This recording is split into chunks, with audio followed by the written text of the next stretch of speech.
The air changed once again as he entered the chute, heavier, sickeningly moist. He worked his way forward on his belly, bucking his hips in a clumsy humping motion. "Dig those moves," he said, hoping the sound of his voice might drive away the onrushing panic. "Liquid hips, baby, liquid hips." The tube reduced his voice to a hysterical warble. After a few feet, his arms were pinned to his sides. He could barely move them other than to spider-crawl his fingers along the inside of the chute. How the hell was Al managing to do the same with her broken mitt? She was smaller than Luke, more nimble. The tube was coated in a thin layer of oil, but instead of making it easier to move, as it did in the crawl-through chute, it had the opposite effect. Luke felt like an insect gummed on a strip of flypaper. "Al? Hey, Al?" When the reply finally arrived, it held a funny echo. "Luke, Luke, Luke." He wriggled forward, his breath coming in hot gasps. He adopted a peristaltic wave, the way a maggot gets around. Toes, then calves, then thighs, then ass, then hips. This movement netted a few inches at a go. Al grunted in exertion somewhere ahead. The chute tightened as Luke forged deeper into it. His nose raked the metal, which was pebbled with rough bumps. Luke envisioned a huge, greasy tongue covered with diseased nodules. "It's okay. Okay. Even the voice in his head sounded hysterical now. "Al's made it through. You can bet she's already waiting in the purification room. You just need to get a few more feet and you'll be there too." And then? Well, damn, he'd just have to turn around and do it all over again. "Don't think about that. Just take it inch by inch." His shoulders jammed. Pushing with his heels did nothing. He was stuck. His body pinned. He couldn't budge. His heels drummed a helpless tat-a-tat. His lungs constricted as darkness poured into them. Was the chute shrinking? It pressed on the back of his skull with an insistent, menacing weight. It would keep pressing slowly and remorselessly until the bones of his face collapsed. "It's a bend, Luke. Just a little bend in the tube, for God's sake." Suddenly he felt it. The chute was pressing into his right-hand side, but there was a little space on his left. Luke torqued his elbows and bucked his hips, squirming onto his side. His spine followed the bend of the tube now. He could breathe shallowly again. He pushed against the chute with his feet, which slipped on its greasy coating. Incrementally, fighting for inches, he propelled his torso around the bend. The air before his eyes burst with puffs of cottony light. Those puffs were a manifestation of exertion, panic, and a lack of breathable air. He was gasping now, the onset of claustrophobic attack. He'd never been prone to that. Crowded elevators and windowless rooms had never bothered him, but now he was 8 miles underwater. 8 miles! 8 miles! His mind parroted idiotically. In a chute that felt like it was being compressed in a vice. The sea was held back by nothing more than a fragile shell. He heard, or believed he could hear, the subtlest creaks as the water exerted its bone-smashing force. Except it wouldn't smash his bones, would it? No, it would do something else entirely. He'd be crushed into a cube, like a car at a wrecking yard. It was highly unlikely that his body would be compressed into anything so neatly geometric, but that was the image his mind settled around. Dap, dap, dap, dap, dap. Those nightmare children dashing overhead, the bloated pads of their feet only an inch from his face now. He wriggled his shoulders, clenched his fists, and inched onward. He was bathed in sick sweat. His thighs chafed. He couldn't hinge his knees more than a few inches. His lungs burned, packed with hot rivets. Why had he done this? How could he have been such a fool? It was torturous to breathe. Were his sinuses constricting? What if the chute narrowed until he couldn't move another millimeter? What if he caught up to Al, who'd gotten stuck herself, his head butting her heels? What if she told him that the exit was grated? Could they get out? Luke didn't think so. Moving forward was hard enough. Moving backward would be impossible. They would die in the chute like rats trapped in a heating duct. Whoosh, whoosh, whoosh. The sound floated out of the darkness, dancing delicately up his calves, slipping around his skull and into his ears. Whoosh, whoosh. That insistent, unpleasantly familiar sound. No, no, no, no, no, no, no. He was nearly around the bend in the chute. He'd been progressing in centimeters, in millimeters, in millipedes. The smallest increments, but he was making headway. His hips were clear. In a minute or so, he'd be able to work around the bend and really boogie. But something was inside the chute with him now. Whoosh. Whoosh, whoosh. He could picture it behind him, 20 feet long, thick and sinuous, its feelers dancing lightly along the mouth of the tube, its exoskeleton throbbing with moody colors. Under that armor, its guts were as soft and featureless as mashed bananas, its compound eyes pulsing with alien hunger. The millipede was inside the chute with him, its million skillion legs tapping as it advanced gradually but with complete ease. Tubes were its natural habitat, weren't they? Luke tensed, every muscle quivering. His heart hammered at his rib cage. The fear paralyzed him, his body, his mind. Finally, he began to move, hips bucking, feet shoving. But his body just uselessly accordioned. He felt like a worm stuck in the barrel of a clear, cheap ballpoint pen. Panic chewed his brain into pulp, rendering him stupid with fear. "Bug!" yelped a giddy voice from his lizard brain, obliterating every last vestige of calm. "Bug! Bug! Bug! Bug! Bug!" Whoosh, whoosh, tick, tick, tick, tick, tick.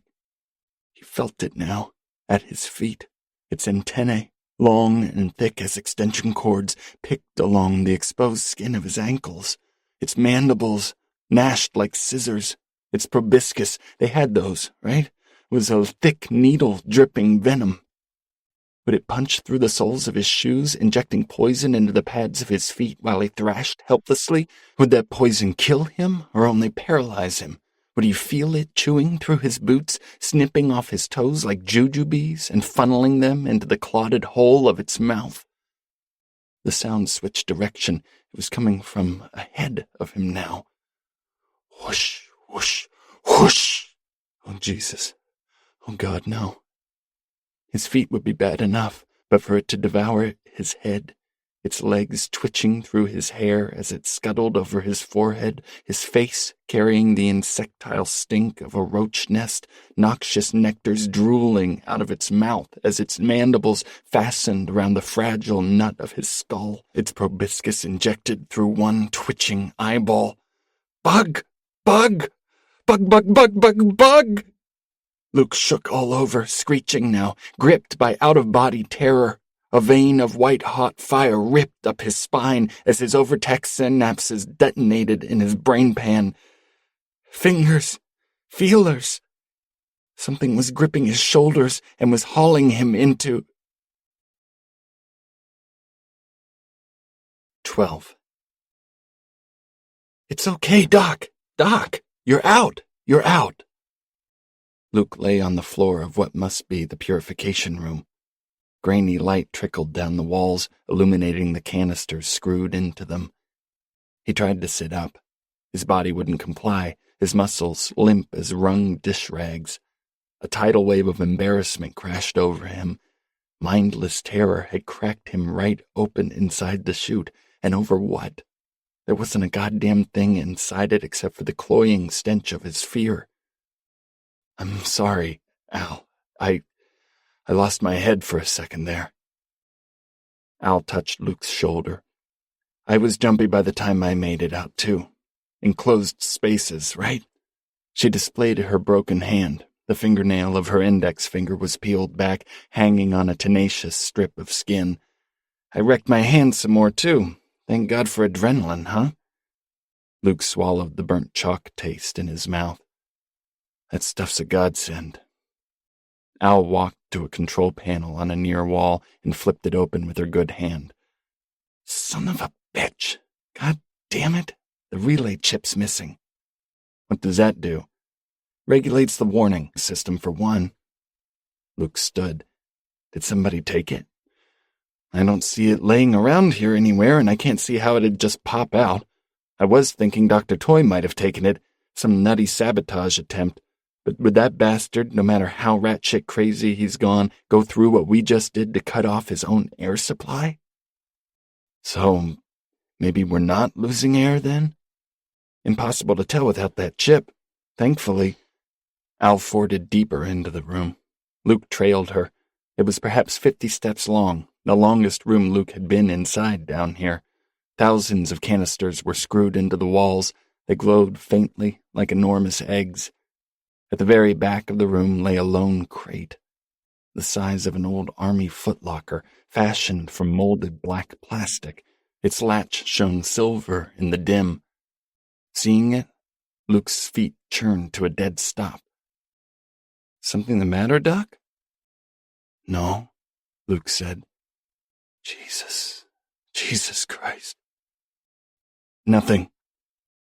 He felt it then, his mind opening up, an inky blackness flowing into it. The room spun and swam as he slipped suddenly into a memory hole, his psyche funneling deep down a dream pool. You okay, Doc? Al's voice was far off, swimmy. It's fine, Luke tried to tell her. It's nothing at all. It's just my old tickle trunk. 13. His mother had found it at Treasure Village, a flea market on the outskirts of Lake Okoboji. It called out to me, she'd told Luke with a self-satisfied smile. It said, "Pick me, Miss Ronix. Pick me for Lucas, his very own tickle trunk. He'll just adore me." Tickle trunk. His friends had the same type of thing, except theirs were called toy boxes. But his mother insisted on the name, as she insisted on a great many things. "A tickle trunk for my special boy," she'd said. "A special place for all his ticklish things." She'd seen it at the flea market amid the ninja stars and chipped knickknacks, seen it and known. It must have shone like a beacon to her. Oh, she would have thought, Luke will just die when he sees this. The trunk was a nasty trick. Luke knew that right away, exactly the sort of trick his mother liked to play from time to time to show who was boss.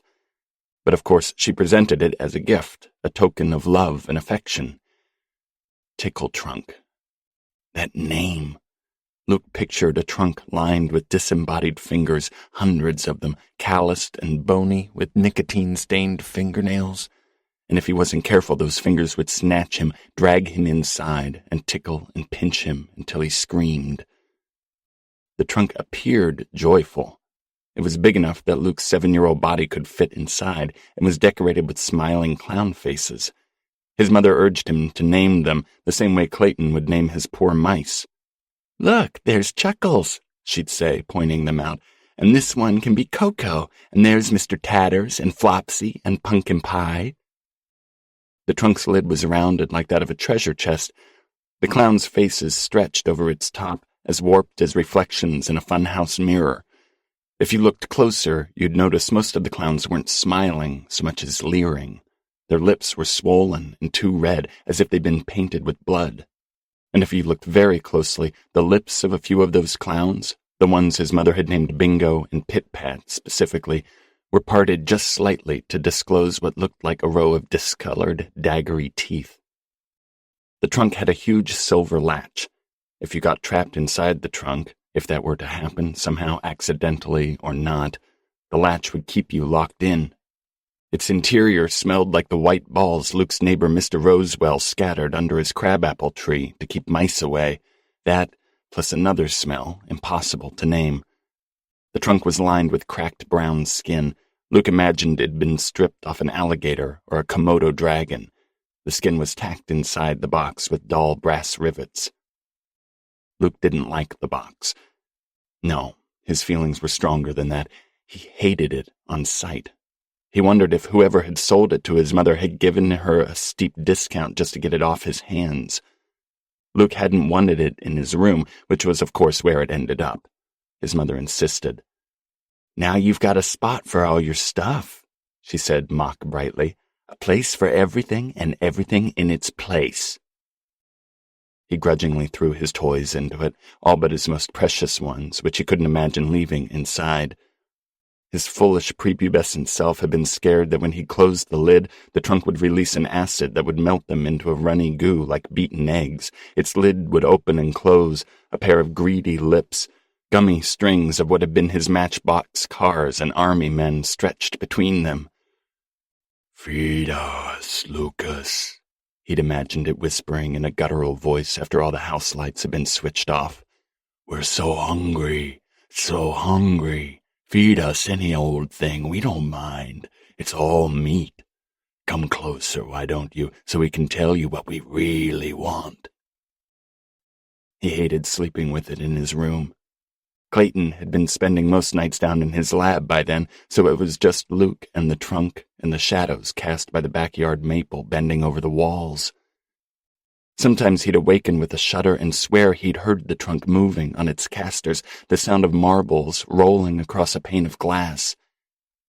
He decided one night to mark the trunk's edge with a piece of sidewalk chalk. The next morning, Luke discovered with fright that it had moved an inch over the line. Slowly but surely it was advancing toward his bed. When he told Clayton, his brother smirked. "The floor is warped. The trunk is on wheels. Of course it rolls, a little dummy." The next day, he dragged the tickle trunk down to the basement. His parents were both out. Clayton was supposed to watch Luke, but he'd left the house on a specimen hunt. It was Luke's best chance to rid himself of it once and for all. He hated touching the wormy grain of its wood, festooned with those capering clowns. As he'd backed down the staircase with it, the trunk sat heavily against his chest. Its weight was dreadful, a slab of pulsating stone. He dragged it across the kitchen linoleum and bumped it down the basement stairs. He dropped it, breathing heavily, and opened the crawlspace door. A 3-foot-tall storage room sprawled over half the basement. Inside were old boxes cowled in spiders' webs, full of stuff Luke's parents had no use for but were loath to throw away. He snapped on the light bulb, which swayed on a knotted cord, and pushed the trunk past the crawlspace door. He got on his hands and knees and pushed it farther inside. Dust motes swam in the air. His heart thumped. His mouth could have been packed with sawdust. He wanted to abandon the trunk at the very back of the crawlspace. It seemed to have gained 50 pounds since he'd lugged it out of his bedroom. Suddenly, he pictured the crawlspace light bulb burning out, the door slamming shut, and the trunk lid popping open. "Alone at last."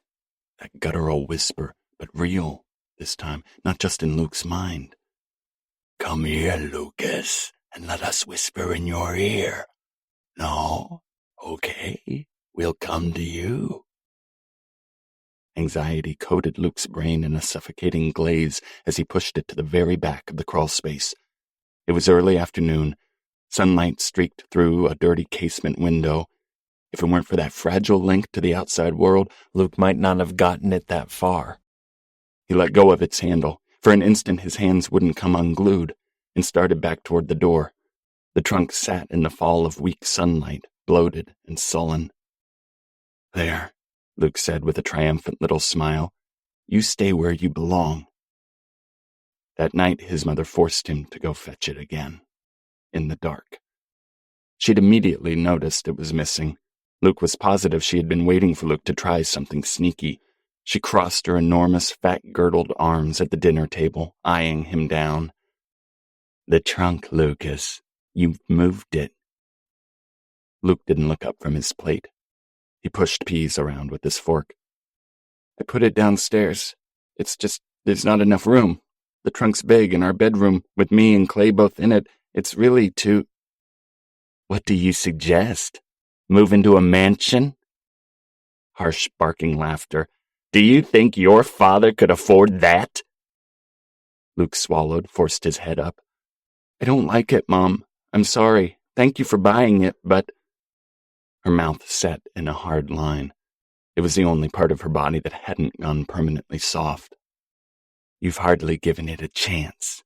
You will go downstairs, Lucas Adelaide Nelson. You will bring it up." The dread etched on his son's face forced Luke's father, Lonnie, to intervene. Beth, honey, do we really have to? Lonnie's objection died with a glance from his wife.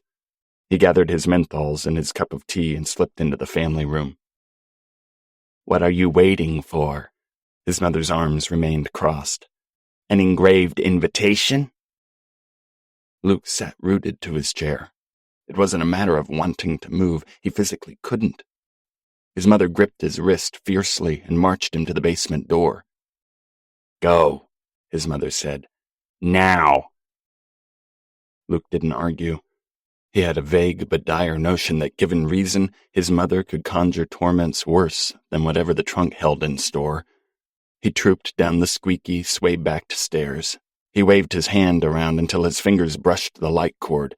The bulb illuminated his father's workbench, the water heater, and the door to Clayton's unoccupied lab. His mother shut the door. Luke's heart made a donkey kick in his chest. It's just a stupid trunk, he told himself. It's ugly and gross, but it's not alive, okay? It can't hurt you. Then why did you try to get rid of it? Asked a second, traitorous voice. And why did it inch across your bedroom floor? The crawlspace's cheap plywood door swung open to reveal a darkness that raised the downy hairs on his arms. The trunk lay inside, waiting. You're back, Lucas. So soon, so soon. Lovely. Do come in. The crawlspace's light cord dangled to the left of the door, a flimsy string with a bell-shaped bob of plastic on the end.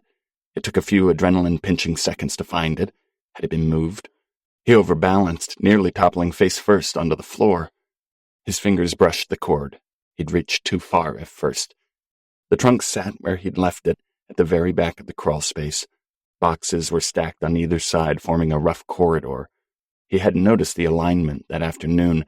Had something moved these boxes? He crawled toward it. Silky rustling noises emanated from behind the boxes. Mice? But they didn't have a mouse problem. Clayton trapped them all, every last squeaker. Luke's nose filled with the smells of wood rot and mildew. Our house is diseased, Luke thought weirdly, but only right here, in the crawlspace. And Luke was in the heart of the disease now, crawling toward its decaying tumor. He craned his neck back to the door. He'd seen something in his periphery, or sort of thought so. Fleeting movement behind the stacked boxes, a skittering of little legs as something moved behind him. To do what? Close the door? Switch off the light?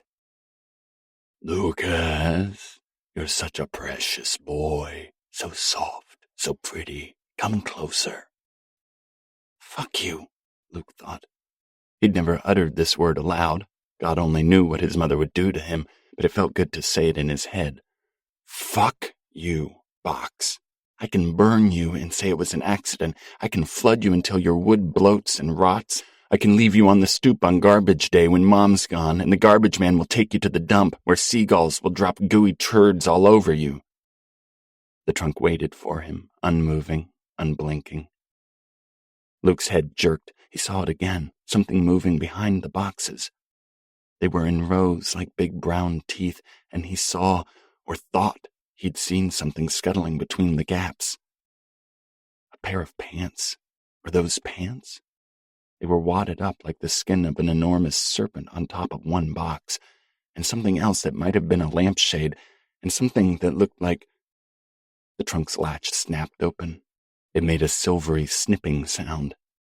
Luke turned in time to see it happen. The metal hasp fell forward lazily, like the tongue lolling from a tired dog's mouth. Luke couldn't believe it. That is to say, his mind couldn't process it. There wasn't a puff of wind. No earthquake had shaken the house's foundation. The latch had simply opened. The clowns on the trunk suddenly seemed different. Their eyes were tracking him now, pinning him in their fleshless, jeering gaze. Luke spun wildly on his knees. As he did, he heard a sound that chilled the ventricles of his heart. The trunk's hinges levering up. He didn't want to look back, not one bit, but his skull was gripped by an immense force which twisted it slowly around. The trunk was open. Not much, It couldn't open fully, as the lid would hit the crawlspace's ceiling. No, it was open only a bit, just a hair. When he faced back the other way, an odd thing happened. The crawlspace elongated, its dimensions stretching like taffy. The door was 30 feet away when it should only be 20, and it was moving farther away by the second. "Lucas, don't go. Stay." Luke began to scrabble toward the door, his fingers scraping madly at the cement. A spiderweb broke across his face, strangling the cry building in his throat. He wanted to call out for Clayton, his mother, anyone, but his voice had fled into his stomach. All that came out of his mouth was a breathless whisper. He looked back again. He couldn't help it. A hand was coming out of the trunk. Gray and waxen, the hand of a long dead thing. It was thin, the fingers terribly long, the bones projecting under that drab stretching of skin. If it were to grab him, Luke figured each finger could wrap around his ankle at least twice. Every finger was tipped with a sharp black nail. It was, he realized with dawning horror, the same hand he'd seen inside the standing pipe, the hand belonging to the creature they'd fled in the swamp. That thing was here, now, in the basement. He'd been wrong to fear his mother. His mother could be cruel, yes, but at least she was human. Is this actually happening? This was the most adult question Luke had ever asked himself. There was no place in the normal world, the world his mother and father and brother lived in, the world of baseball and snow cones and sunshine, for this thing to exist. This is not really happening, he thought more definitively now, and quite suddenly, the crawlspace turned insubstantial, gauzy, a dreamscape. He felt a strange inner buoyancy, as though his stomach were full of soap bubbles. He drifted on a sudsy wash of horror, but it was dream horror, unattached to real-life concerns. A giant hand in his tickle trunk, how silly. It was nothing to be afraid of, really. He realized, with a thickness of mind he felt only when waking from a very deep sleep, that the voice he was hearing in his head was actually coming out of the trunk.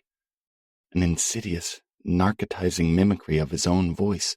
It slipped out of the trunk and slid into his ears like some effortless oil. It matched his own voice exactly, or almost exactly.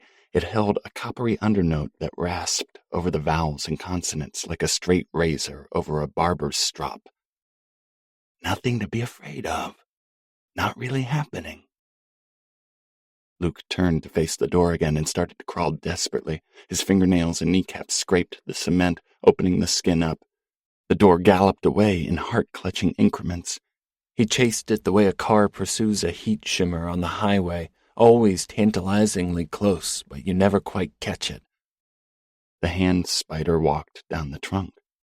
The attached arm was long and sinewy and seemed both boneless and jointless, a ropey appendage like a fire hose. "I don't exist, Lukey Lou. You said so yourself, didn't you? You're just a big dummy like your brother says." But it did exist. At least right then it did. And that could be all the time a creature like this ever needed. He crawled, blood welling on his knees, throwing a glance over his shoulder at the trunk.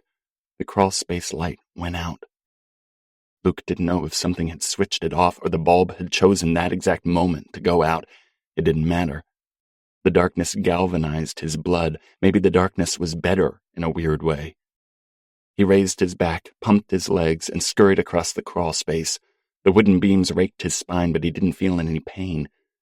His adrenaline was red-lined, the fear sharpening the edge on his every sense. He could hear the thing's arms slithering and shucking across the grimy cement, a ha-thump noise, as if it were flapping in a wave-like motion, those long nail-tipped fingers digging into the cement for purchase, and then a thump as it flicked forward another foot. The door was closer. He could see the light of the basement now, the edge of the water heater. Mercifully, the crawlspace was shrinking back to its old dimensions. Or maybe they'd never changed. It was just a nasty trick the thing in the trunk had been playing on him. A thump! Right behind him now. Luke swore he felt a hard, cold finger touch his ankle, a sharp nail leaving a sizzling line of pain. With a final convulsive heave, Luke propelled himself through the doorframe and into the forgiving light of the basement. As he skittered away on his heels, his eyes were drawn to the square of blackness housing the crawl space. All was silent, only the drumming of blood in his ears. But he may have seen something. Maybe not.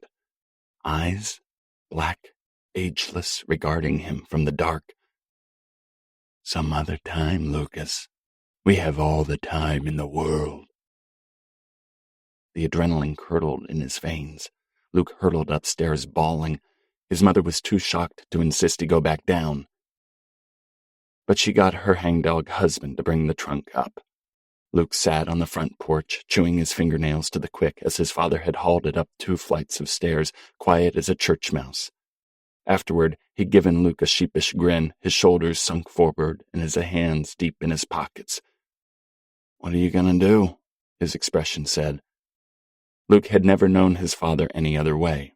He was broken by the time Luke had been born and was beyond hope by the time he could have been any use to either of his sons. Luke stayed away from his room until bedtime. He begged to stay up a half hour later to read his comics quietly in the family room, but his mother refused. Of course she refused. The tickle trunk sat in the corner of his room. He forced himself to open it. Empty. By then the events in the crawlspace had taken on a taint of absurdity. Nightmares get blown apart in the sane light of day, even in a boy's mind. And Luke was a rational boy. Everyone said so. His knees were skinned and his palms scraped, but there was no cut on his ankle from the creature's nails. No, it had been a silly episode. Luke was embarrassed to think about it. But one corner of the trunk had been pried up. A triangle of that strange brown skin was peeled back from its interior as if something had come out through there. A tiny rip, no more than an inch. Would that have been enough? A different boy, one more flighty than Luke, might have viewed it as a sign, something wanting him to know it had been inside the trunk, not a figment of his imagination. No way, no how. It wanted to show how it had gotten in and leave the hint that it could easily do it again, any old time it wished. The next day, Luke accidentally spilled fish oil over the trunk. "God, that smell could gag a maggot," his father said when he got home. Why he'd been in the proximity of the trunk with a full bottle of fish oil was a fact Luke could never fully explain. But the deed had been done. The room had to be aired out. Luke slept on the sofa for 2 nights. The trunk was thrown away. His mother had her methods of making Luke pay for that, but at least it was gone. He never saw it again, except for once, years later, in a dream. He dreamed that the tickle trunk sat at the city dump. The moon cast its pallid light over the wind-blown piles of trash. The trunk's lid hung open like a cavernous, toothless mouth. A raccoon trundled through the stinking wasteland. It scrambled up a softening heap to the trunk. Nose twitching, it clawed up the bloated wood to squat on top of it. Next, it screeched, having seen something inside the trunk that must have left it petrified. The lid levered up, snapping closed on its back. The sound of the raccoon's spine breaking was as sharp as the report of a .22 cartridge. The raccoon slipped bonelessly inside. The lid closed, the trunk swayed slowly, the way a mother rocks a child in her arms. Inside, the raccoon started to scream. This had been the worst part of the dream. The way the animal had sounded very much like the squall of an infant. A substance resembling red pancake batter burped out of the trunk. The lid opened again. The moon shone down from its icy altar, the dump wrapped in stillness once again. 14. The blackness slid away as Luke floated up out of the dream pool.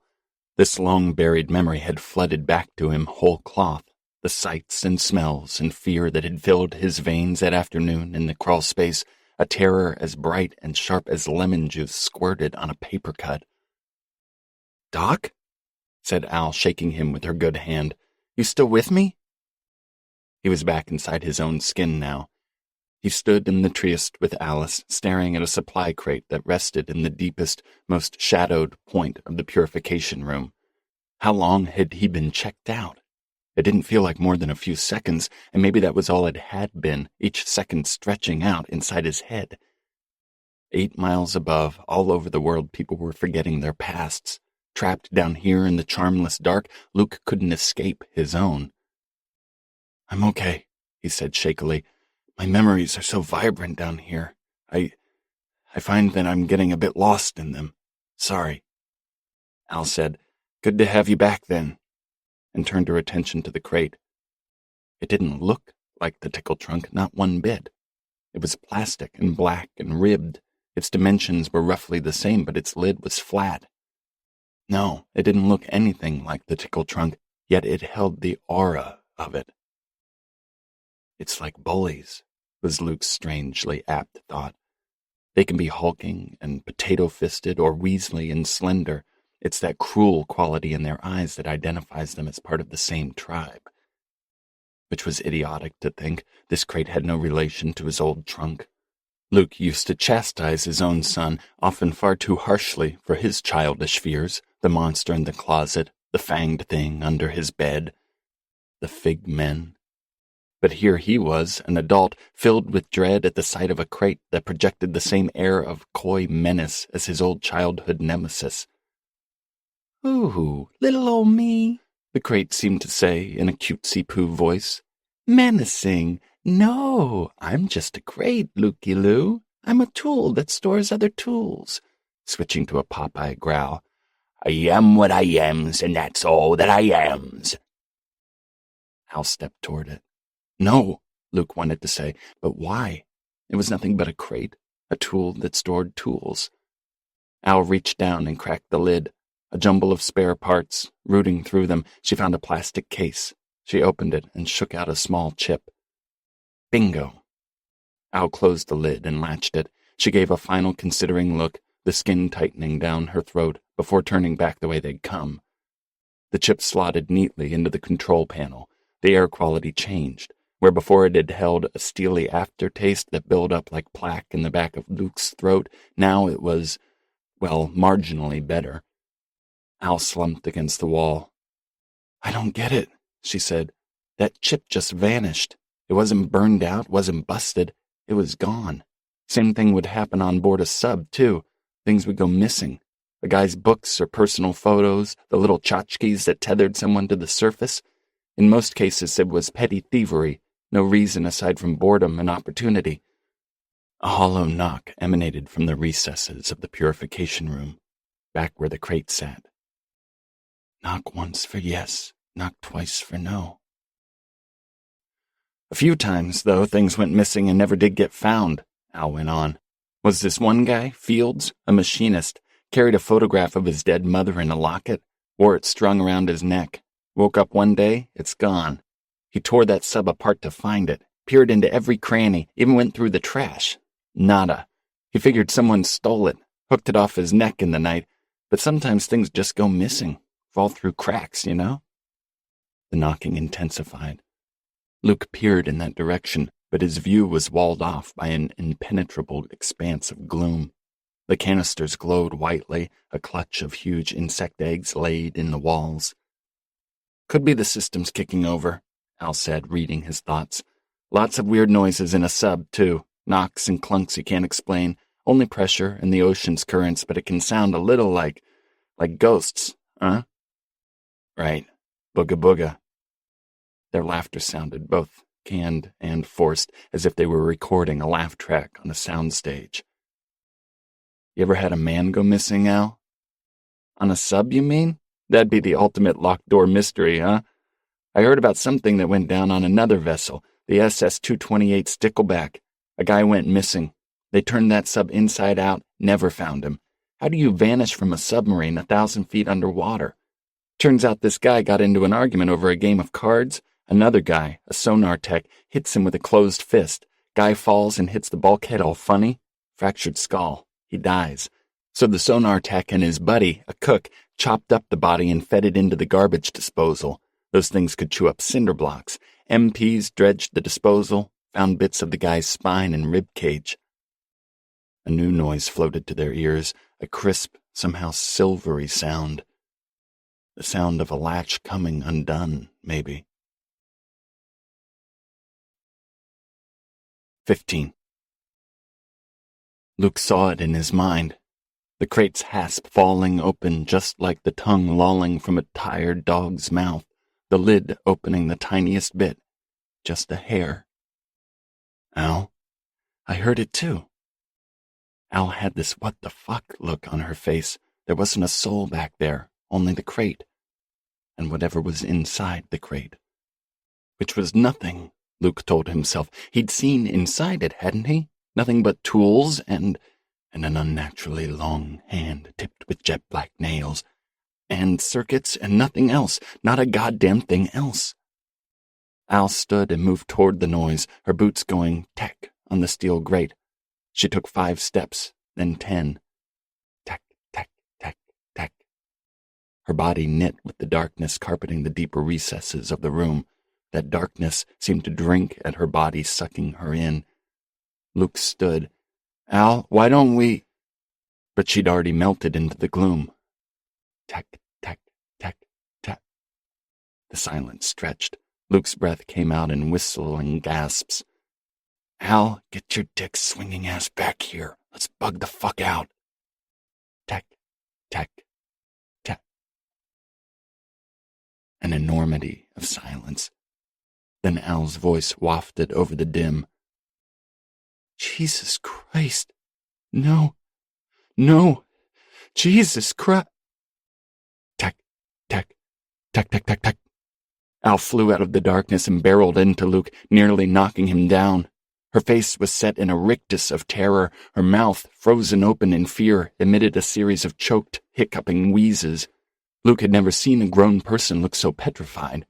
He couldn't conceive what could have reduced Al, as sturdy a person as he'd ever met, to a twitching puddle of nerves. A thump. It came from the dark, where such sounds always germinated. From the crate, which in his mind's eye no longer resembled a crate at all. It was wooden now, engraved with a pattern of leering clowns. Yuck, yuck, yuck. Coming to get you, Loki-Loo. Yuck, yuck. And we're going to finish it this time. It wasn't possible. It hadn't been possible all those years ago.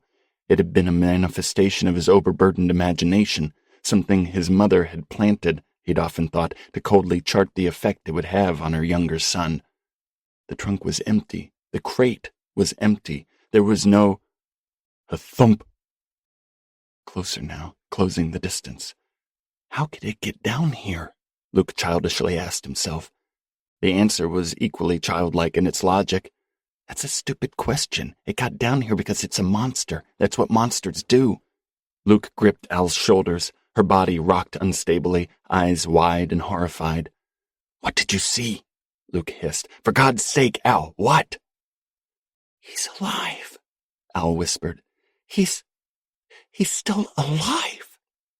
She gave vent to a series of nerveless screams. Still alive!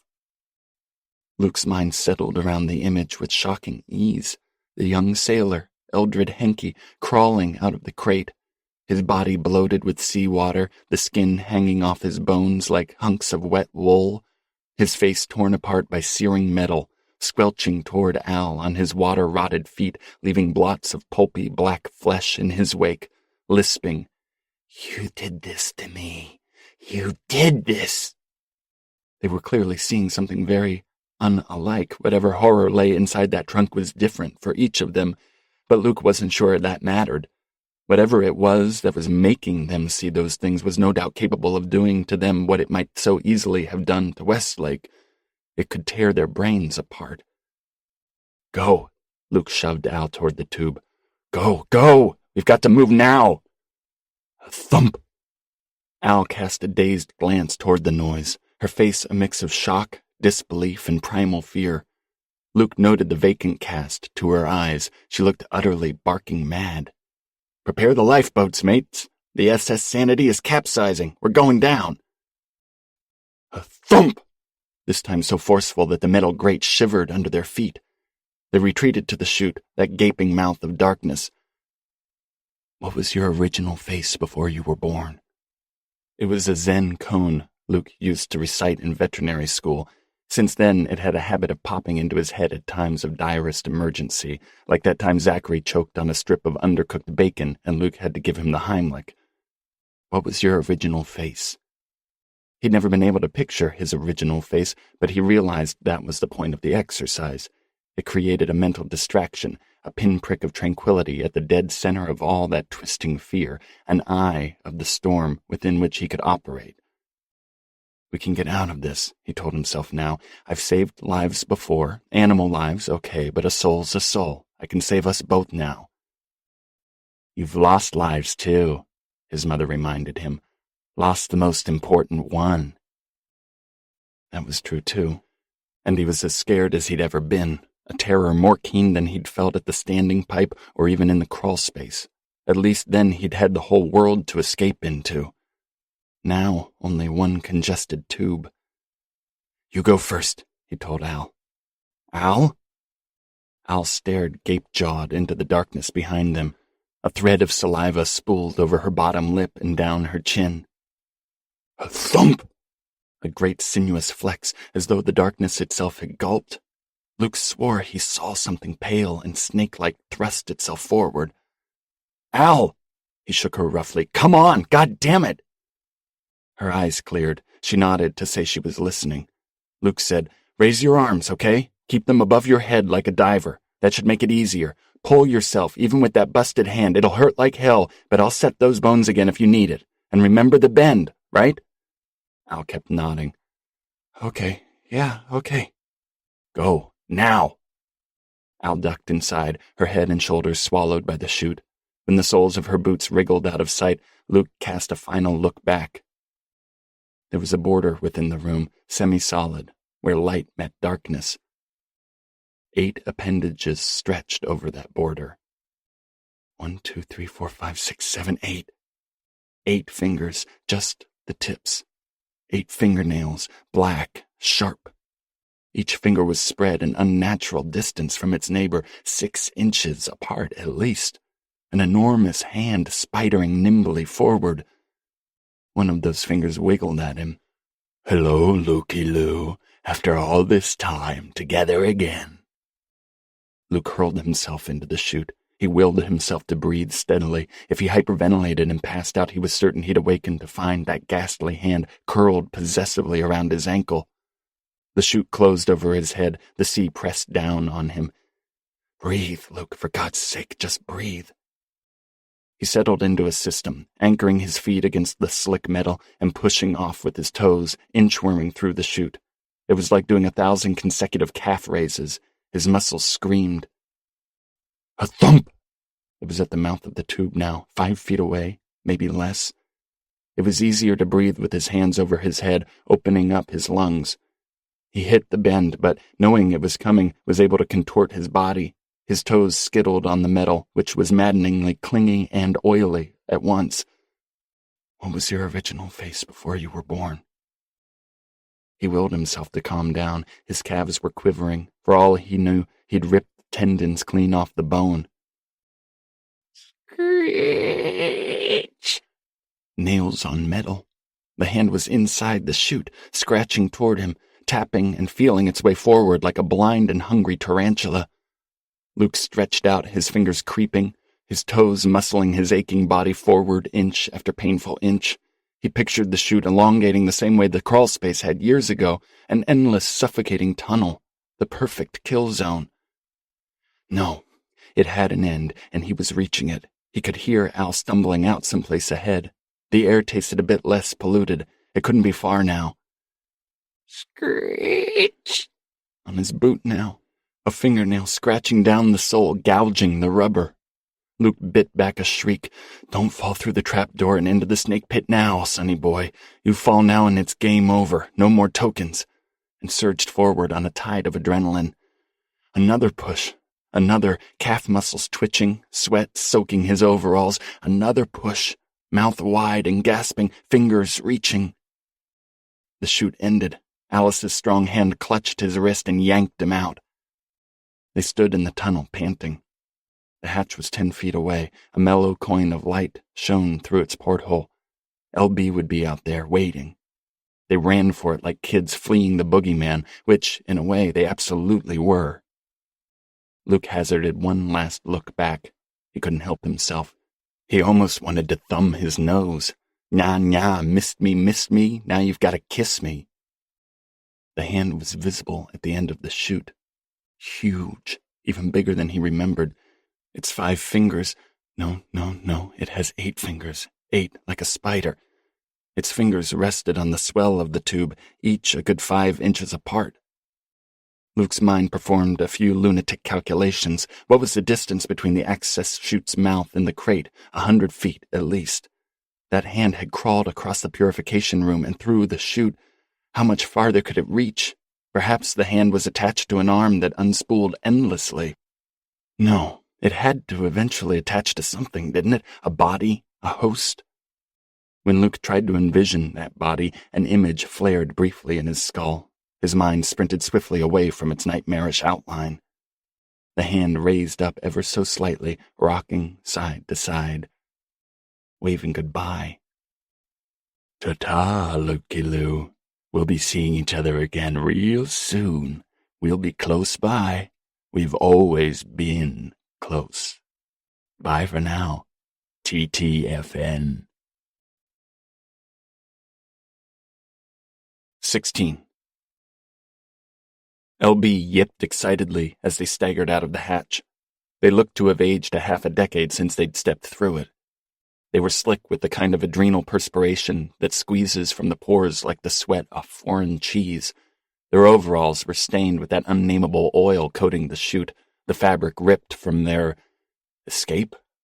What had they been running from?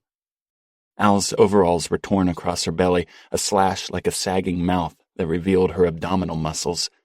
They hunched, hands on knees, gathering their breath, unable to look each other in the eye. The fear Luke had felt, the nattering, mindless fear of a child, already seemed foolish. Mostly. Were he to stare through the porthole into the cramped, dimly lit tunnel, he knew he'd see nothing. Yet he couldn't bring himself to look. He couldn't convince himself that what he'd seen hadn't been real either. If not enough to hurt him physically, then at least to damage or even destroy his mind. You're being played, Luke. It felt that way. Stupidly, he almost believed it, too. Every angle cut off, every attempt to escape thwarted.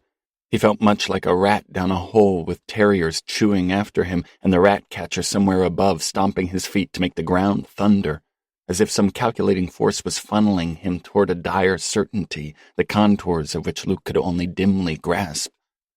Let's be serious here, brother. It's probably a classic case of the sea sillies.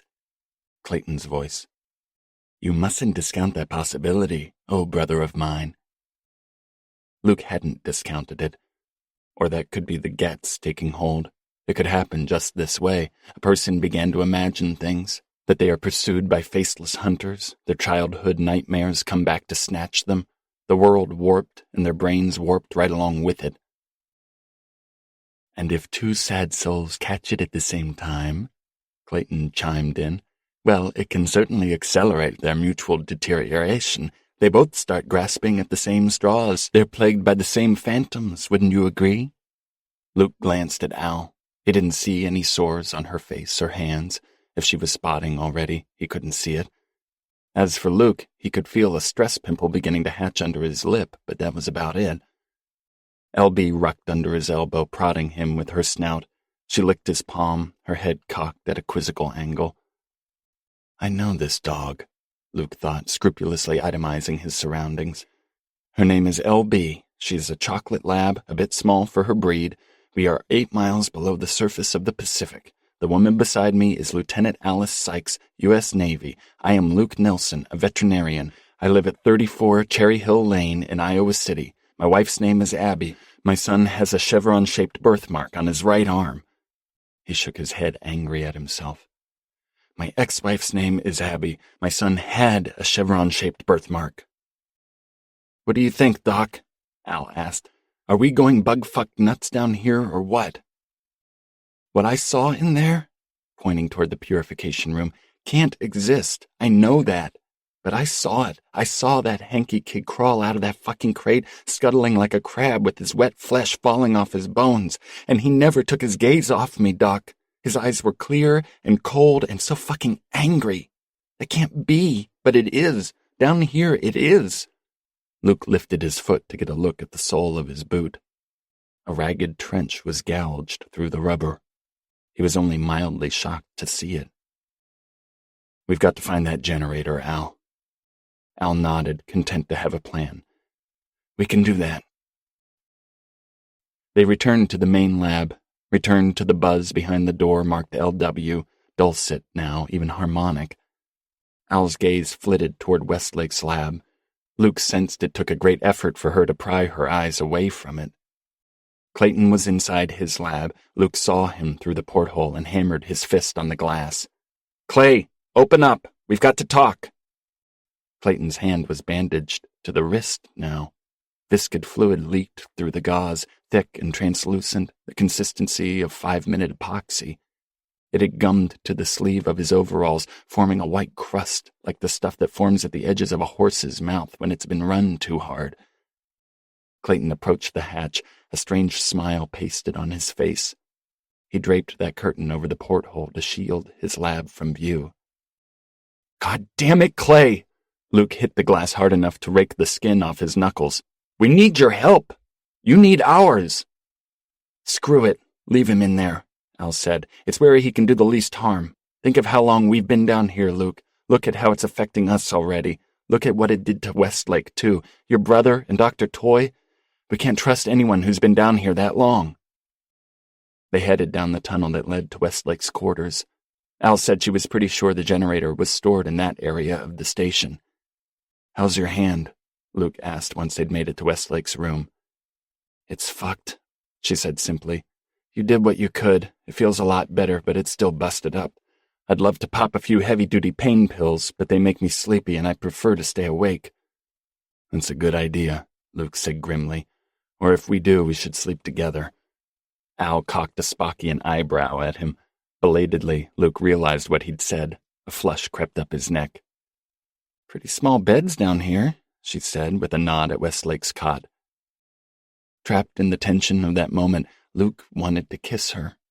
She wasn't one of the stereotypical corn-fed Iowa beauties he'd grown up around, but then neither was Abby, with her raven hair and Nordic cheekbones. Yet there was something deeply alluring about Alice, an aliveness, a wildness, even. It would be like making love to a Valkyrie or something. And why not? What could it harm? He was single, lonely, and hadn't felt a woman's touch since Abby left. Alice hadn't mentioned anyone either. They could have a friendly little romp, make love in the foxhole, release some tension, then get back to business. But they wouldn't make love. They would fuck. Rut.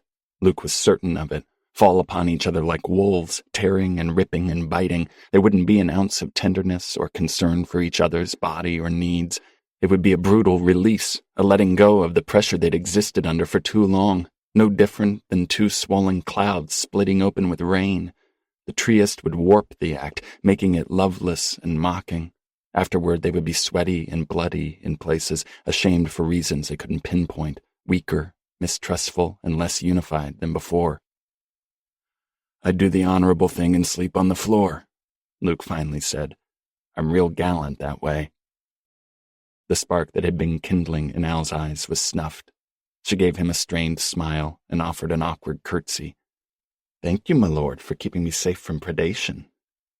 Luke smiled. "Think nothing of it, my lady. Your virtue must remain untrammeled until you are given away at the Grand Cotillion Ball 6 months hence." The awkwardness passed. Luke's gaze fell on the stack of Westlake's journals under the cot. Hadn't Westlake commented during that final audio file that he'd continued to update his research in those very journals? "I'd like to leaf through Westlake's papers," Luke said. "I may find something." Al nodded. "The Jenny should be just down this tunnel, through another hatch. I'll check it out while you're in here." Al's footsteps echoed down the tunnel. She still sounded close by, but sound had a funny way of traveling in the station. Luke did hear a hatch hiss open, and next Al was banging around inside. "You find it?" he called. "Yeah," came her reply. "It'll need some work. Give me a holler every so often, okay? It'll keep us both alert." 10-4, said Luke. He sat on the cot. His eyes itched with exhaustion. He screwed his palms into his sockets and blinked to clear the fuzziness. LB hopped up beside him. He rummaged through Westlake's gear and located a bag of beef jerky. Saliva squirted into his mouth. He was ravenous. He split it with the dog. LB bolted down the tough rags of beef and licked the salt off Luke's fingers. She tried to stuff her nose inside the bag, but Luke snatched it away. "Where are your manners, girl?" LB hung her head and watched him indirectly, like a clumsy spy. Luke reached for Westlake's journals. Al was still banging away at a comforting cadence. Luke flipped through the first few journals.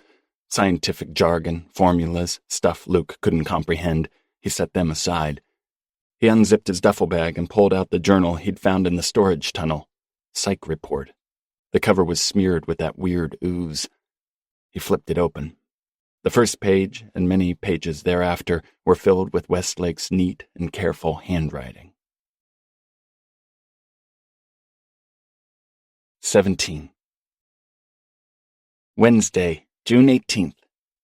Let me say first off, the idea of keeping a journal strikes me as foolish, but I've been asked to keep a record of my feelings. As my old mentor memorably said, scientists don't have feelings, they have agendas. But a little about myself, since you've insisted. Cooper Westlake, 45 years old, computational biologist, a wife, my third, a daughter, Hannah, 7 years old. On a more serious note, I'm grateful to have been selected for this mission. Like most everyone on Earth, I've lost loved ones to the disease, which I refuse to call by its more popular sobriquet. The disease is curable, I'm sure of it. My surety is shared by Doctors Nelson and Toy. That will be all for now. Toodaloo. Friday, June 20th. I've been on board the Hesperus 3 weeks now. The seasickness is gone, but bad dreams are commonplace. Yet a mood of optimism prevails. Having seen Dr. Eva Park's footage of the lanternfish and the results of Clayton's preliminary research, excitement is running high. I have been suffering from nightmares. No, a specific, recurring nightmare. There is some background to it. I had my daughter, Hannah, with my second wife. She was born in Belmont, Massachusetts. I was on a grant from MIT. Our neighborhood had wide streets, big lawns, rows of well-kept colonial houses. When Hannah learned to walk, we reorganized our living quarters. We were fastidious in creating a safe environment. But the basement door kept opening. The basement held the detritus of past renters, stored in dusty boxes. The steps were shallow, except one step was bigger than the rest. You'd hit that big bastardly step and just about go ass over tea kettle every damn time. The basement ceiling was so low that I'd have to stoop like a crone.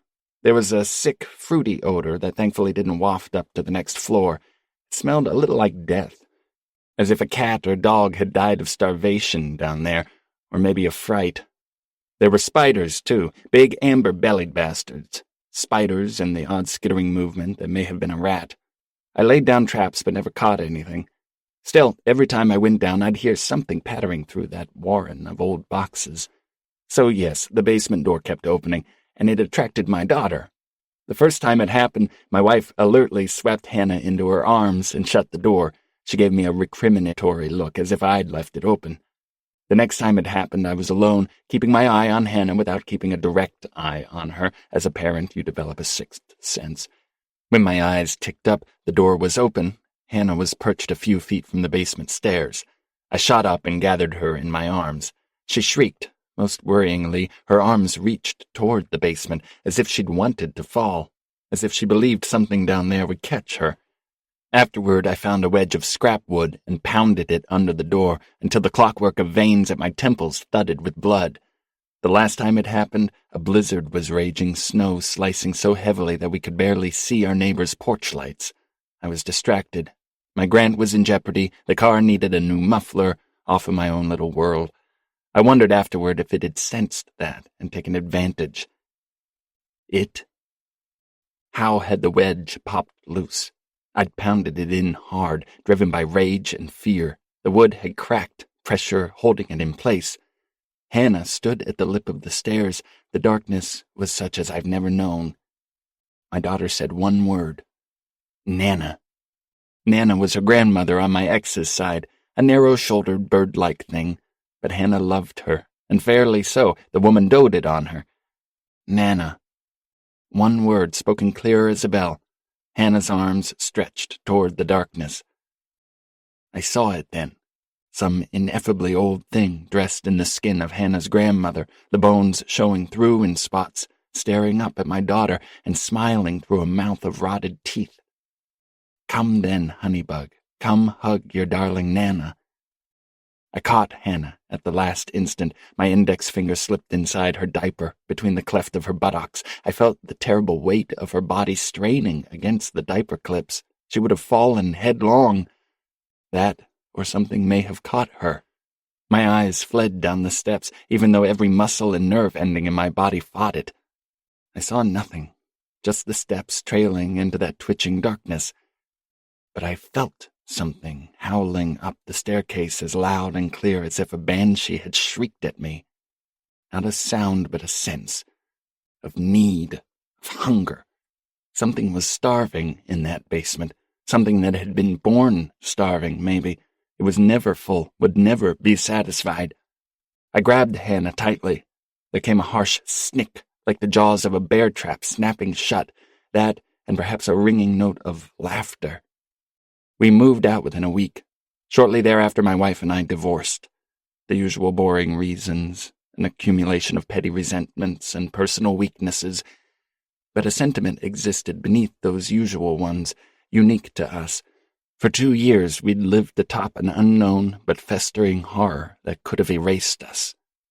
Whatever had invaded the basement of that colonial home in leafy Belmont had been there a long time. Eventually it would have beaten me, outsmarted or outquicked me, and as its prize would have claimed what I loved most.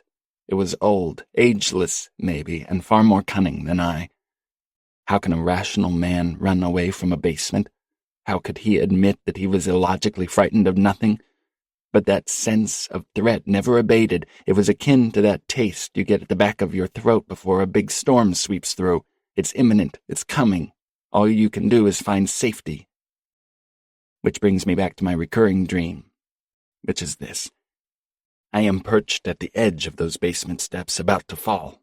There is no preamble at all. I drift into sleep, and that's where the dream begins. In this nightmare, I am an adult, and I'm naked, all except for a diaper, the same as Hannah once wore. It should be funny, but in the nightmare, it only adds to the terror. Every trivial detail is precision-calibrated for maximum horror. I'm standing at the lip of the stairs with my arms windmilling for balance. I am about to fall. The nightmare seems endless, and yet I am always just about to fall. It is dark at the bottom of the stairs, incalculably so. Something down there is shuffling forward, about to broach that thinning light. I'm staring down, wobbling, and see something. My waking self can't even envision what it is. Some things are confined to dreams, thank Christ. But it is coming. I feel it, its need, its limitless, timeless hunger. And then I wake up. Ha! I can't believe I wrote all that. I'd be laughed out of every academy in the country if this were ever found. And look, I've dulled 3 pencils, making a potential laughingstock of myself. Who cares? I can't sleep anyway. Why? Well, great galloping goose shit, I've just told you, haven't I? No matter. This has been very cathartic. And it will all be burned tomorrow, unreadable ashes. Monday, June 23. Well, here we are again. I didn't end up burning anything. Never found the time, or, I suppose, the inclination. I write to you from inside the treeist, belly of the beast. The journey down was surreal. We are creatures of daylight. That a world might exist below our own, a world of permanent night, is unthinkable. It is akin to asking a man to live on the moon without a spacesuit. Thank God for Al. The woman is armor-plated. She brought us down one by one. Clayton, then myself, then Hugo. The animals and insects came last. The treeist is horrible. My first thought upon glimpsing it in the Challenger spotlights was a spider, some hideous arachnid, like the ones lurking in the basement of my Belmont home, impervious to pressure, insensitive to light, its limbs spread across the ocean floor. And we would be inside of it, in its twitching, repulsive guts, The ceilings are low and ribbed. They truly did give the feeling of an intestinal tract. Odd noises race overhead, the pattering of footsteps. The pressure is palpable. More than once I've run my hand over my head to assure myself the crown of my skull hasn't been driven flat. Each of us has our own private lab. We were shown to our cots in the bathroom quarters. Our waste goes into durable plastic bags which were vacuum-sealed. Our deposits would be ferried to the surface for disposal. Alice made a crack about spending 15 years in the Navy only to end up a shit carrier. We laughed, but laughter holds a strange resonance down here. The acoustics robbed the joy from it, making it sound spiteful and desperate. When Alice ascended, a pall settled over the three of us. Now that I'm down here, I can see that humans should not exist in such a place. The first night I dreamed of a squirrel. We used to have them around the yard of my childhood home in Ledyard, Connecticut. Big, fat ones. They loved the peanuts my father would leave out for the jays and cardinals. He would shoot the squirrels with a pellet gun. A narrow-minded bastard was my father. One afternoon I found one of them beneath the chestnut tree. It lay face up and appeared to be breathing. But then I saw the tiniest scarlet star where one of its eyes should have sat, the spot where the pellet went through and smashed its brain. The squirrel's chest burst open and maggots spilled out, wriggling and tumbling over its coarse, dark fur. I'd never seen maggots. The closest I'd ever gotten is when I'd smashed a fly on a window pane and spied 100 white specks, fly eggs, streaking the glass. The maggots boiled out of the squirrel's chest cavity, squiggling in the grass. I raced down the street, wanting to put as much distance as possible between me and that horrible sight. So yes, I dreamed of that squirrel, and of the maggots too. But within their squirming lay another sound, sly and febrile, the buzz of honeybees. Everything is normal. Such dreams are to be expected. Luke paused. LB had been resting on his lap. She stirred, looking up at him questioningly. He couldn't hear anything down the tunnel. "Hey, Al," he called. "Everything okay?" For a moment, nothing. Then her voice filtered back to him. "It's okay. Trying to figure out this Jenny." "Need a hand?"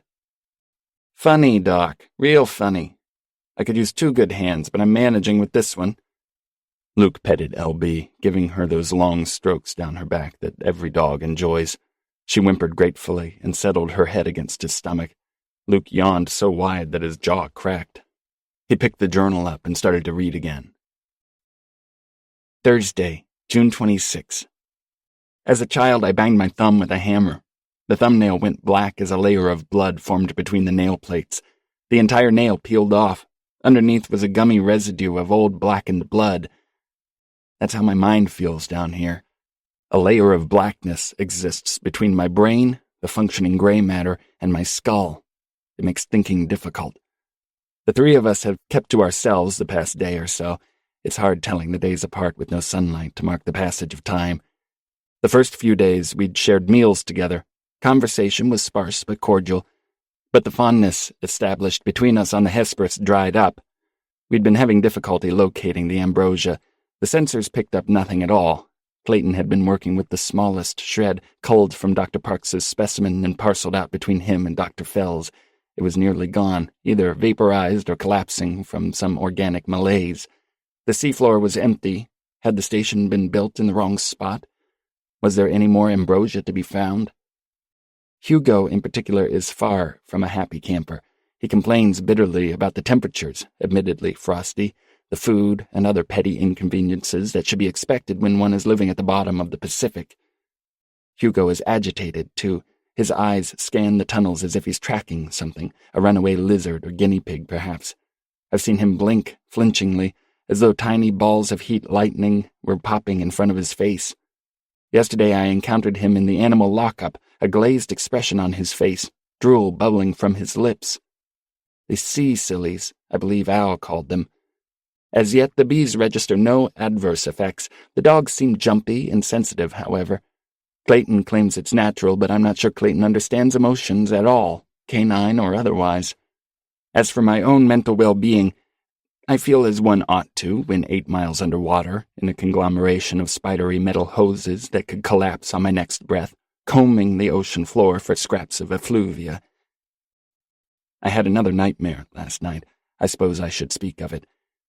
A man named Huey Charles killed 5 children in my hometown when I was a boy. He was, of all things, an ice cream man. He drove a white truck with a rainbow on the side. The van played a jingle as it drove down our sedate streets, a tinkling song sort of queer, like when you open the lid on a music box to see a little ballerina pirouetting inside. Tink-a-tink-tee, ta-tink-a-tink-tee. Huey, he asked that you call him Uncle Huey, was a rotund, bespectacled man, the last man you'd peg for a child killer, despite the fact that he was an overalls-wearing Pied Piper who drove the equivalent of a glue trap for kids. I remember his glasses, greasy and dirty, the edges gritted with the crust that accumulates at the edge of your eyes when you're sleeping. I never ordered soft serve from him. I was revolted by the thought that some of that eye crust might sift down from Huey's glasses onto my vanilla swirl. He killed 3 boys and 2 girls. Although he didn't just kill them, do creatures like Uncle Huey ever just kill? What he did was beyond anything you could imagine. He was patient. Years passed between the disappearances. He had a 6th sense, I guess, about when to strike. Those like Huey usually do. He'd wait until the daylight was guttering, until that last kid scampered up to his truck. He'd asked if they wanted one of his special Sundays. Just step into the back, then, where it's dark. If that child's parents should happen along, okay, well, Huey was only making the kid a special treat. That Huey, what a guy. He was well liked around town, though nobody would have called him a friend or could recall spending time alone with him. He was a member of the Elks, the KFC, the Rotary Club. He'd stuff his bloated butt into a tiny car, slap a red fez on his head, and putt-putt down Main Street during the Ledyard Shriners Parade. Yes, good old Uncle Huey.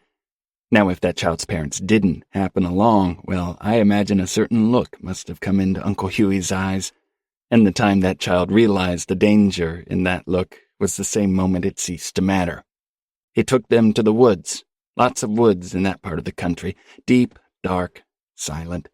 A kid's scream could easily be mistaken for the shivering cry of a loon or the screech of a mountain lion. What he did to them never made the papers, only the insinuations. One article said the police found a large tool chest in Huey's house with the word toy box on the lid. Plus, there was the fact that the funerals were all closed casket affairs. One of the girls lived a few blocks away from me, Tiffany Childers. In my memory, she exists as a cliché.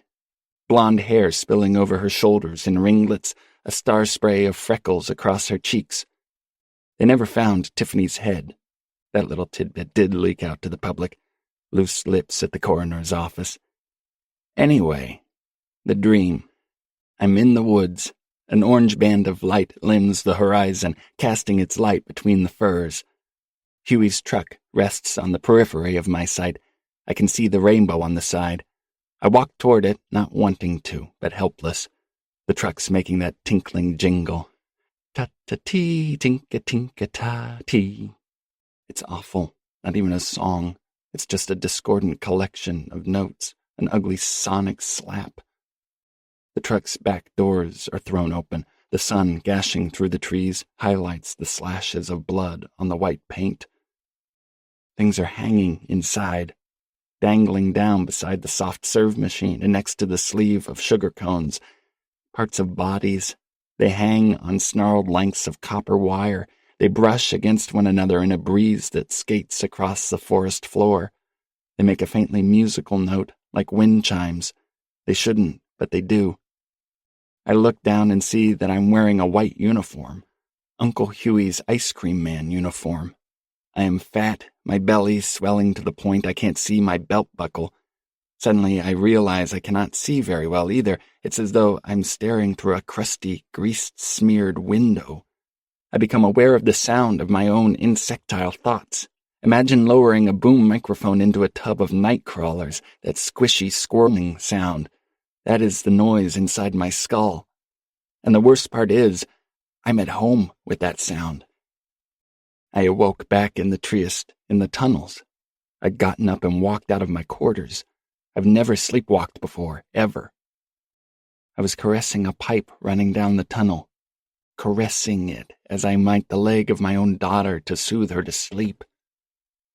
I had an erection, a raging hard-on, one better suited to a hormonal teen.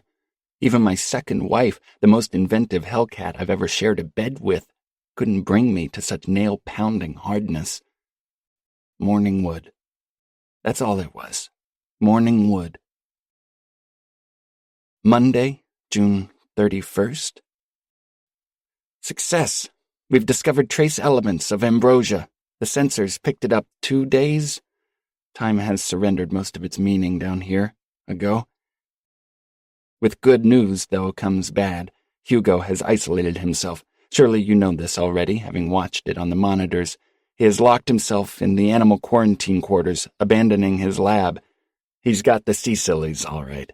A crippling case.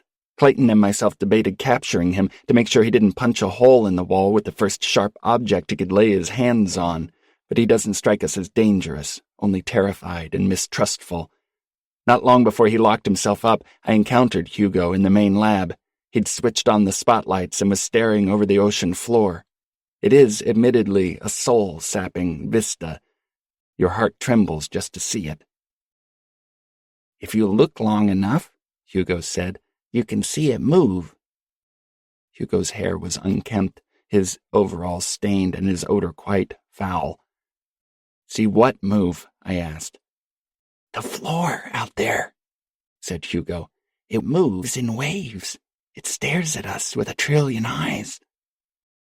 I dropped my own eyes, speechless. It was awful to see a man go crazy right in front of your face.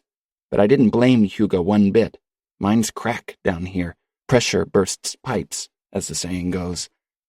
"We'll be able to leave soon," I told him. "Try to think of that. It helps me, Hugo. A simple lungful of fresh air. Think of that." Hugo stared at me. His face was a horrid, shuddering mask. "We're not going anywhere, Cooper. We're caught now. It's got us. They've got us. We built our own trap, and now we're snared." They? "Hugo, for Christ's sake," I said, rising to quick anger. "Get a grip. Think of your family." Hugo hissed at me. Truly hissed, like a vampire staked through the heart. "You fucking fool," he said. "Why think of things you'll never see again?" Unnerved, I retreated into my own lab. The honeybees droned comfortingly. They buzzed sluggishly around, ferrying sugar water from the feeders to their hives. Bees are the most mathematical creatures on Earth. Their hives are marvels of geometric functionality. The drones map out their nectar-collecting routes better than a computer calculating the shortest distance between pollinating buds. The bees were the first, and so far the only species in that phylum to develop the condition we now recognize as the disease. The G word. CCD, or colony collapse disorder, was noted many years ago. Entire hives were obliterated. Death in the billions. Imagine it, a population the equivalent of New York or Cairo decimated in days. How had it happened? Several possibilities were bandied about. Parasitic infections, fungus, mold, the use of antibiotics by beekeepers. Then Dr. Curtis Smales at the University of Birmingham tendered the theory that the bees were simply forgetting to do the things bees always did, the tasks grafted into their genome.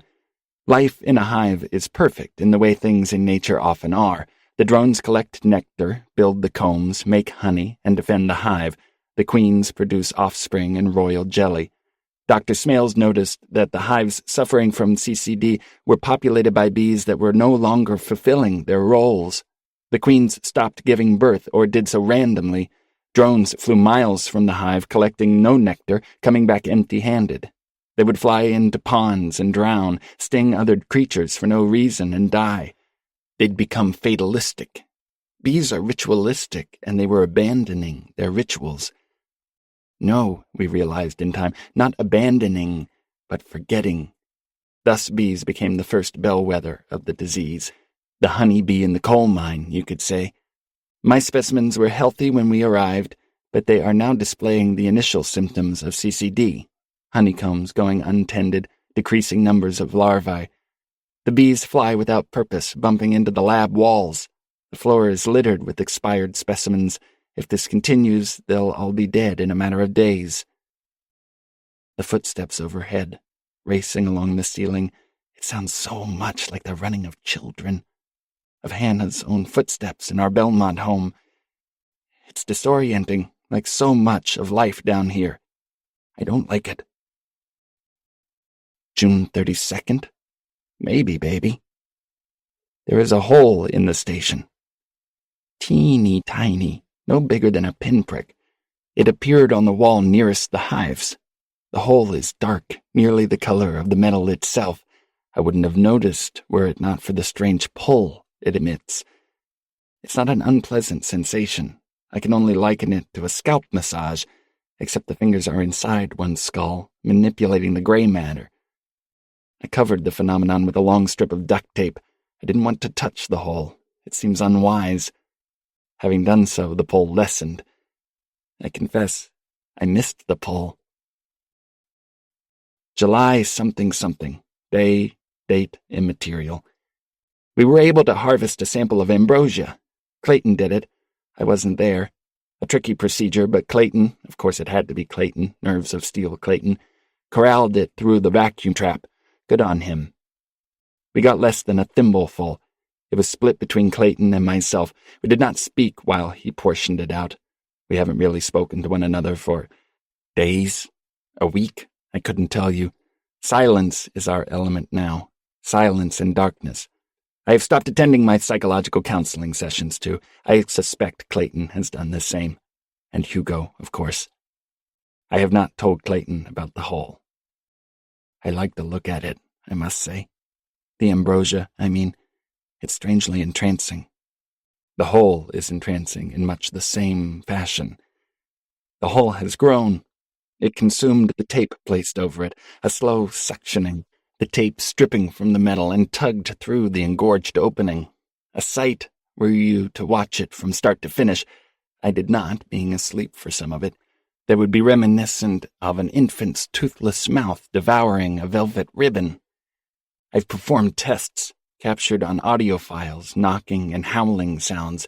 Laughter, perhaps? There appears to be some rudimentary intellect at work. Not the hole itself, I can't imagine that, but whatever lays in the dark space beyond. My tests are ongoing. I perform them in secrecy. Clayton would only meddle. We did visit Hugo recently, Clayton and I. We hadn't heard from him in some time, other than a random banging that could have been Hugo bashing his fists on the tunnels. Clayton felt that he may have been roaming around while we slept. He claims to have seen shadows stretching across the walls where the tunnels bend out of sight. Hugo would not let us in. He is a fright, a gibbering ghoul.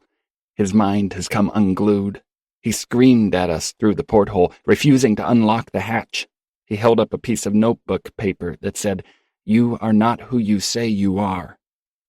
Clayton has alerted topside operations. It may be best to have someone, perhaps Al, who Hugo trusts, come and take him away. He's of no use to the mission now. Has Hugo encountered a hole, too? No, I don't think so. The hole is meant for me and me alone. I took my ambrosia to the lab. The bees were very close to extinction. I'd swept up hundreds of carcasses. I introduced the lion's share of the ambrosia into the sugar water receptacle. My hope was that the unaffected specimens would ferry it back to the hive. I trapped a few other bees, the sick, baffled ones that buzzed aimlessly into the walls, dabbed their abdomens with red ink to identify them, and fed them ambrosia-fortified sugar water with a dropper. The footsteps. There they go again, pattering overhead as I write this. I see the shadows on the walls, too. Clayton is not alone in that. Luke's eyeballs itched. His shoulders were tight. Westlake's journal had developed a sinister momentum. The handwriting, which had started out neat and clinical, was starting to erode. Some of the pages were crumpled, as though Westlake had clenched his hand into a fist while writing. Most worryingly, it seemed to be speaking directly to Luke. A voice behind the printed words whispered softly into his ear. Fingers crawled up the back of his neck, Westlake's scarified fingers racing ticklingly over his scalp. What an idiotic notion.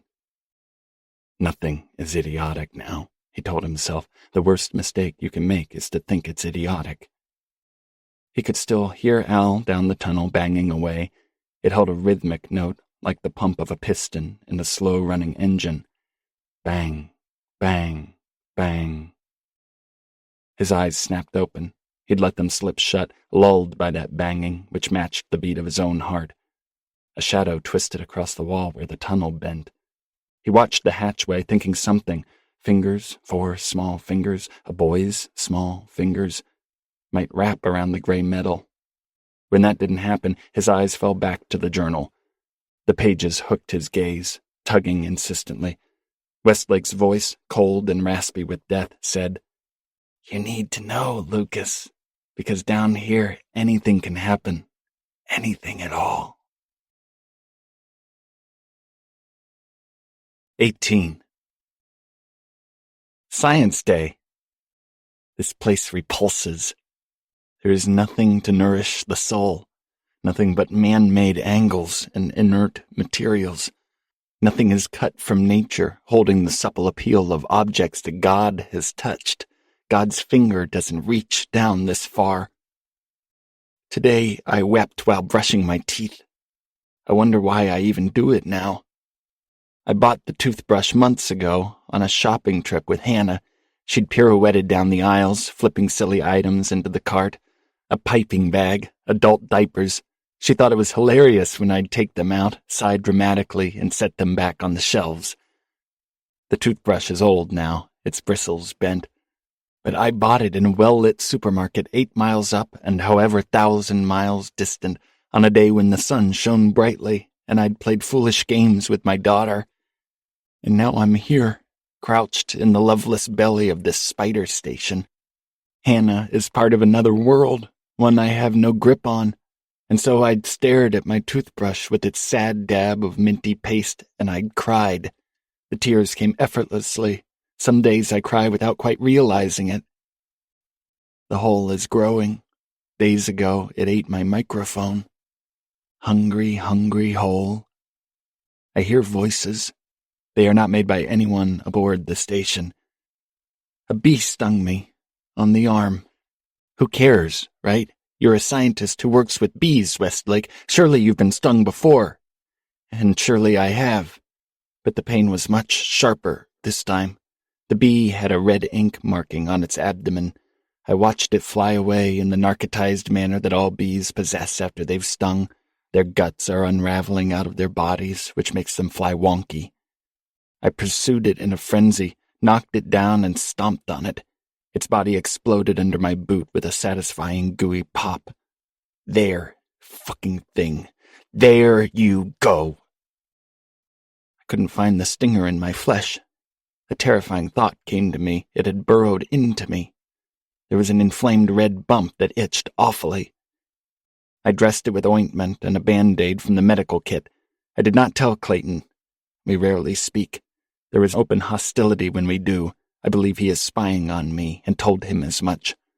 Clayton labeled my accusation absurd. Of course he would. Maybe it's Hugo, he said, or maybe you're losing it, Westlake.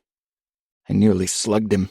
I feel perpetually spied upon, eyes tiptoeing over my skin at all hours. As such, Clayton and I pass each other like submarines in the night. Ha! Before our argument, I did run into Clayton in the main lab. I found him at the window. I, too, find myself staring, bewitched over that carpet of marine snow. I envision it stretching out, lunar-like and lifeless beyond the spotlight. The ambrosia drifts in far greater concentrations now. We've collected a good deal. Clayton's aspect has changed. Gaunt, wan. Lack of sunlight, of course, but Clayton always seemed bizarrely luminous. I picture a huge insect under his overalls, a giant tick battened onto his back. Unbeknownst to him, this tick is sucking out his bodily juices. It's growing, gaining strength, while Clayton bows like a hunchback under its blood-bulged weight. I haven't been able to contact the surface for a day, he said somewhat falteringly. Neither of us are aware of time anymore. The minutes and hours and days blend, which inspires a certain gaiety of mind for men like us who feel as though we've spent our adult lives in the shadow of a constantly ticking clock. What's happened? A storm of some sort, he said. "Under the water. It's interrupting the signal."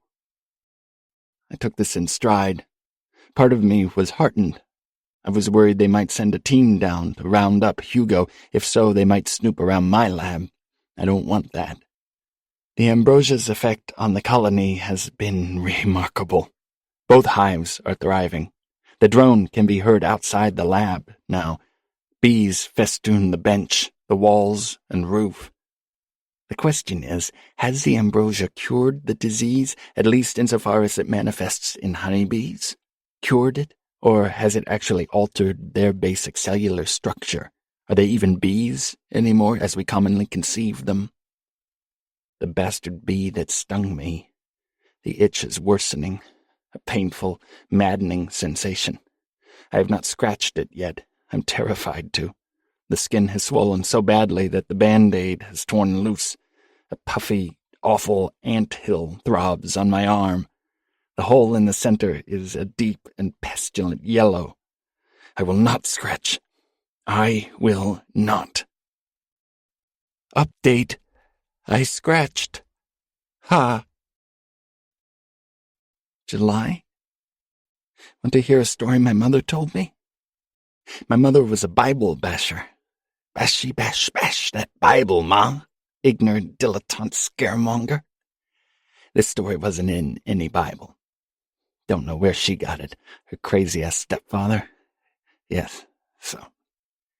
Once there was a great exorcist. He saw demons in the waking world. They were everywhere, perched on some poor fucker's shoulder, wrapped around a sinner's waist, its filthy hands down the man's pants, inciting him to vice. Most of them were pests, parasitic hellspawn who created havoc in the minds of weak men, leading them to cheat on their spouses, beat their kids, steal from their employers. But there were some very bad demons. They weren't physically big, necessarily. One of the worst was no bigger than a fruit fly. It'd perch inside the ear of a victim, dripping poison into that person's brain. The body of another was gauzy and fungoid. It wrapped around a man's head like a cocoon. It looked like a tent caterpillar nest in an oak tree.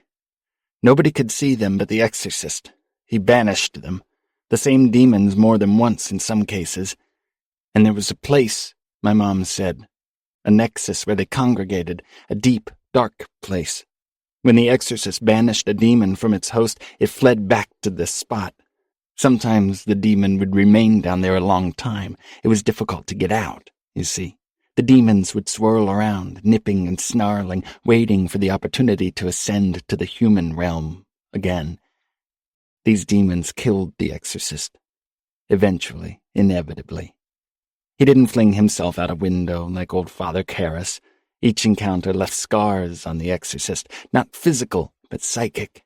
These powerful demons hacked at the exorcist's brain, taking swipes like with a tiny razor, each fight wrecking him a little more, warping his reasoning until he couldn't fight them any longer. His body was found in an alley behind a cathedral where he'd fled seeking sanctuary, his face torn off by feral dogs. I think of my mother's story now, that deep, dark place. If you had to hide something, if you were God, say, and could command it, if you wanted to hide the worst, most threatening things you could imagine, well, we're better. Answer me that. We're better. Sunday fun day. The hole is bigger. I could fit my fist through if I tried. I confess that I want to try, very badly, in fact. The bees cluster around it, buzzing, investigating. I keep waving them away. The hole is dark, much darker than the surrounding metal. The hole shimmers like water, is black as the water, but is not water. We'd all be dead, wouldn't we? Are we dead yet? Mana mana day. It is inside me. I dreamed of a boa constrictor eating a naked infant. The baby made no sound as it was consumed, although its eyes were round and wide with horror. I haven't left the lab in Time scallops down here. Have I said that already? Days, weeks, months, minutes, seconds. Everything is liquid and ever-shifting. It's safe in the lab. Nobody can see me. What's happened to me? The bee sting has multiplied. Despite my never getting stung again, instead of one inflamed anthill, dozens now festoon my flesh, like giant pulsating zits. I've squeezed them, too, hoping for a gout of yellow pus, and with it some relief. But the skin beneath each hill is hard, calcified, and it hurts immensely just to touch them. My arms, legs, chest, stomach, buttocks, all covered with these inflamed hills.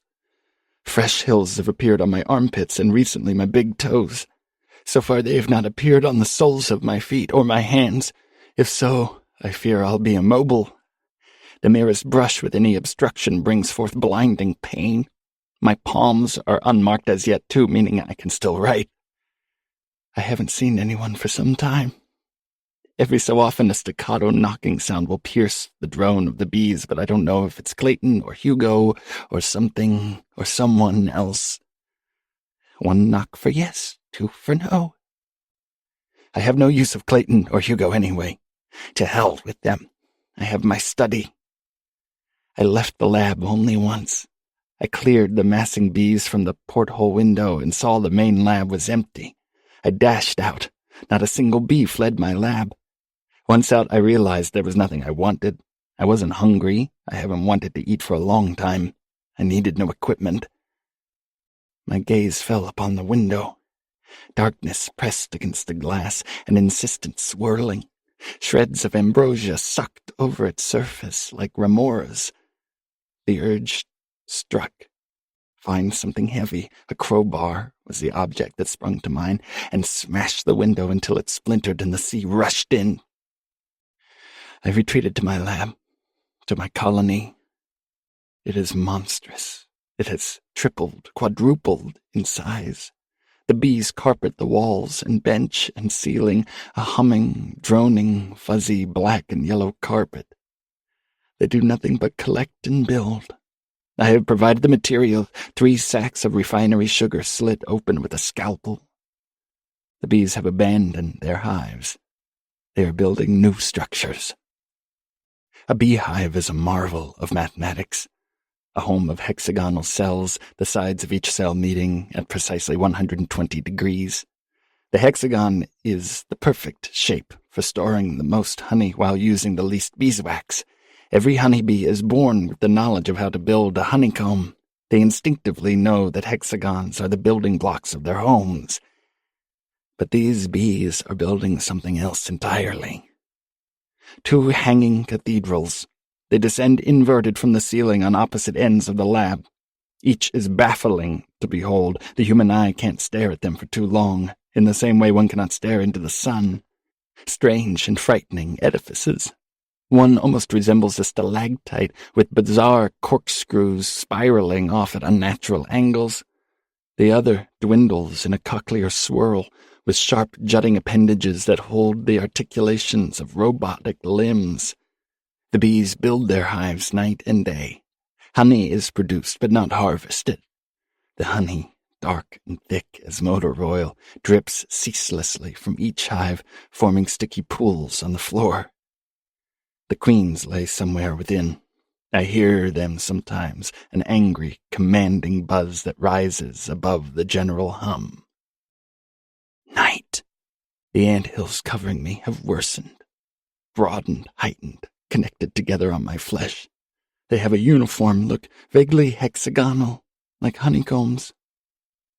We are just skin.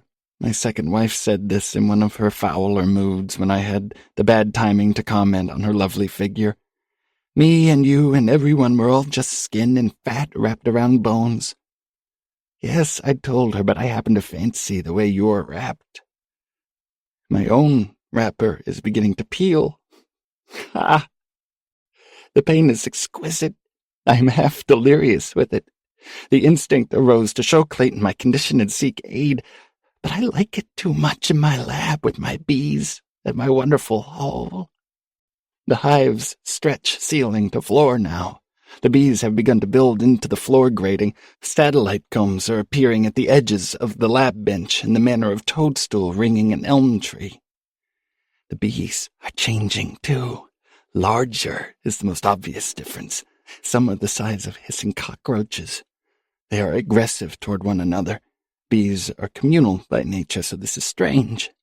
They seem obsessive, but in a different way. Instead of building a hive for the purposes of nurturing young and manufacturing honey, the hive itself is their sole ambition, building it, growing it. They are not aggressive. I have not been stung again. They dance lightly up my arms and legs. It tickles. Sometimes I fall asleep and awake with them covering my face, tiptoeing over my closed eyes. The air smells of caramelized sugar. A nice smell. Night. A massacre. The bees of one hive attacked the other. I can imagine what provoked it. The air filled with mad buzz, the sound of a rusted bandsaw. They fought in the air and on the ground. It was the most vicious thing I'd ever seen. One hive, the cochlear one, has been fading of late. Its honeycomb took on a grayish hue. Its honey was a clotted, sludgy gray. Its drones, while large, were spiritless in their fight against the drones from the other hive. I tried to stop them. How, in God's name, do you stop a bee fight? I waved my arms, my swollen, itchy, bloody arms, frantically yelling, "Stop!" Yes, I yelled at bees. It is to laugh. They didn't attack me, but they didn't stop going after one another. They danced gently on my arms as they battled, their stingers jabbing crazily. It was over quickly. The floor was covered with the dead. The victorious bees descended upon the cochlear hive, ripping at the rotting honeycomb. They attacked the nesting queen. I never got a good look at her. Her body was covered in drones, layer upon layer, but she was clearly huge. She toppled from her throne and hit the lab bench with a meaty smack. The drones stung and ripped at her. Some have developed rudimentary mandibles. When they cleared off, buzzing sluggishly back to their labors, the bench was empty save a blot of very thick, red royal jelly, the color of blood. Their industry continues unabated. They have grafted their hive to the bones of the cochlear one. It is incredibly large. I have to crawl on my belly to reach the other side of the lab where my hold is, my head mere inches from the dripping comb and that unearthly buzz. The new hive is profoundly disturbing to behold. It beggars mathematics. The eye revolts. I'm sitting beside my fantastic hole now. It is larger. I could probably squeeze a volleyball through it into... The bees are entranced by the hole. They hover nearby, crawling around its circumference in a narcotic daze. It makes such lovely noises, the hole. Those resonant knocks and odd muttersome sounds, musically sweet like voices from another room. If I listen closely enough, perhaps I can hear what they're saying. Am I insane? Does a sane man ask himself that question? Ha! Ha! Ha! Hey! They came out of me. They were born inside of me, fostered in me, and then they exited me. I am the incubator. I am the queen. The first one birthed from my left elbow. My skin had been stirring restlessly for some time. The flesh hills, fully connected by then, perfect hexagons spanning my body, twitched with hectic life. The bees seemed to pause in their labor, watching me. They overrun the lab now. They bristle on the floor, huge bees, some of them the size of malnourished mice. When I walk, their bodies crunch underfoot. They do not protest or sting me. The remaining bees harvest the ones I've killed, picking the bodies apart with their mandibles and bearing them back inside the mother hive, which pumps out a thin drip of tarry, noxious-smelling nectar. I tasted some of it, a child accepting a schoolyard dare. Revolting, a diseased offering from a diseased host. It killed the skin on my tongue, turned it gray and dead. It exited my elbow with torturous languor. Its legs, tiny and black and covered in oh so delicate fur, slit the top of the flesh hill. It pushed itself out slowly, its body coated in dark pus, a tumor releasing itself from the flesh. It was not as big as its brothers and sisters, and it looked very different indeed. Its head was that of a bee, though its eyes were a bright and fiery red. Its abdomen was flesh-toned. It looked like a severed fingertip, banded with angry red slashes. Its stinger was a cruel spike, dripping venom that sizzled on my skin. They came quickly after that, from my arms and legs and neck and cheeks, from my toes and thighs and buttocks, and a very few small specimens from the thin, vein-strung flesh of my scrotum. I exhaled, mesmerized, as one pushed itself from my forehead. I am Zeus, giving birth to Athena, and trundled over my quivering brow to perch upon the convex of my eyeball. When it was finished, my flesh sagged like the wattle of an old biddy's neck. I was emptied and sundered, but it was perfectly okay. I had given birth to wondrous marvels. They colonized my body, zipping around my head in a protective corona. I was their mother and father. I was their queen. The new queen. The other bees avoid me now. Their buzzing has reached a quailing, fear-struck harmonic. Good. That is good.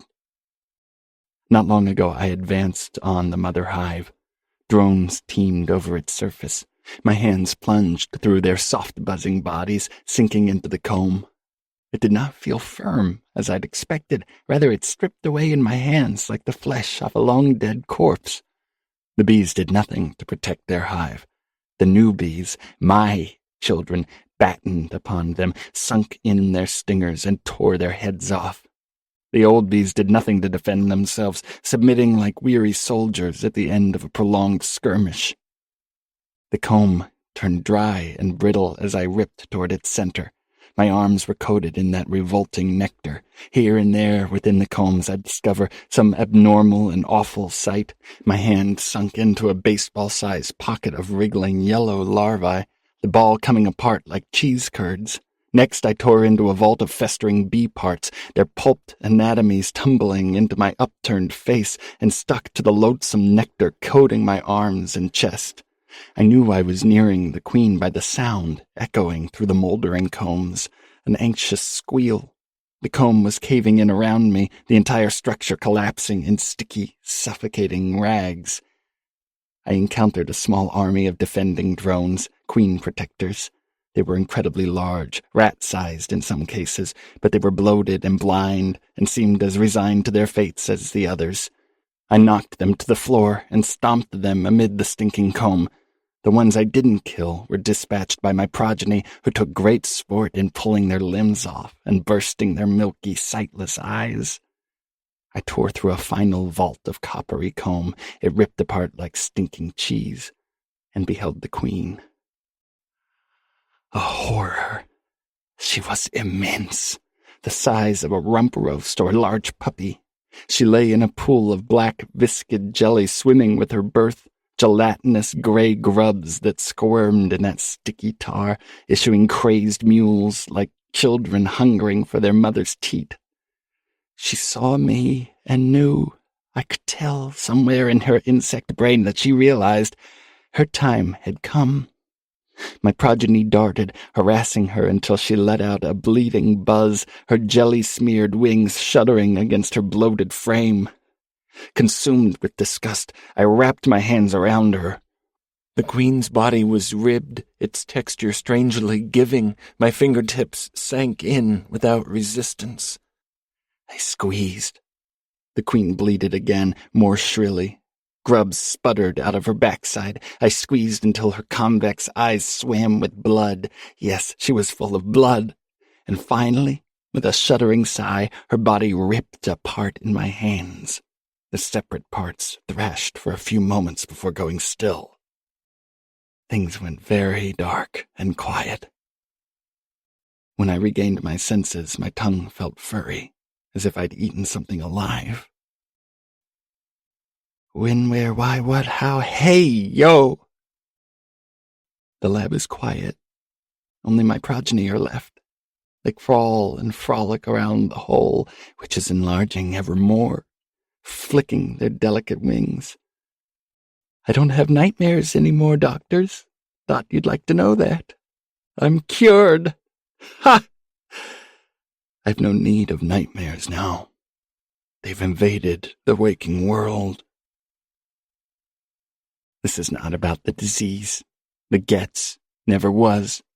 The Getz was simply the vehicle, the substance whose purpose was to ferry the valuable commodity, us, to the site of infection. The Getz was the tail we foolishly chased down the rabbit hole. There is no cure down here. There is only madness and malignant evil and death.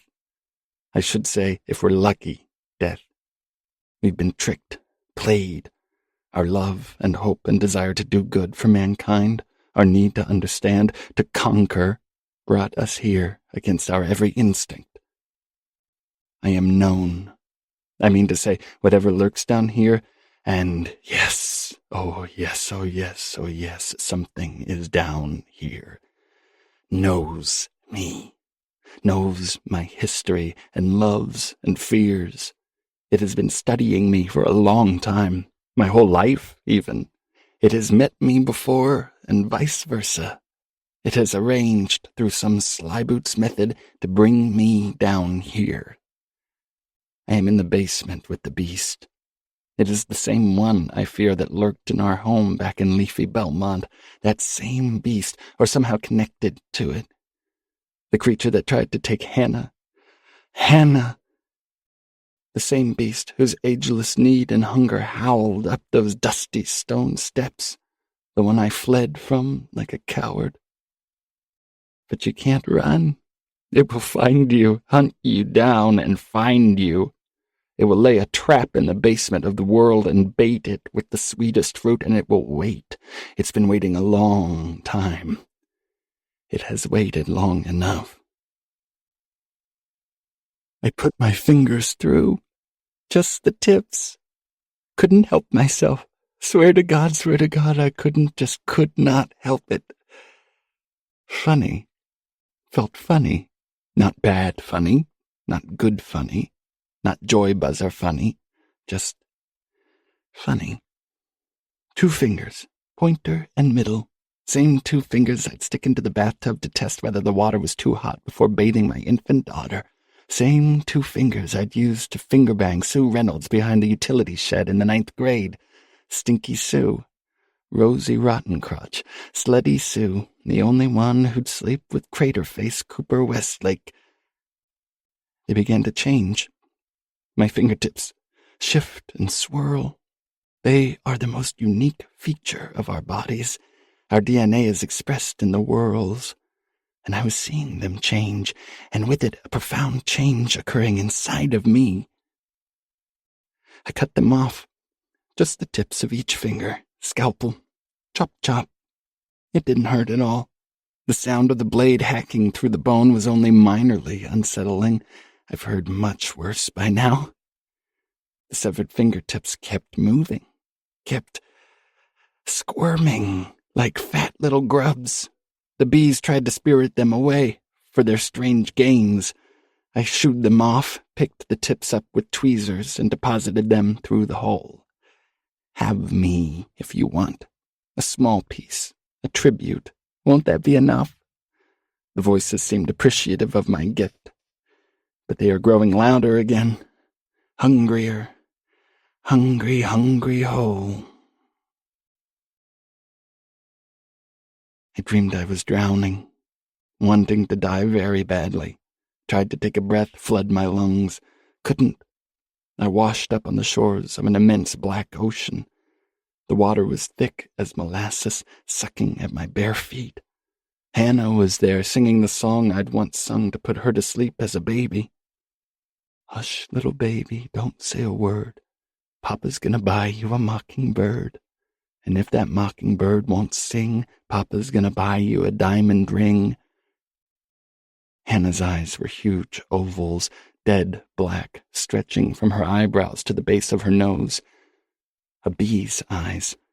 The flesh above her nose broke open, and a pair of antennae pushed through like bean sprouts from a pot of dirt. I awoke screaming, or laughing, so hard to tell. My bee children are cruel. They grow impatient, which leads to mischief. There are a few of the old bees left. My children make terrible sport of one of the old queen defenders. They've torn its legs and wings off. They pinch and slash it. I think they may have tried to copulate with it. Bee rape? Is it possible? If they conceive, what will that baby look like? The hole is much bigger now. The voice is louder. It's as if lips are pressed to the other side of that dark, glittering sheen. If I put my ear to it, I'm sure I'd hear what those lips are saying. I want to put my head through the hole, want to kiss those lips. Whose lips? What's lips? Is that a bad thing to want? I won't put my head through. I am trying very hard not to. Put it through. Cut myself with a razor. Slashed my wrists vertically, not horizontally, the way you do when you're dead serious and not just squalling for attention. Mommy, Daddy, pay attention to me or I'll swallow a handful of kitty aspirin. No, I slit right down the ulnar artery, deep, deep slashes, serious as a fucking heart attack, you bet your ass, the best way to let out a whole Nelly gusher of blood. I healed. Almost immediately, I healed. I wept. Cut again. Wept. Jesus fucking wept. My children buzzed about my ears, stinging me. Bad mother. Don't hurt yourself, mother. Stay with us, love us, be with us forever. Fucking things. Fuck.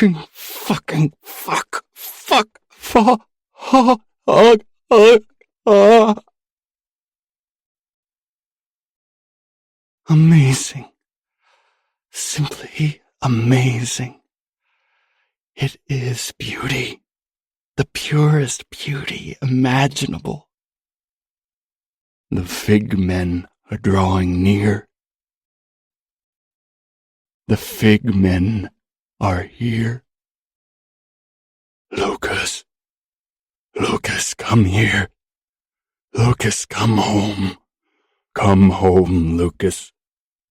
Come home, son. Daddy, come home. 19. Luke hurled the journal. Pages riffling, it struck the wall. He shook violently, goose flesh pebbling up his scalp. LB's head popped out from underneath the cot where she'd been resting, her eyes darting restlessly. Daddy, come home. Jesus Christ. He shouldn't have read it. He knew that belatedly, the same way he'd known he shouldn't watch a scary movie as a young boy, but Luke always had to watch, peeking through his fingers. The final 10 pages were partially glued with a rank-smelling substance, the honey produced by those bastardized bees, Luke could only guess, and the last few pages were dark with blood. The journal's final words seemed less written than etched. Each letter had torn through several sheets of paper, their impressions carving deep into the sheets below. The letters were huge slashes, horizontal or vertical, no curves. The O's looked like crazed cubes. Westlake must have wielded his pen like a knife, slashing each stroke several times, ripping and gouging them onto the page. Daddy, come home. It made no sense. Dr. Westlake had no idea who the hell Luke was, that he was a father, or Luke's tortured history with his son. Christ, they'd never met. Had Clayton mentioned him? Even if so, what would compel Westlake to write that?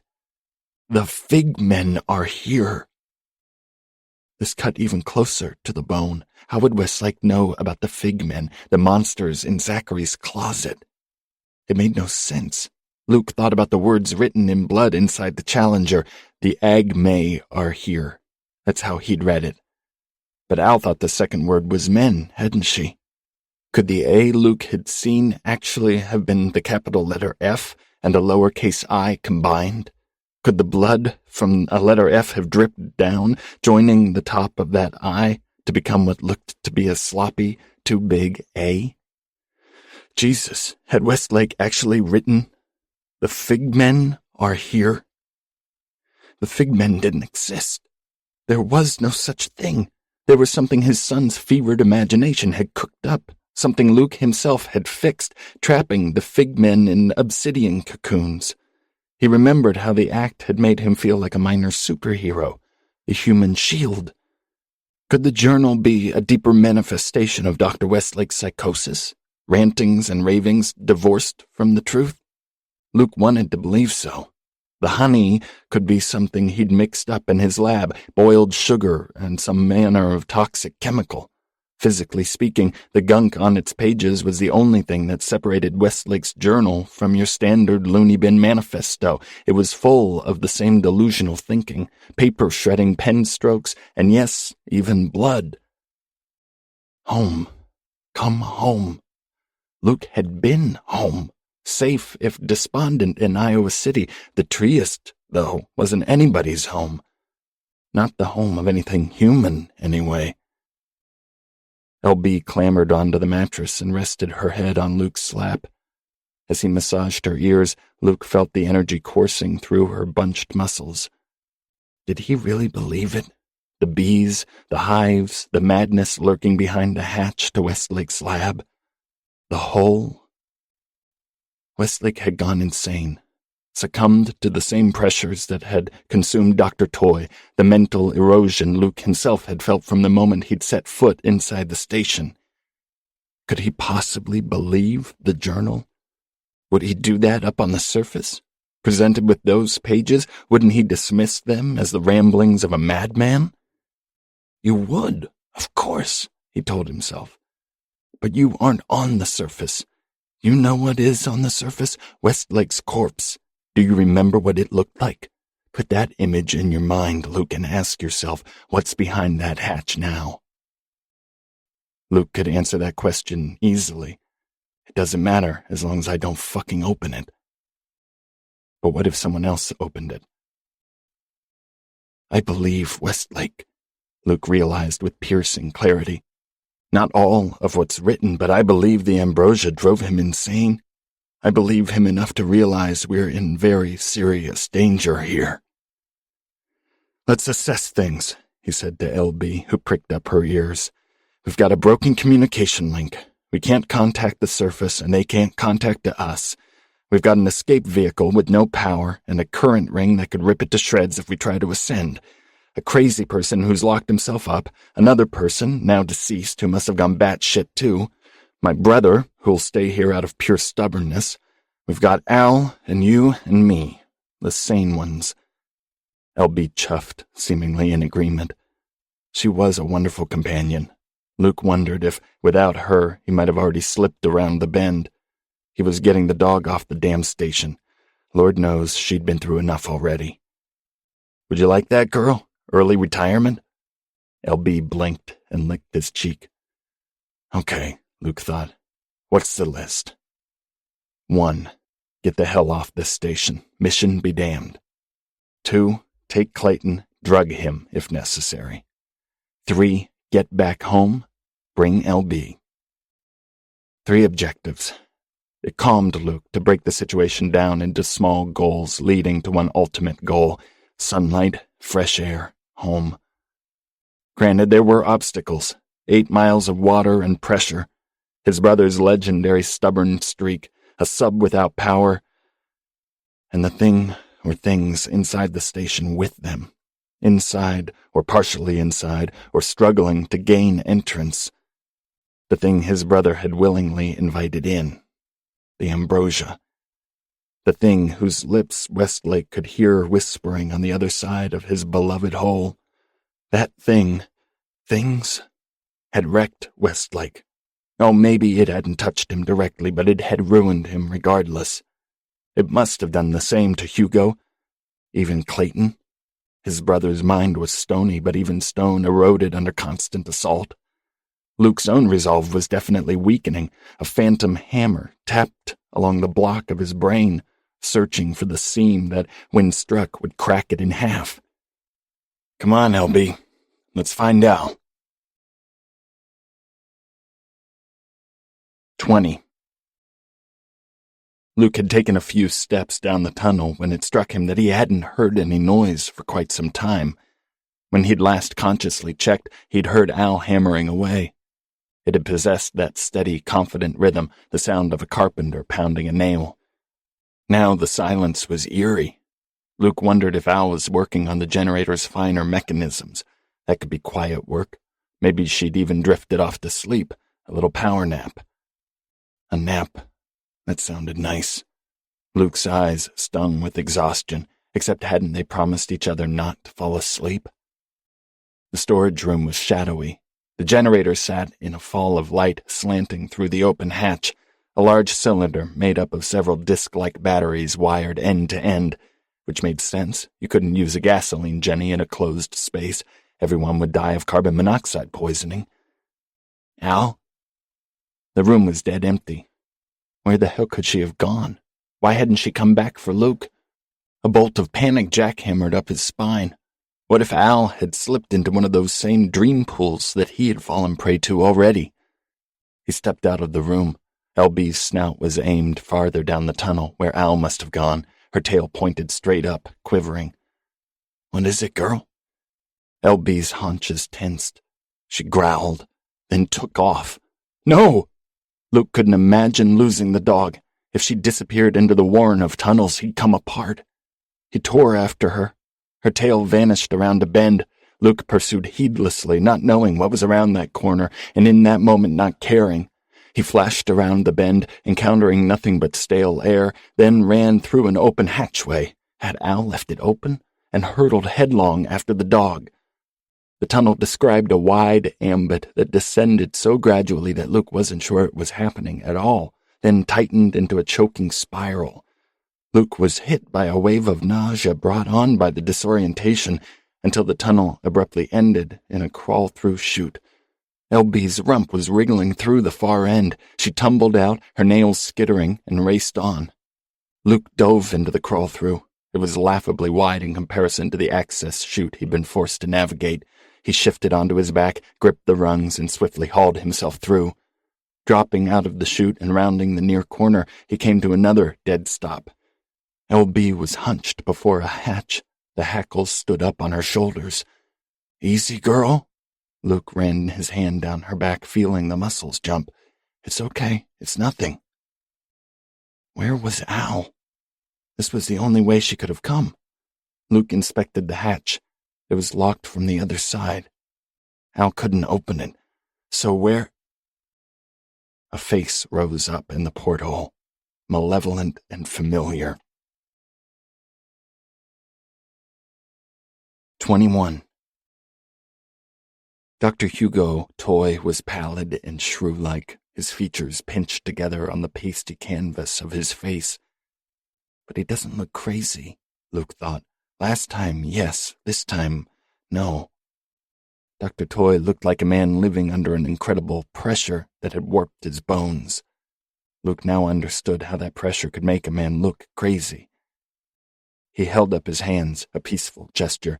Dr. Toy calculatingly eyed him. A scrap of paper slapped against the glass. Who are you? The paper withdrew. Luke Nelson, Clayton's brother. Dr. Toy nodded, scribbled quickly. Do you feel it? Luke nodded. Yes, everywhere. Dr. Toy shivered. Excitement? Anticipation? Cut yourself, he wrote. Luke's brows knit together. What? Dr. Toy slapped the paper against the glass. Cut yourself, cut yourself, cut yourself.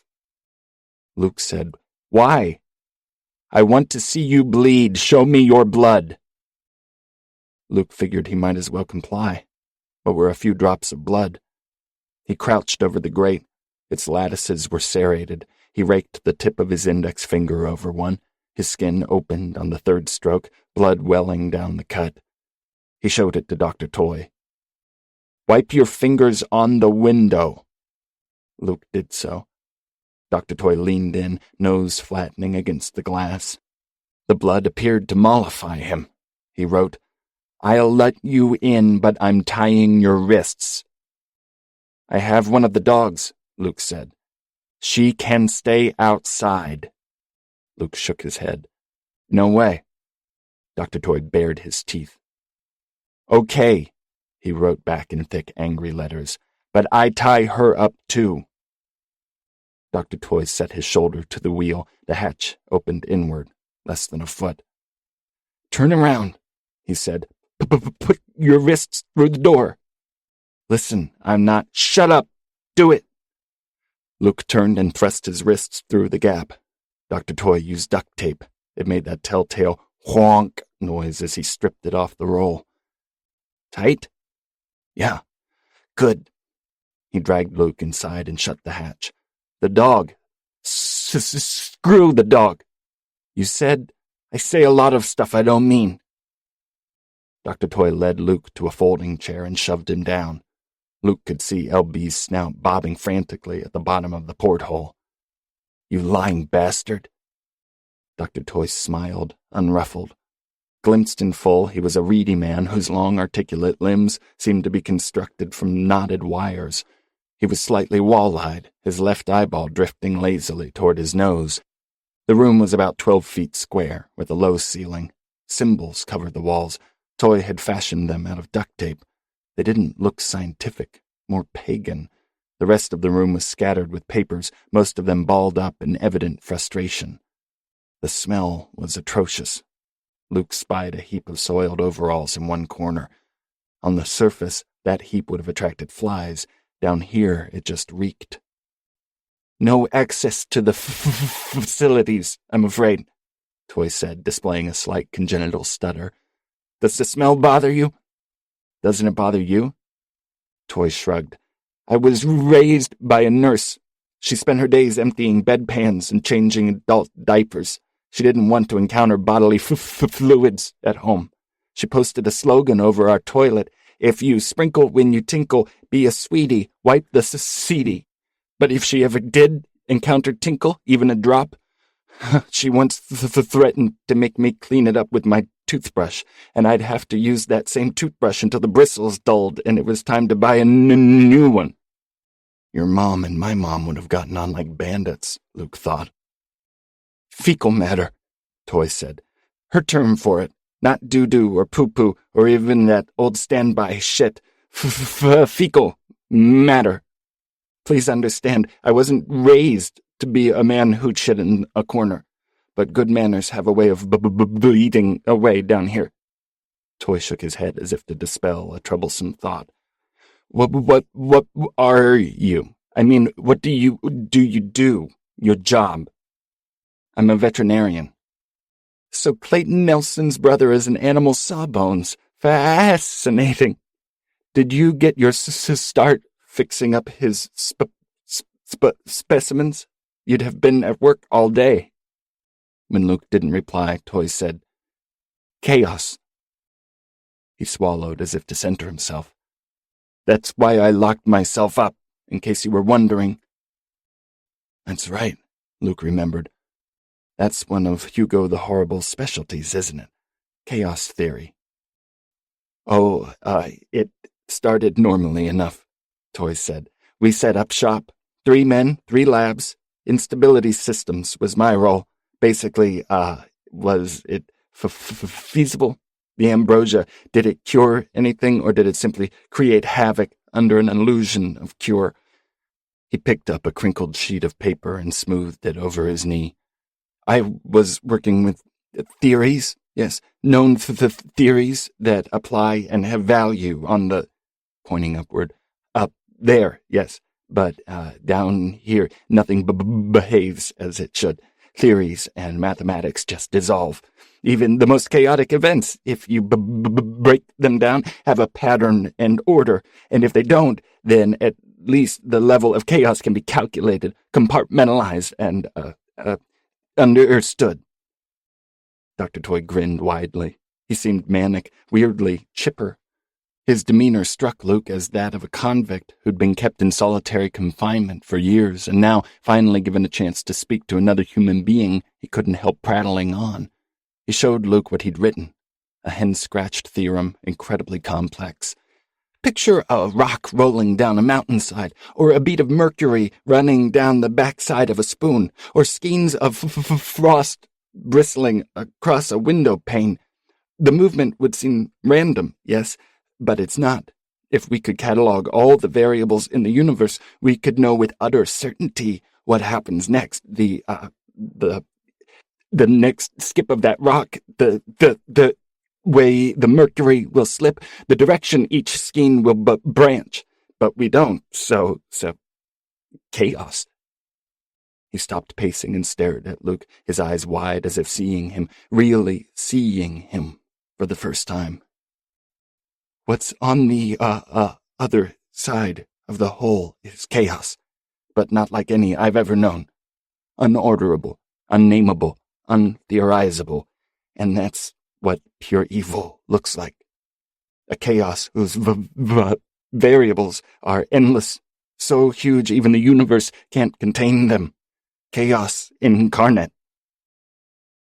Luke had stopped listening by then. One word stuck in his head like a shard of polished glass. Hole. The hole. Westlake's voice, ragged and covetous as Lucas remembered from those sound files. I put it through. Luke shifted in his chair. Sweat trickled down his back, soaking the duct tape. What hole, Hugo? Toy's eyes narrowed. You've seen one. Don't tell me you haven't. I read Westlake's journal. How is Cooper? Toy asked, genuinely interested. Luke blinked. The man clearly didn't know. I'm afraid he's dead, Hugo. He took one of the challengers. He was dead by the time he surfaced. Toy's face twitched. Weird voltages raced under his skin. Luke said, in his journals, Westlake mentioned a hole. Like magic, a blade appeared in Toy's hand, a box cutter. He thumbed the mechanism. 2 inches of blade slid out. Toy lunged forward, grabbed the matted hair atop Luke's head, and pressed the blade to his neck. You're lying. You've seen a hole. Luke's breath came in shallow heaves. I haven't, he swallowed. The blade scraped his Adam's apple. But since I've been down here, I've felt like something has been trying to crawl inside my head. The blade pressed harder. Have you let it? Luke's pulse shivered behind his eyes and at the root of his tongue. No. The blade withdrew. This chaos, Toy went on as if he hadn't threatened to slit Luke's throat mere moments ago. It's orderly. There's the surface chaos, you could say, like a tangle of leaves and twigs laid over a trap. A camouflage of chaos with something very logical and cunning beneath, a guiding principle, or a modus operandi, the real master. Toy stood abruptly, kicking through drifts of paper to the nearest wall. Luke clenched his hands while Toy's attention was elsewhere, trying to pull his wrists apart enough to slip a hand free. Protective runes!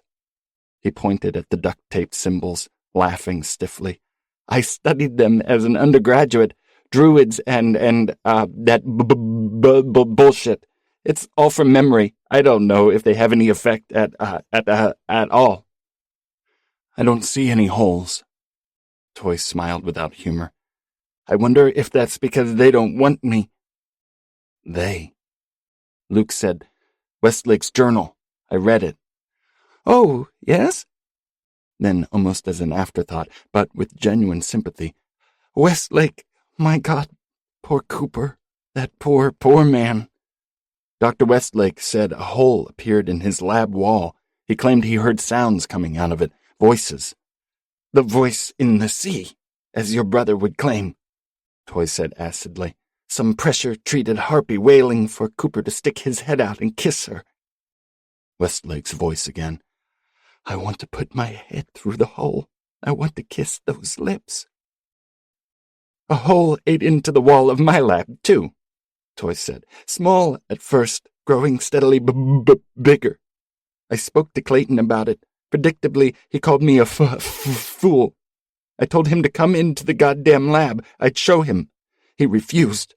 Of course, he probably had one blooming in his own lab, and Westlake too, as you say. He shook his head. Yet none of us acted. None of us told anyone. Fells, Alice, somebody on the surface. Why? Because it was so horribly exciting. A hole in Dr. Toy's lab? Luke had gotten a glimpse inside Toy's lab when they arrived on the Trias. Its porthole wasn't coated in black ichor, like Westlake's, or draped like his brother's. Luke hadn't seen a hole. Of course, it could be in a blind spot. It wasn't worth challenging Toy on it. Luke worked his wrists, testing his bonds. The sweat oiled his skin. The tape was surrendering its hold in increments. Professionally, I'm never more alive than when I'm on the cusp, Toy went on. With surgeons, it's when they're in the cut, wrist deep inside a chest cavity. For me, or for your brother and Westlake, poor man, it's when we're on the verge of a breakthrough, of, yes, unlocking some previously unknown system that our world operates under. And that's how you felt down here. Yes, if only we can just learn more, see how the ambrosia, how it operates. But that's the problem. It has no stable base. It's always shifting. Worst of all, it knows. It understands our needs and desires, knows how to dangle that carrot at the end of the stick. By the time we felt the noose around our necks, it was too damn late. We are in a Skinner box, Dr. Toy said with a sick smile, the kind of expression a slipshod mortician might tease onto a corpse's face. Operant conditioning chambers, to use the scientific name, designed by B.F. Skinner, that old sadist. You put a rat in a box with an electrified grate, 2 buttons on one side of the box, red and green. Push the red one, get a treat. Push the green one, get a shock. Or vice versa. Vary the pattern however you want. Push either button and you get a treat, say. Or either button earns the subject a shock. And don't you see? The Trias is the box. We are the rats. And whatever's on the other side of those holes are the scientists. They're watching us, seeing how we react.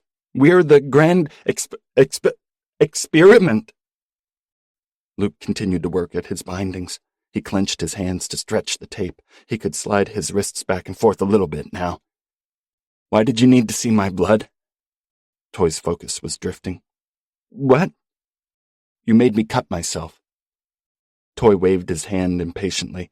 It gets inside you, you understand? And once it's there, you're not yourself anymore. It has ways and means to gain entry. You've heard it, yes? It has a powerful pull, very, seductive. I've heard it, said Luke, though he hadn't heard anything, just those sly fingertips worming against his skull. Cooper came by not long ago, Dr. Toy said. He looked awful, his neck covered in sores. I couldn't let him in, he said with a touch of guilt. I opened the hatch only enough so we could talk. He sounded as bad as he looked. We talked about our children. We both have daughters. Jennifer, my own precious child. She's sick. She's got the disease, as Cooper called it. She started spotting a month ago. I'm so sorry, said Luke. We were performing trial runs on the Hesperus when my wife called to inform me. At the time, I was worried that I wouldn't be able to operate in enclosed spaces. Claustrophobic. He gave Luke a look that said, You know what I'm trying to say. I was just about to ask them to send someone else instead, but then Jennifer So I came. I had to, for her.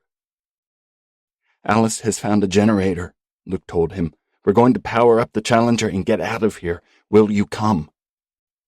Toy favored him with a look of utter pity. Oh, you poor devil. Do you really think they're going to let us go? Luke had stretched the tape to where he might be able to pop a wrist free, but he'd have to stand up to get the momentum needed to... Shit! Hell invaded the tryst. 22. A section of the ceiling dented down, a jaggedly fang that struck Toy with tremendous force, knocking him flat. His skull hit the floor with a hollow, ringing note. Luke jerked his arms. The tape was unraveling. He felt a ragged edge flapping against his fingertips.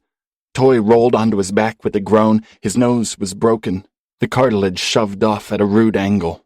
The children's footsteps intensified. They danced a mad tarantella now. Track!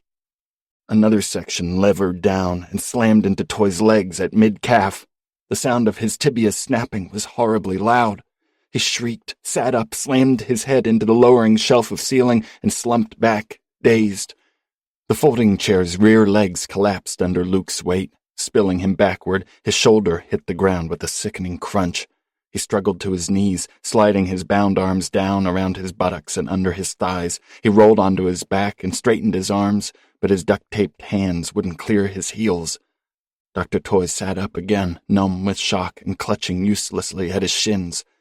Blood spritzed in thin jets, pulsing with the wild beat of his heart, slithering across the floor and soaking into the bald papers. Luke's mind fused shut. He understood how hares caught in traps could die of fright. He couldn't yank his fucking hands over his heels. It was a physical impossibility. He was like some moron jerking at a locked door in hopes it would open. He'd literally gone stupid with fear. The ceiling shuddered, rolling a few more inches up Toy's legs. He howled as his hands scrabbled mindlessly at his knees. It was just as Alice had described. The ceiling of the tryst ballooned and bubbled, its nature more rubbery than metallic. It groaned and shrieked but did not rupture. Not yet. The sound of the man-made barrier fighting the pressure of water was terrifying, the trillion-dollar miracle polymer buckling by degrees, popping and splintering as it flexed. It was an arm-wrestling match, nature versus the works of man, where one competitor was grinding himself to a steady advantage. "One leg at a time," nattered a voice inside Luke's head. "You can't clear both heels at once, dummy. Drop your arms, bend one leg, and try again."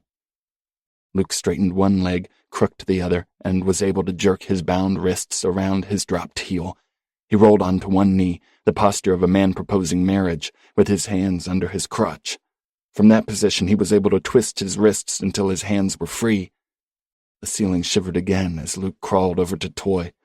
When Luke touched the man's shoulder, Toy unleashed a desperate, keening scream that made Luke flinch.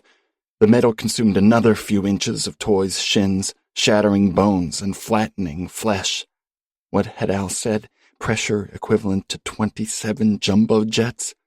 The ceiling rolled over Toy's legs as if his overalls were filled with styrofoam packing peanuts.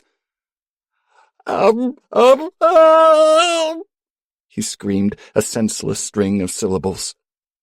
The roof trundled over Toy's kneecaps in a slow, persistent advance.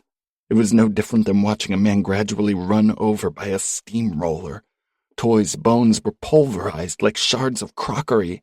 The veins in his wrists and neck stood out in horrid, blood-bulged strings under his skin. Luke grabbed Toy's shoulders as if it was possible to pull him away from this fate. The man's arm was tensed tight, the blood pumping it to a freakish density. A rope of blood ejected from Toy's mouth, unfurling like a scarlet ribbon from a New Year's Eve party favor. His eyes rolled back to their twitching, vein-threaded whites as he shuddered in a sickening dream state. "Go! He's done for! No saving him, Luke! Get the hell out of here!" Dumbly, Luke jerked at Toy's arm even as the roof dented inward at him, its murderous weight no more than a foot from his head. He figured the pressure might sever Dr. Toy's legs. Luke pictured it the way a hot dog gets sliced off the link at a factory, a quick snip between two sharp blades and 6 inches of pink processed meat drops into the hopper. If so, Luke could drag Toy out and maybe, with any luck, cauterize the stumps before he died of blood loss. But the pressure was knowing. Toy's legs were merely crushed, leaving an inch or so of clearance to the floor. The foam popped spastically as the ceiling trundled over Toy's thighs, blood spraying in pressurized fans, then over his hips, which shattered and flattened with a percussive jolt that shook his entire frame. The sight reminded Luke of butterflied chicken, its spine snapped with one deft downward thrust of a chef's palm. Toy's face was greasy with shock. The gamey stink of adrenaline poured off of him. The ceiling pushed drifts of paper forward. The balled-up wads accumulated at the sides of Toy's body like dust bunnies around a bedpost. The metal rolled over Toy's chest, but only enough to crack his ribs, which snapped with the sound of black cat firecrackers. "It's savoring it," Luke's mind yammered. "Whatever it is, this thing or things, it's taking its time now." Dr. Toy's eyelids sucked around their edges like the papery mouths of suckerfish. Blood burped from his ears in fits and starts like sludgy water from a tap that hadn't been used in some time. Toy vented a volley of gluey, pig-like squeals. How was he still alive? The roof bellied down menacingly, striking Luke and knocking him aside. He stood and staggered to the hatch. "I'm sorry, so sorry, Hugo." He spun the wheel and glanced back just as the ceiling flowed over Toy's head in an awesome wave. Toy's skull bulged in its overtaxed wrapping of skin. "No, no, no, no, no." Toy began to laugh.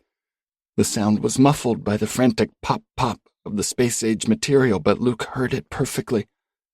Horrifically, insanely, it was the laughter of a child. An infant's laugh, his son Zachary's laugh, that high, wheezing, out-of-control titter he used to make as a toddler when Luke pressed his lips to Zach's belly and blew a raspberry, a zerbert, he'd called them, that being the sound it made. Zerbert! Zerbert! Toy's skull split with an ear-rending crack. The skin tore apart in a perfect horizontal seam, a tight smile splitting his scalp. Tremendous pressure forced Toy's mashed and twitching brain through the split. Luke threw the hatch open as the metal ballooned toward him. He shoved it shut just as the ceiling flowed against it with a hissing crinkle. The porthole glass webbed. Luke backed away and tripped over LB, who skidded backward on her rump. Luke watched the porthole with bulging eyes. He expected the glass to break and that flexible material to flow through. He pictured it stretching like taffy to project in a blunt spike, splitting his head in half as it came. But it didn't. The glass held. The Triest shivered. The walls seemed to expand like a pair of lungs, inhaling a slow, contented breath. The station settled, and there came suddenly a persistent silence, a creeping, secretive silence that carried down every tunnel. Part 5. The Honey Pot. 1. Luke found Alice in the main lab.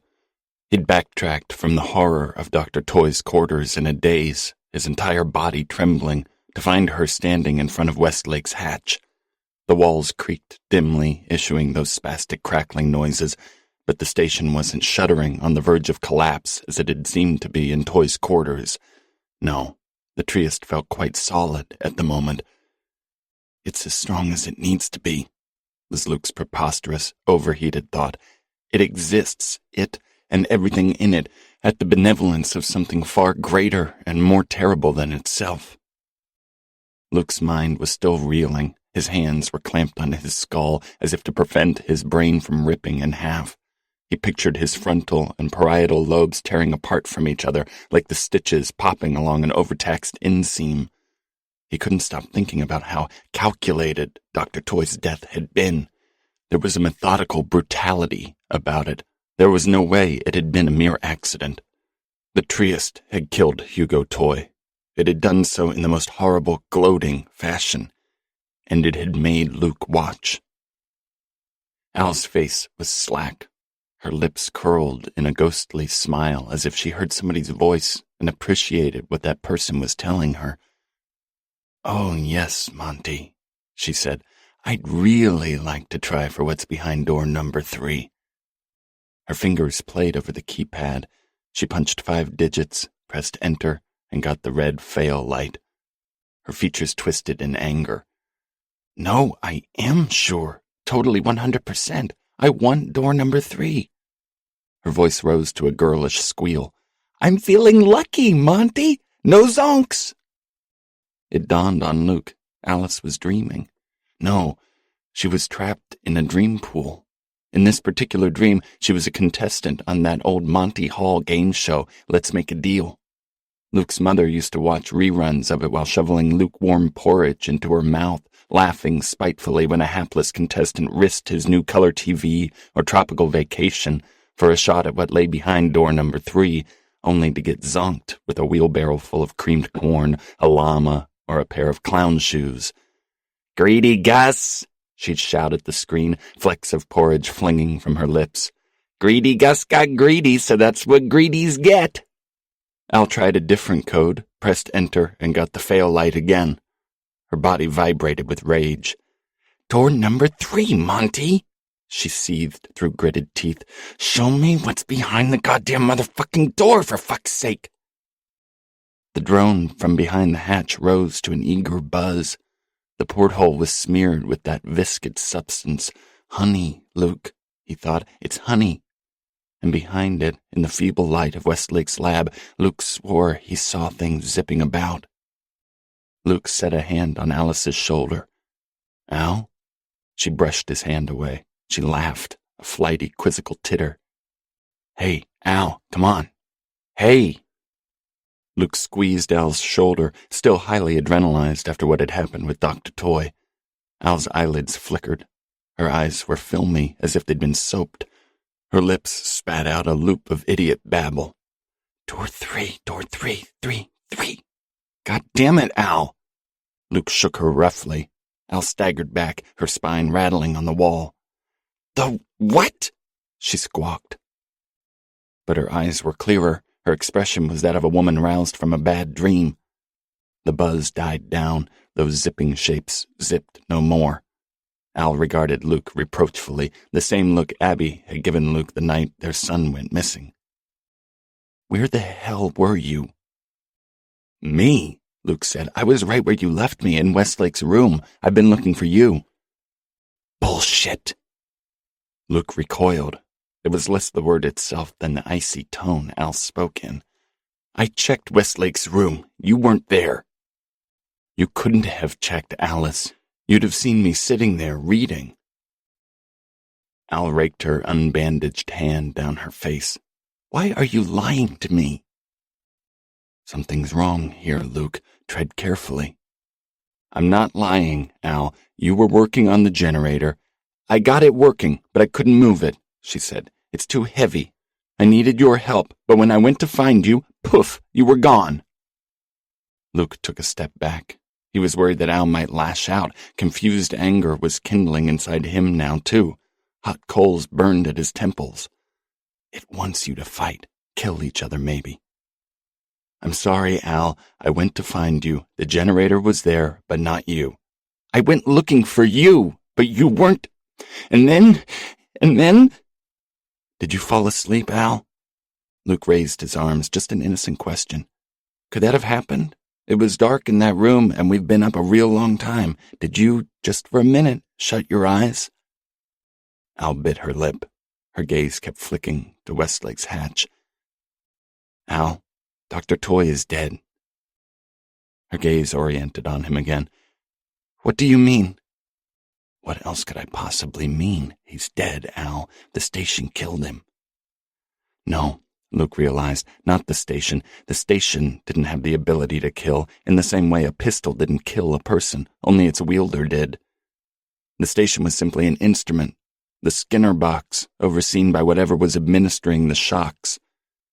After I tried to find you, LB dashed off, said Luke. I followed her. She led me to Hugo. Al slapped herself hard. Her eyelids had been sinking closed. She slapped herself again. The sound, a sharp spack, made Luke wince.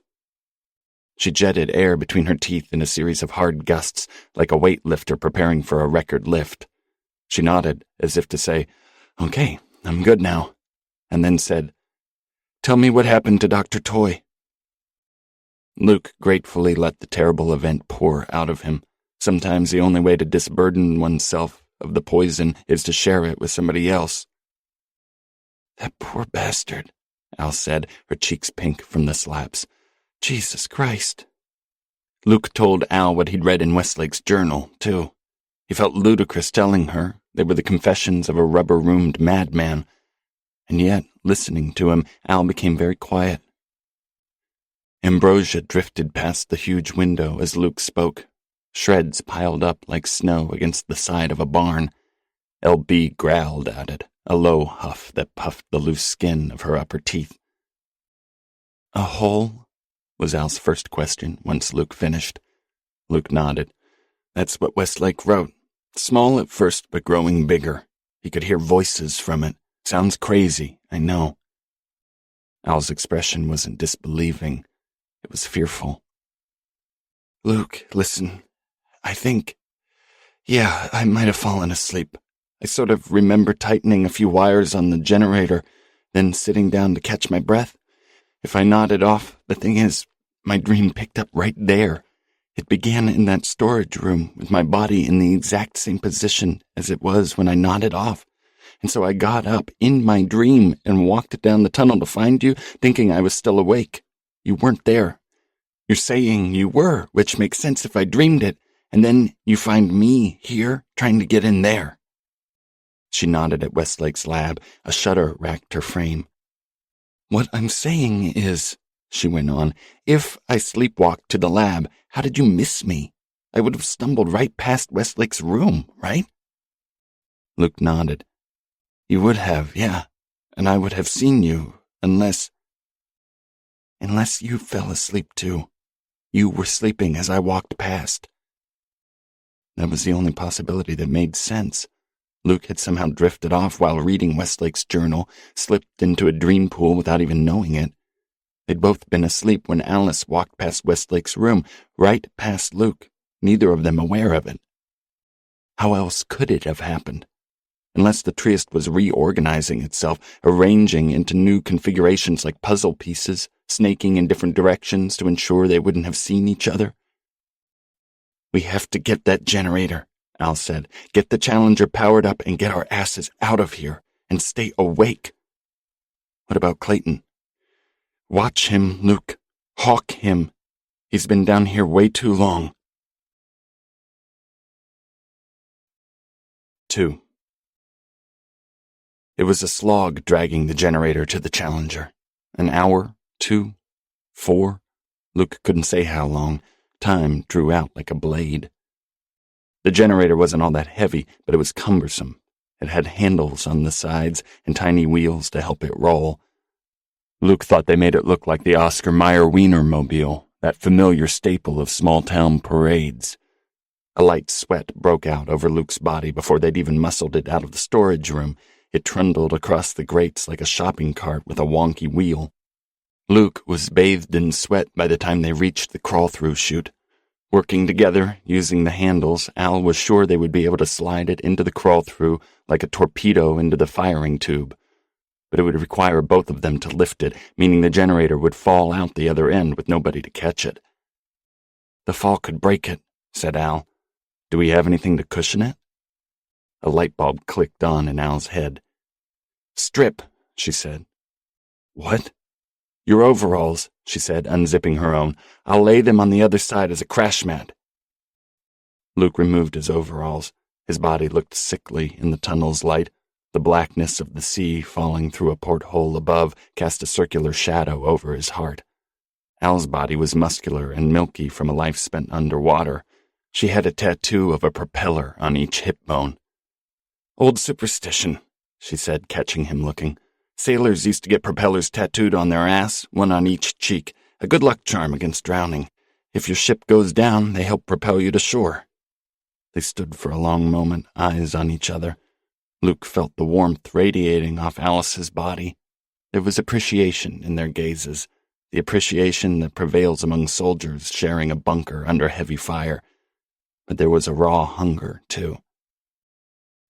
"Right," she said, breaking eye contact. "Back in a jiff."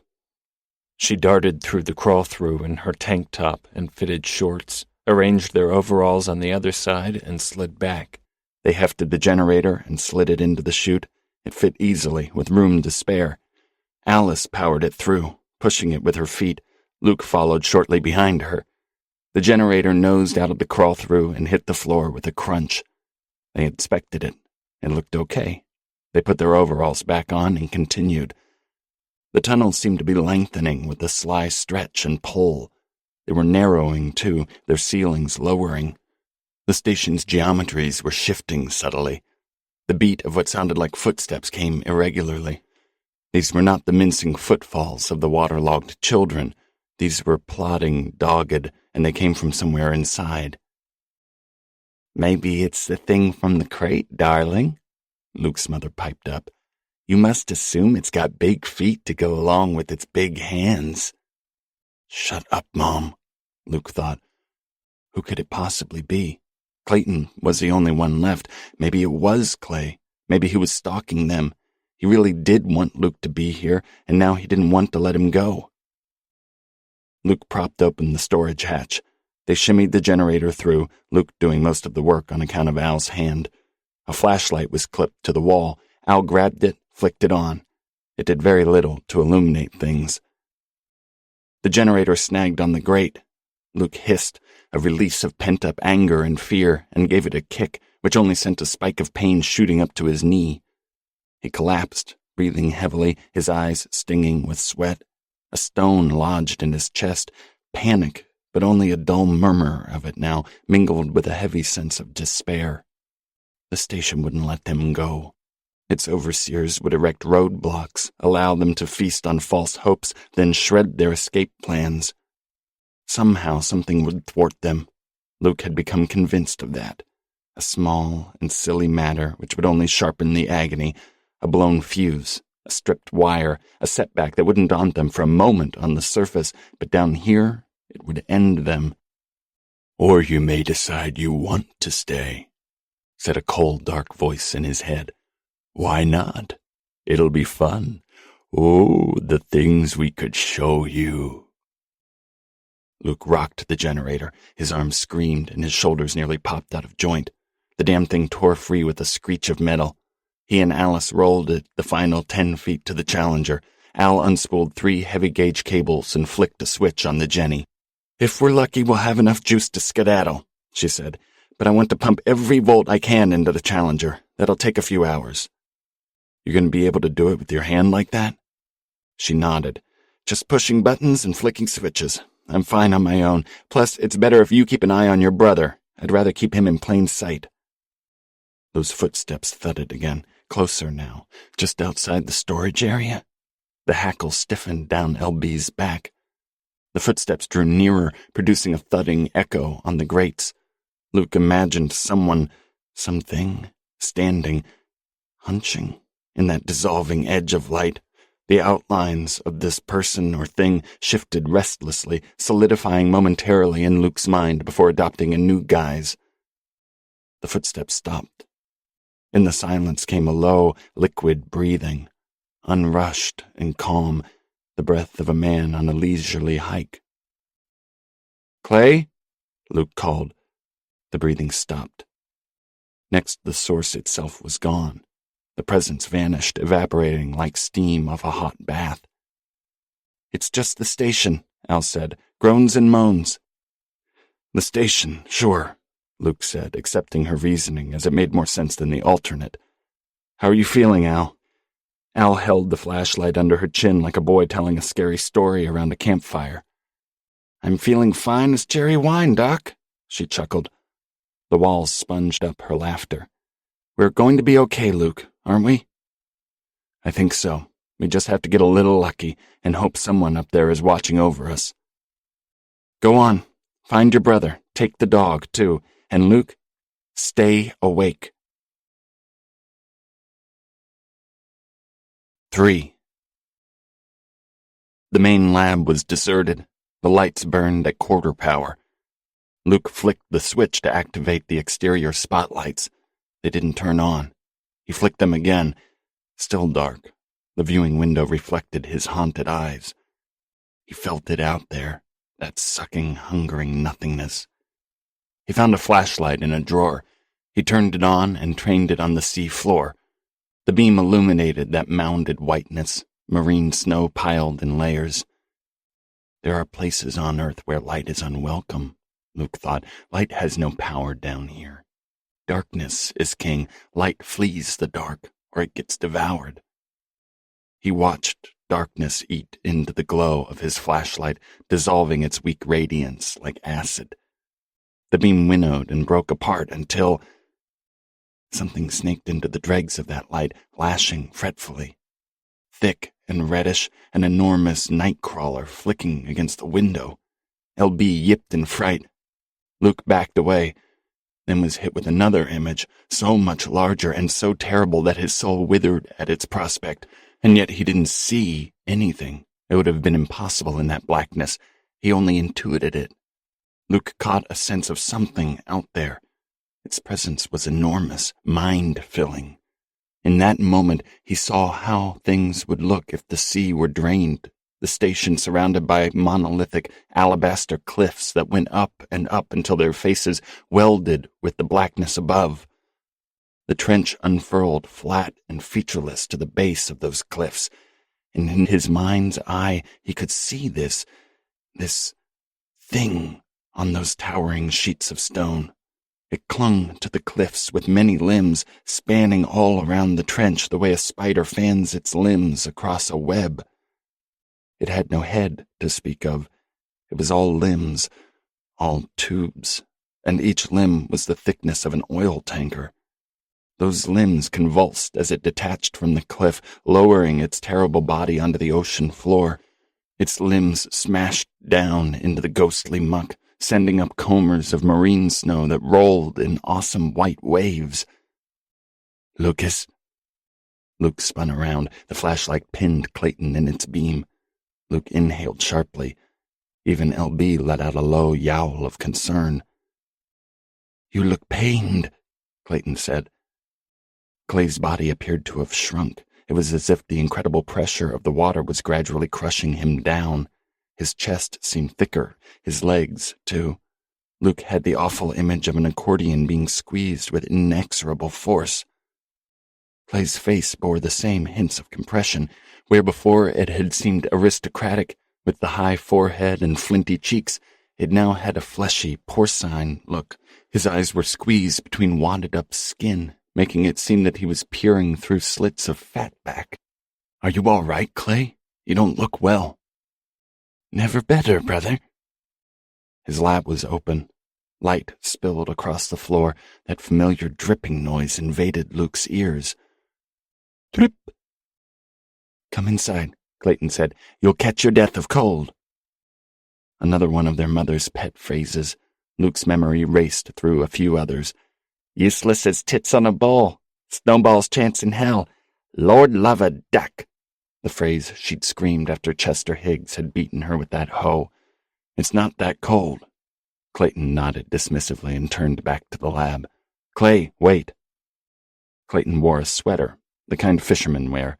His left hand was swaddled in gauze. His left arm seemed thicker than his right. Luke figured the whole limb was encased in bandages. God knew what lay underneath. "Dr. Toy's dead," Luke said simply. "The ceiling caved in. Crushed him." "That's too bad," said Clayton. "Christ, Clay, did you hear what I just—" "No, of course you did. Westlake, now Toy. The ambrosia is— It's not what you think it is." Clayton scoffed. "It's simply a substance, Lucas. A tool." So goddamn sure of himself. He never learns. "Do you have any idea what was happening just behind that door?" Luke pointed at Westlake's lab. "What still is, for all we know? 2 men have been killed by... I don't know what. It's all linked. The station, the ambrosia, and... whatever controls the ambrosia." Clayton said, "Do you have any idea how stupid you sound? Westlake went crazy. By the sounds of it, Toy died in a structural collapse, both of which were known threats. Men have perished underwater in such circumstances before and will again. It's the danger of working this deep." Luke wanted to grab Clay's arm, his unbandaged one. The prospect of gripping the other arm was wildly revolting. And drag him to Dr. Toy's destroyed quarters. He wanted to show Clayton the metal pulsing in the ruined porthole. But he knew it would be useless.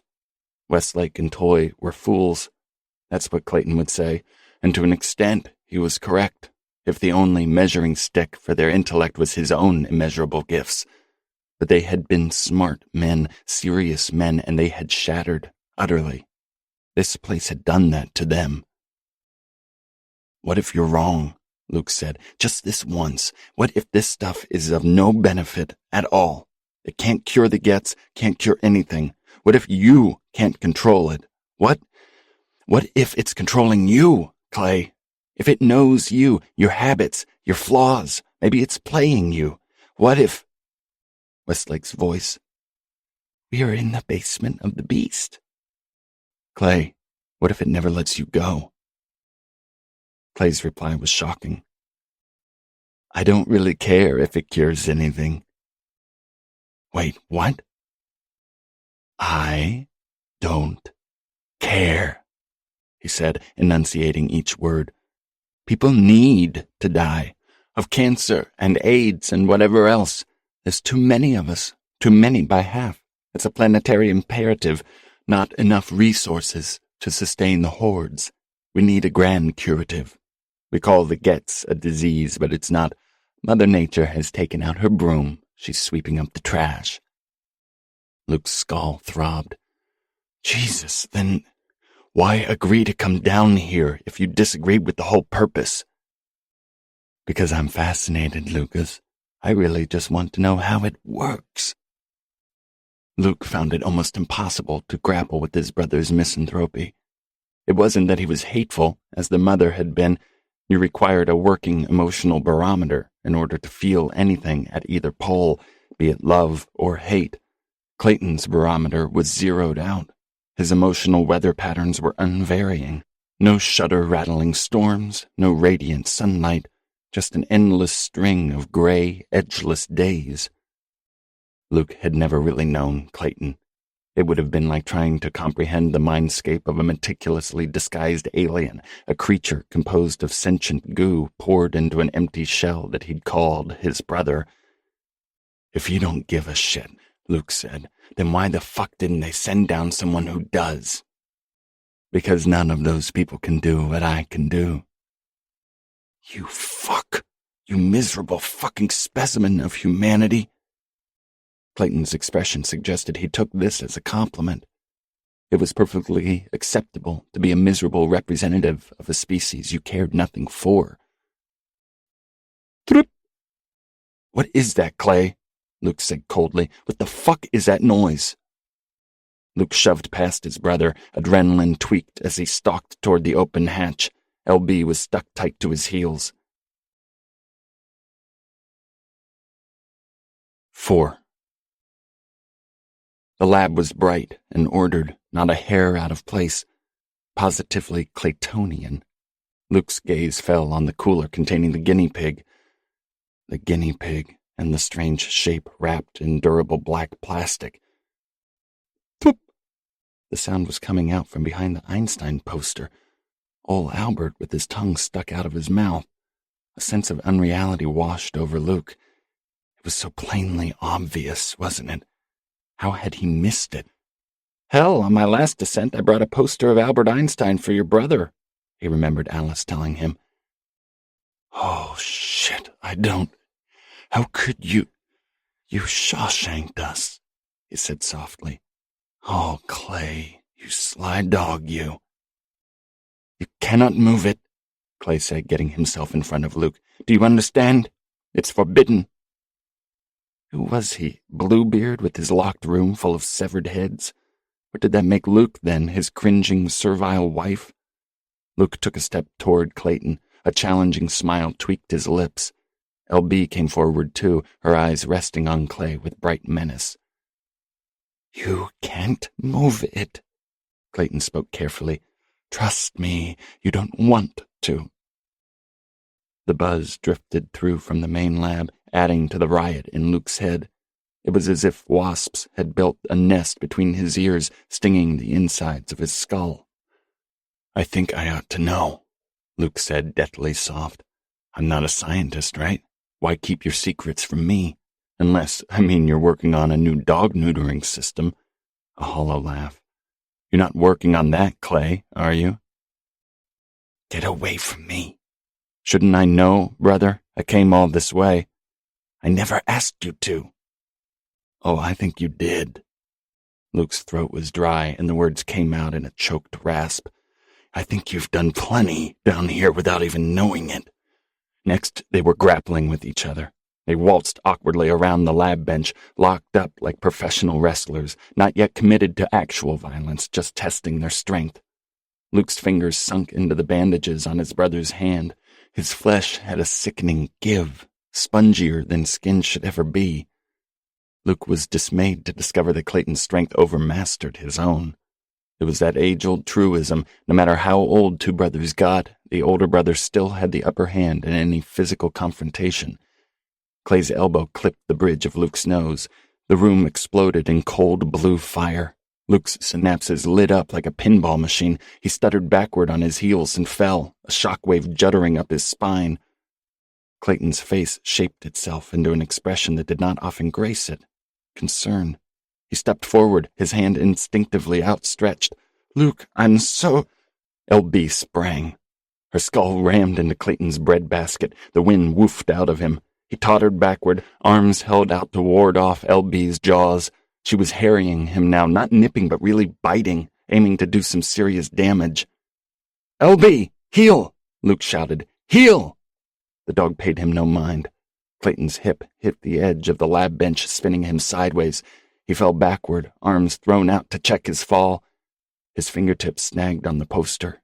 A look of helpless panic entered his eyes. The poster stretched. For a heart-stopping moment it appeared as if it might hold. Then it ripped from its hooks and fluttered down onto Clayton's chest. Dear Christ, Luke thought.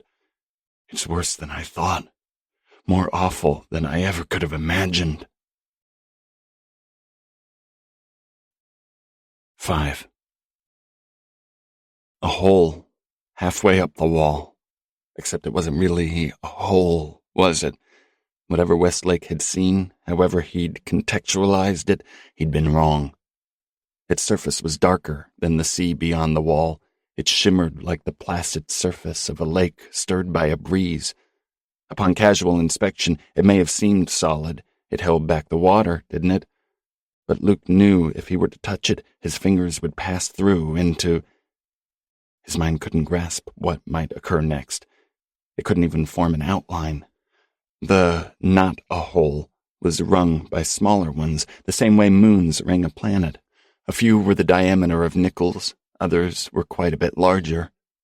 The hole... Stop calling it that, Luke. A hole is ordinary, and of this world this is something else entirely. The whole thing followed the curve of the wall. Luke could see a heating pipe running beneath it. The whole thing, the rift, glittered dully around its edges. It was growing. The smaller holes appeared to be enlarging too, nibbling into the wall. A new sensation. Fishhooks sunk into Luke's brain, tugging insistently. He leaned toward the hole, the pain of his nose forgotten. He felt no danger, not an imminent sense, anyway. A voice buried in his subconscious warned him not to trust that sense of calm, but... Yes, he trusted the hole. Oh yes, he trusted it completely. More than he trusted the structural safety of the tryst, in fact. He tasted blood on his tongue, but this, too, was a faraway sense. The hole, it's not a goddamn... But it was a hole, wasn't it? Sure it was. What was a hole, after all, but a doorway? A split in the surface of things, an absence of matter. You could fill that absence with any old thing, couldn't you? Put a lid over it, keep everything precious hidden from sight. You could bury dangerous things in holes, too. Holes were good that way. Holes kept secrets. Holes and standing pipes and tickle trunks, yes, those too. We buried bodies in holes, and the dead were the best at keeping secrets. If a hole was big enough, well, you could hide any old thing at all. Something was coming through the hole now. Its surface split as a wriggling tongue pushed itself out. It's ambrosia, Luke realized, icy splinters filching into his heart. This is how it gets inside the station. It's how Clayton's been collecting it. The ambrosia slipped through the hole and dropped, thwoop, into a small collection vessel Clayton had affixed to the wall, which had also been hidden by the poster.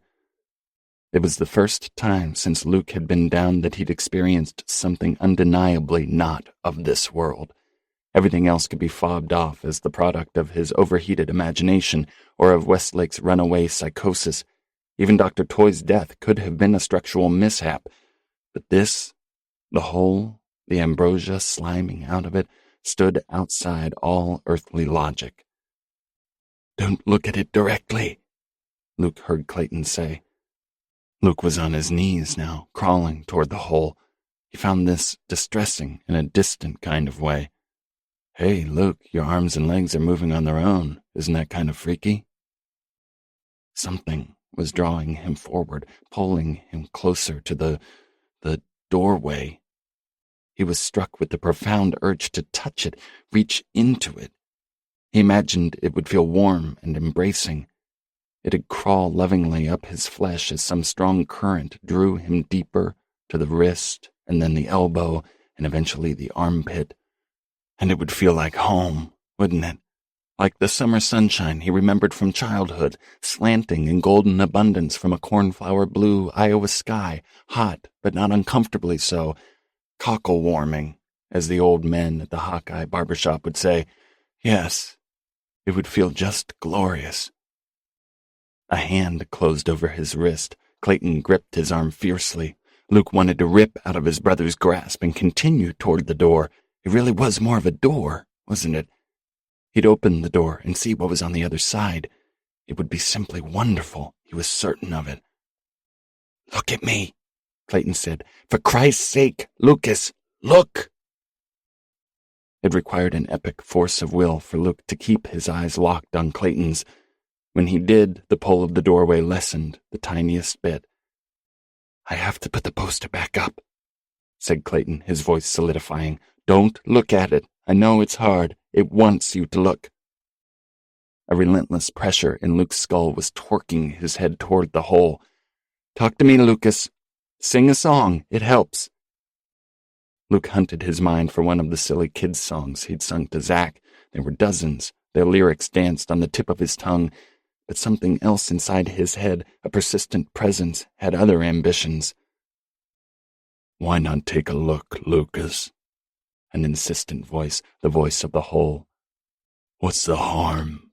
Little door, open me up. One quick peek. You know you want to. Or touch it. Why not? I bet it feels just dandy." The urge to look was almost sexual. Luke felt the need twisting in his groin with giddy excitement. His penis throbbed with it. There was an unpleasant burn high in his sinuses, as if he'd just dived into an over-chlorinated pool. Except it was a dreamy feeling, too, vaguely childlike. The need to peer into a darkened closet, if only to assure himself nothing was inside. But what if something was inside? And what if it could bite? "The wheels on the bus go round and round," Clayton sang. "Round and round, round and round." "The wheels on the bus go round and round," Luke joined in. All around the town. The wipers on the bus go swish, swish, swish, they sang together. Swish, swish, swish, swish, swish, swish. The wipers on the bus go swish, swish, swish, all around the town. Clayton picked up the poster. He approached the hole, his posture that of a man walking into a gale-force wind. The horn on the bus goes beep, beep, beep, he sang. Beep, beep, beep, beep, beep, beep. He hung the poster upside down, punching the paper through the hooks. Einstein's expression now appeared baleful, his tongue cocked at a lewd angle. As soon as the hole was covered, Luke's mind cleared.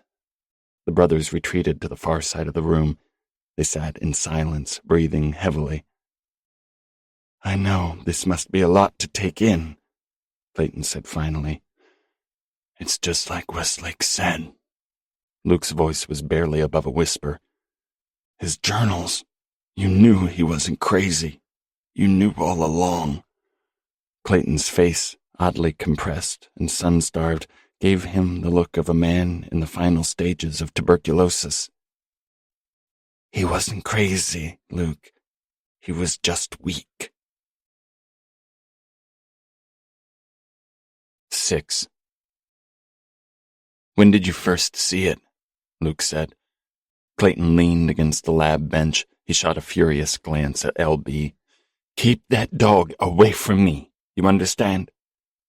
Luke grasped his nose and gave it a wiggle. The cartilage crackled. He tasted blood, thick and iron-like. He felt no anger, only a dull shock.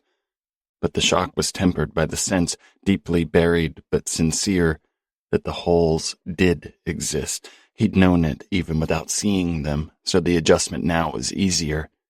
He wanted to hit Clayton, but there was something about his brother, expressed in his sick pallor and swaddled arm, that indicated he was suffering in a serious way. And what would anger solve? It would only rip them further apart and reduce their chances of survival, which was just what the holes wanted, he was sure of it. So Luke would stow his childish hurts and stay calm. Just answer the question, Clay. When did you see it? I don't know, Clayton said. It's tough keeping track of time. At first it was so small, the size of a penny, and it wasn't so much that I even saw it at that point. It was that I felt it.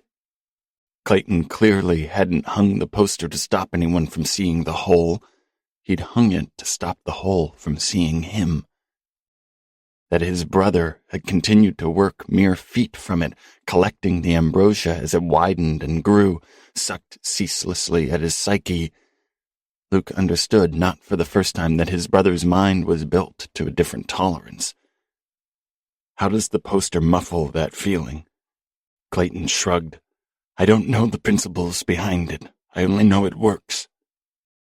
What if it only works because whatever's behind the hole wants Clay to think it works? Luke wondered. Could it be slackening its pull, letting Clayton believe his flimsy poster is worth a tinker's dam? And what if Clay's too far gone to realize he's being played in such a simplistic fashion? It was conceivable. The smartest people were often the stupidest, the most blind to manipulation, believing themselves immune to it. How much goo have you collected? Clayton's face puckered with distaste at the word goo. A good deal, he said. At first we didn't see any of it. Frankly, I'd begun to despair. We'd built this station already. A man had died to get it operational. Not that you care about him, Luke snapped. True, Clayton said without rancor. It was his job, as this is mine. But there was the expense to consider, too, in the trillions. And for days, weeks, there wasn't hide or hair of the substance that Trieste had been built to study. But the sensors began to pick it up, scraps drifting lazily around, like iron filings to a magnet, huh? Clayton shrugged again. I tried bait boxes filled with colorful shapes and reflecting mirrors, but it exhibited no attraction. It was there, Lucas. The ambrosia was there in tantalizing, taunting abundance, but I couldn't lay my hands on it. And then? Then it invited itself inside. Problem solved. In Westlake's journal, he said that you collected a sample in a vacuum trap, he said it was. I lied about that. Clayton's shrug indicated this could have been one of many lies he'd told. I didn't want him knowing about the hole. Westlake didn't want you knowing about his either, thought Luke. LB padded over to sit beside Luke. Her gaze flicked anxiously to the cooler. It's not safe, Luke said. The hole, rift, whatever. For Christ's sake, Clay, whatever's on the other side of these holes killed Westlake, killed him or drove him insane and made him kill himself. And I can feel myself slipping too. My mind coming undone little by little. Do we know what it is, Clay? Luke stared searchingly at his brother. Could it be some kind of... Christ, does it lead someplace else? Not into the sea on the other side of the wall, but another place entirely? Clayton said, That may be the stupidest thing you've ever said. The rage Luke had been struggling to tamp down exploded inside his brain, as if somebody had pushed the plunger on a detonation box wired to a stick of dynamite sunk into his most sensitive neuron clusters. You colossal fucking idiot! Clay, you're squirreled away in a lab thinking that hanging a fucking poster over something as powerful as that, jabbing his finger toward the hole, will do a goddamn thing. And you're calling me stupid?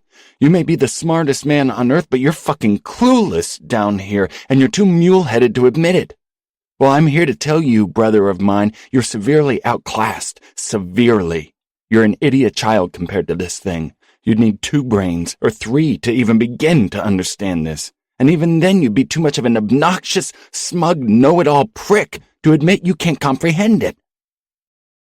Clayton withstood Luke's tirade as he always did, silently, motionlessly, but with a supercilious smile as if he were a shrink weathering the blatherings of a raving maniac. So you're under the impression that it's some kind of... what? Clayton's hands fluttered in front of his face. Ooh, spooky. A hole that takes you away to the land of Nod, or back in time, perhaps? Jesus, Clay, Luke said. There's a hole in the fucking wall of this station, which happens to be at the bottom of the fucking ocean. Lucas, listen to yourself. Calm down. It's nothing to be afraid of. Cautious, yes, but fear is a wasteful emotion. You're insane, Clayton. You have to be if any of this strikes you as reasonable.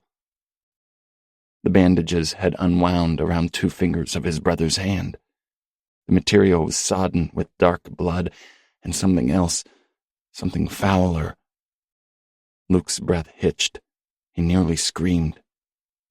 When Luke was a boy, his neighbor Cedric Figgs had developed a goiter on his neck. The massive, throbbing lesion resembled an unpopped zit. Never look at it, his father instructed. Why make him feel bad? But it had been almost impossible not to stare at Cedric Figgs's goiter. The eye was drawn naturally, as a child's eye usually is to such horrors.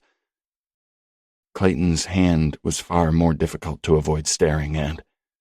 But Luke couldn't let Clayton know that he'd noticed, because if Clayton saw Luke's eyes dodging to his hand, he'd know that Luke had perceived what he'd done. And if Clayton knew, then it might know too.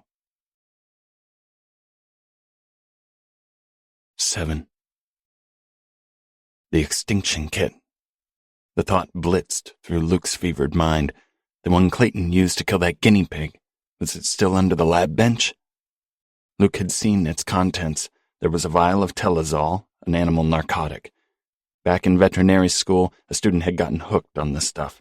The guy had been discovered in the drug lockup, limp as a cooked noodle. He'd nearly choked to death on his tongue.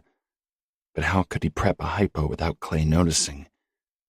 The next heartbeat, the lights went out. Luke was trapped in a bubble of pure animal panic.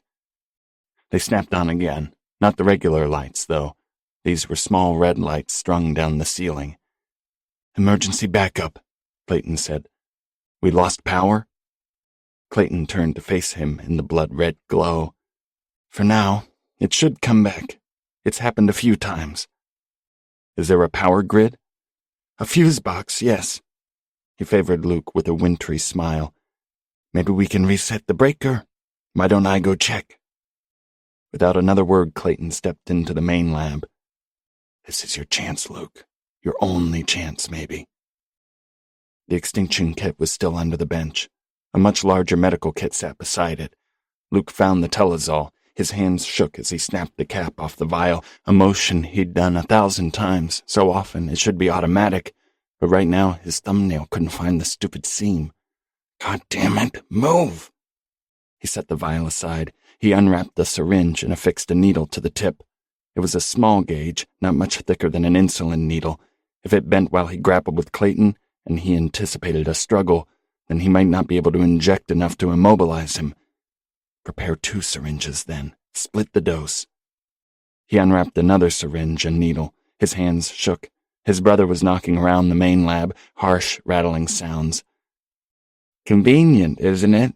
His mother said from the deepest pits of Luke's subconscious. The light's going out? What perfect timing for you, Almost as if it was predetermined, planned somehow. The red lights pulsed against Luke's eyes. He didn't care why the power had gone out or how. He had 30 seconds, maybe less, to make use of it. He shook the vial and tried to sink the needle into the rubber stopper, only to have it skate off the metal cap he'd forgotten was still on. His brother was thumbing breakers now. Luke could hear the heavy thunk as he reset them in turn. Had Clay noticed yet?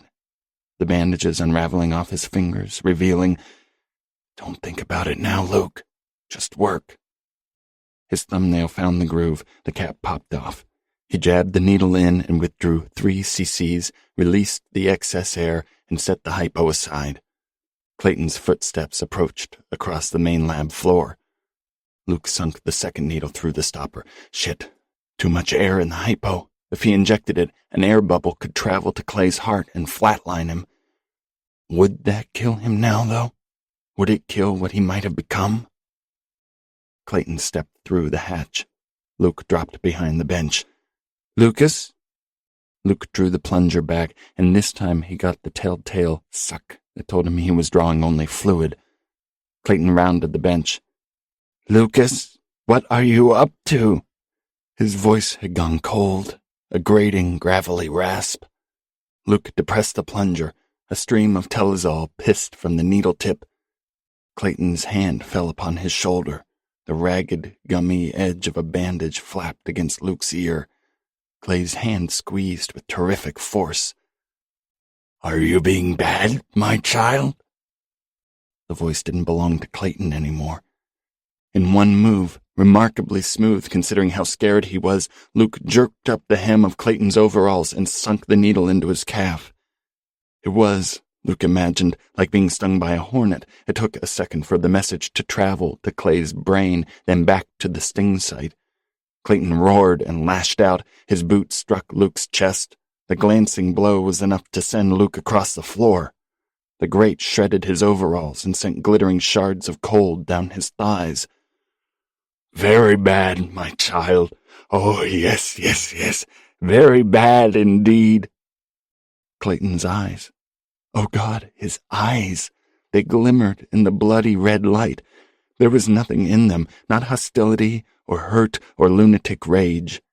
They looked like lead-colored marbles socked into the face of a stuffed animal. Those eyes rolled from Luke's face down to the hypodermic, which jutted straight from his calf, stiff as a diving board. Clayton's mouth pursed in a wry smile. Clever boy. Luke Crabbe walked away. Clayton pursued, sluggishly, dragging his leg. Clever, clever, clever. Luke's back hit the wall. He spun, disoriented in the red light, and scuttled away as Clayton made a clumsy and almost playful lunge. He moves like a child, Luke thought wildly, a baby learning how to walk. Luke tripped awkwardly against the lap bench. Clayton spun like a happy drunk, a blankly joyous look on his face. His leaden eyes widened, the look of a predator whose prey had stumbled carelessly into its midst. Clayton reached for Luke. His bandaged arm had elongated in some terrible way, his fingers stretching, each digit acquiring extra joints, a version of that terrible arm that had thumped out of the tickle trunk. LB charged at Clayton, snarling. With disturbing quickness, Clayton shifted his attention from Luke to the dog. He caught her deftly, almost lovingly. LB snapped and bit, her teeth tearing shallow grooves in Clayton's neck. His flesh tore all too easily, like tissue paper. "Good doggy." Luke scrambled up, hunting for the second hypo. The floor was scattered with bits of medical equipment. Gauze, a box of Band-Aids, a scalpel. Clayton's hand tightened around LB's ear flap. With one spastic movement, he tore it off. It came off the dog's head with a gristly burr, kind of like an obstinate sleeve torn off an old Letterman jacket. LB issued an electric yelp of pain. The second hypo had fallen halfway through the floor grate. The plunger was hooked precariously on the sawtooth metal. If the grate got rattled, the hypo could fall. Luke's fingers weren't long enough to reach it if that happened. His brother's fingers, however. LB strained in Clayton's grip, her legs scrabbling desperately. Clayton's smile widened, a madcap leer that threatened to split his head in half. Luke closed his thumb and forefinger around the hypo, pulling it carefully from the grate. He moved behind his brother, whose unearthly eyes seemed to track him from an impossible angle, telescoping like a snail's eyes, then rose up and sunk the needle into his throat. Clayton gargled and dropped the dog. The needle protruded from his neck. His bandaged arm flailed.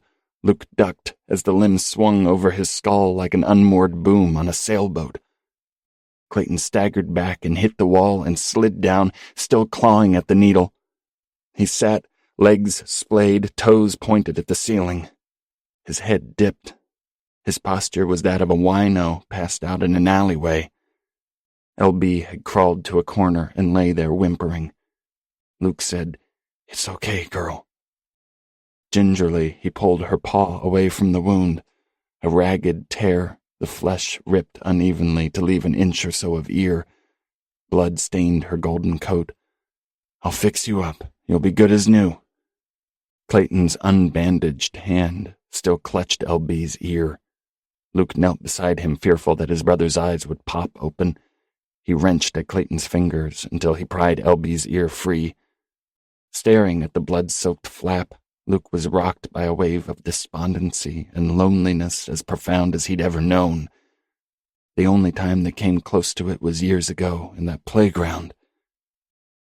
Luke's mind heaved. Another chunk broke off the crumbling landmass of his psyche, drifting into the dark. The portion that remained could comprehend that madness. True, uncaring lunacy was not far away. Madness had been there since he'd set foot on the station. It had been dogging him persistently, waiting for the cracks to develop so that it could slip painlessly inside. That's exactly how it would happen, too. A quick little jab, like a needle administered by an expert nurse. He'd barely feel the insanity take hold. "You stuck your hand through the hole, Clayton. Couldn't help yourself, could you?" 8. 20 minutes later, LB's ear was bandaged and the dog was curled up, resting. Clayton was strapped to the bench in the main lab. Luke used a tensor bandage to lash his brother's heels together, then tied them to the bench. He hacked another tensor in half and tied his wrists down. He could only hope that the restraints, plus the cold-cocking dose of Telazol, would keep Clayton immobile while Luke inspected his arm. "Let's see what we're dealing with, brother of mine." Luke found latex gloves and a pair of medical shears in the first aid kit. He slit Clayton's sweater up to his shoulder. Bandages covered Clayton's entire arm. They were encrusted with some kind of paste that smelled faintly of honeysuckle. Luke cut the bandages away, starting at Clayton's shoulder. The flesh was pale and sweaty, but as Luke pulled the wrappings back, things began to change. Pencil-thin threads of black appeared. They darkened Clay's flesh like tattoos. These gradually knit into a band of solid black, roughly 4 inches above his elbow. Luke touched that flesh with his finger. He had a lot of experience with frostbite, which could turn skin black, but this wasn't it. Frostbite turned flesh pulpy and pestilent. The flesh of Clayton's upper arm was firm, just terribly discolored. What the hell, what the hell, what the hell? He snipped and gingerly peeled the bandages away. They trailed strings of gummy translucence like strips of duct tape whose glue had softened in the sun. The flesh beyond the black layer, about 2 solid inches, was the chalky white of processed lard. No arm hairs, no freckles or blemishes. Jesus, Clay, what have you done? He'd cut around the elbow and a few inches down the forearm when Clay's flesh became opaque. The sight reminded Luke of bacon grease stored in a glass, a top of hardened grease that gave way to clearer fat studded with burned bits of bacon. A few more snips and he was peering into Clayton's arm, a gray, gelatinous sheath of flesh. Was it even flesh anymore? That displayed the blue tubes of his veins. The shears were gummed with translucent ooze. The bandages came away much easier now anyway. He could peel them off with his fingers. L.B. poked her head around Luke's hips. Go on, Luke warned her. Scat. The dog tucked her tail and retreated to a corner, watching him fearfully. When Luke uncovered Clayton's hand, black dots popped before his eyes. He could see bones. That wasn't the worst of it. Clayton's flesh quivered like Jell-O fresh from the fridge, and yet it didn't seem squishy, as Jell-O would be. A chrysalis, he thought. I'm seeing the same process that happens inside a cocoon when a caterpillar turns into a moth, or a pollywog turns into a frog, a transformation so intense that everything melts and is reborn. Clayton's swollen fingers ended in stubs. Strips of medical tape sloughed off each one. Why had Clay taped them? His finger bones appeared to overlap one another, like photographic negatives set slightly off kilter. Clayton's arm tensed. His hand curled into a fist. His eyes were still closed. Was there a ghost of a smile on his face? His hand uncurled. Then something perfectly awful happened. With a gooey suck, Clayton's fingers unfolded. 9. Clayton's fingertips bent back from his palms, each digit trailing a runner of ooze. He's folded them down, Luke realized in horror. They grew longer and longer, and he got scared, so he folded them over themselves and taped them down. It was the only way to convince himself it wasn't happening. He pictured his brother doing it, teeth gritted, gagging back his horror, gripping each terrible finger and bending it into his palm, then taping the doubled-over digit tight. His fingers unkinked one by one. They looked like pocket knives unfolding. Fully outstretched, each finger was monstrously long, the pinky at least 6 inches, the others longer than that. They were skinny and cruel, spread on the bench like the tines of a garden rake. The tips were wide and spoon-shaped with large nail beds, the perfect mulch in which to cultivate dark, sharp nails. It was a hand that Luke had seen before, a hand that, as an adult, he'd convinced himself couldn't possibly exist. But here it was, grafted onto, growing out of, his brother's own flesh. He would cut the fucking thing off. Not just the hand, the whole goddamn arm. It revolted him at a subcellular level. He thought that, and his thoughts were unfocused on this item, perhaps even a wee bit delusional, well, that if he took the infected arm off, maybe he could save Clayton. Excise the cancer, save the rest. Even though his brother was a miserable shit, Luke had to salvage what he could. The dog, Alice, even his brother.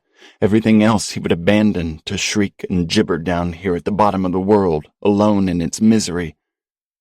As he stood debating this, still grappling with the sight of his brother's horrible appendage, Clayton's hand clenched again, a sudden, spastic movement as if it had been hit with high voltage. Luke backed out of its range, watching pop-eyed. The wrist swiveled, those snakish fingers hooking the edge of the bench. With a convulsive flex, they tightened. The flesh of Clayton's wrist stretched like carnival taffy.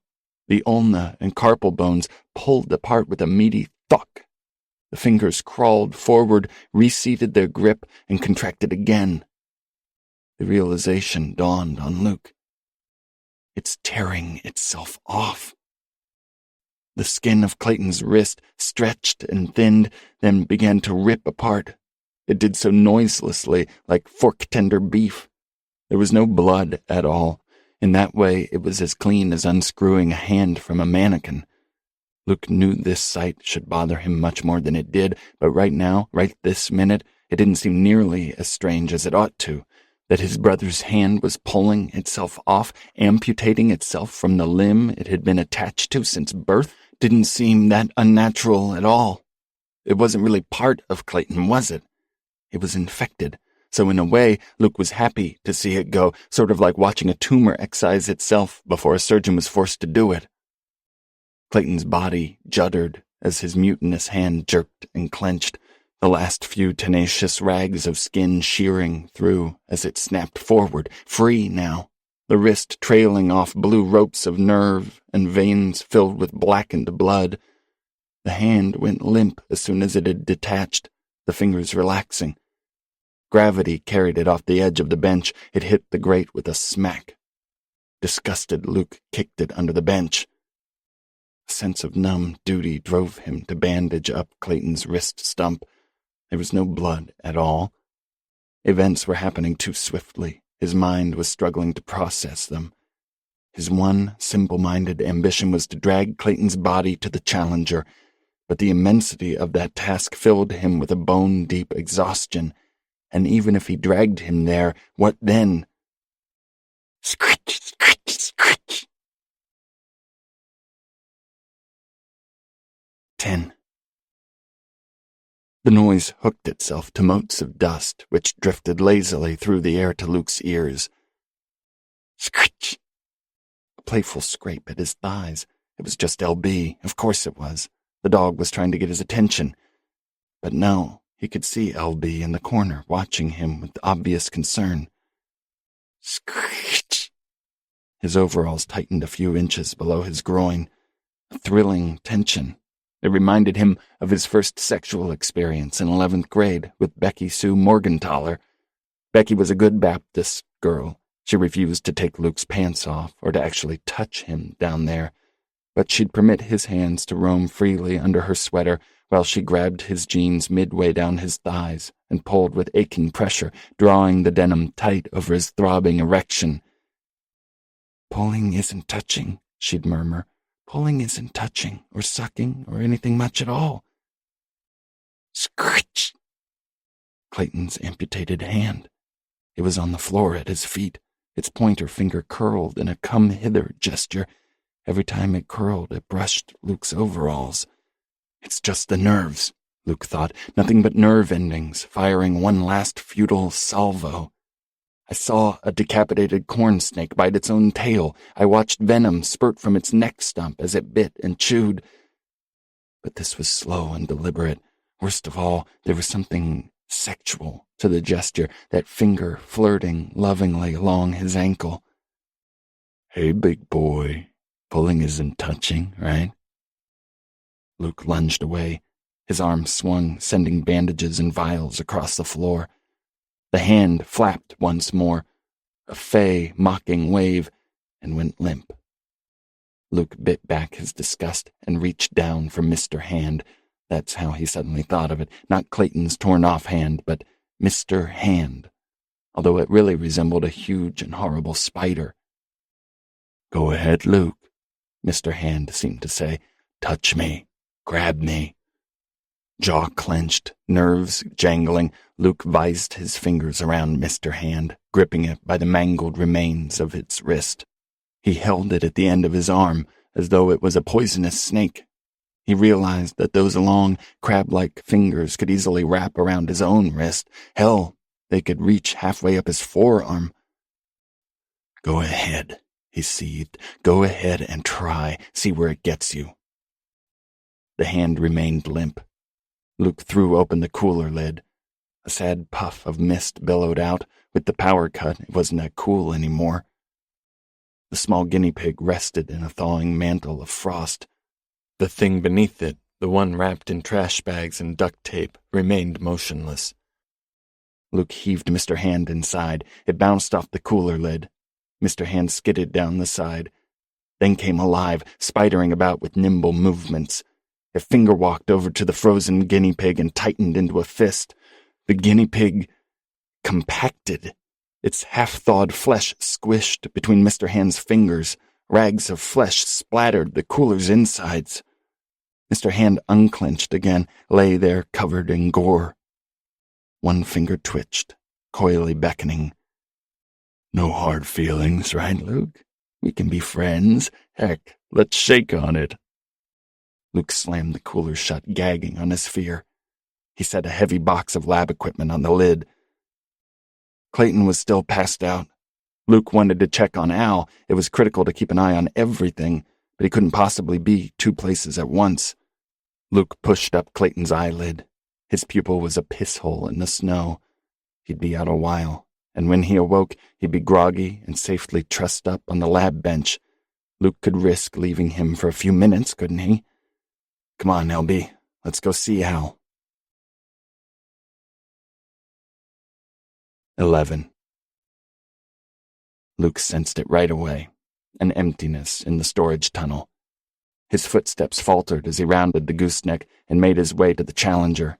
He could dimly make out the generator and the cables snaking out of it. "Al?" He picked up the flashlight Al had left behind. He trained it down the tunnel. He walked past the Jenny to the far end of the tunnel. The hatch was locked. He walked back. LB padded obediently behind. "Hey, Al?" Was she inside the Challenger? Luke rapped the hatch with his knuckles. Long minutes went by.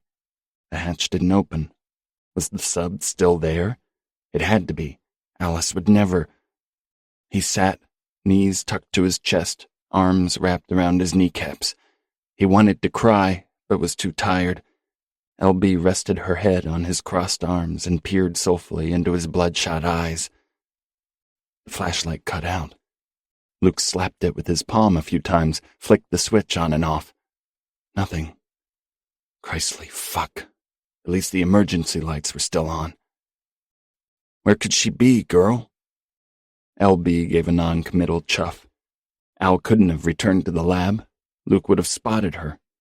She might have headed down one of the other tunnels, but why? They had two goals, get the sub working and get home. Neither of those goals could be met by wandering aimlessly down empty tunnels. What if Al had fallen asleep again? She could have wandered any place. "Maybe she left, Lucas." His mother's cold voice back once more. The bitch always came back. "She could be halfway to the surface by now," she said reasonably. "Maybe she discovered there was only enough power to take one person. Maybe she said to herself, I'll go and come back with a fully powered vessel.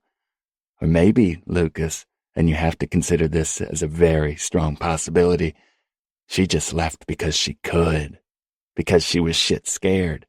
People do that, you know. Given their druthers, people do the nastiest, most weak-willed and insensitive things imaginable." No, Luke didn't believe that.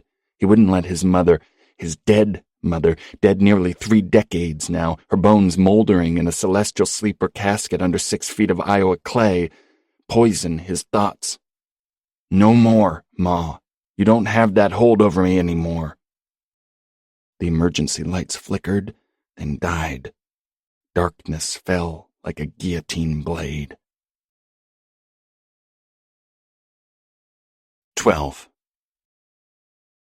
The sensation was not unlike being doused with a bucket of freezing water. Luke's body went stiff as the fear shot through his veins.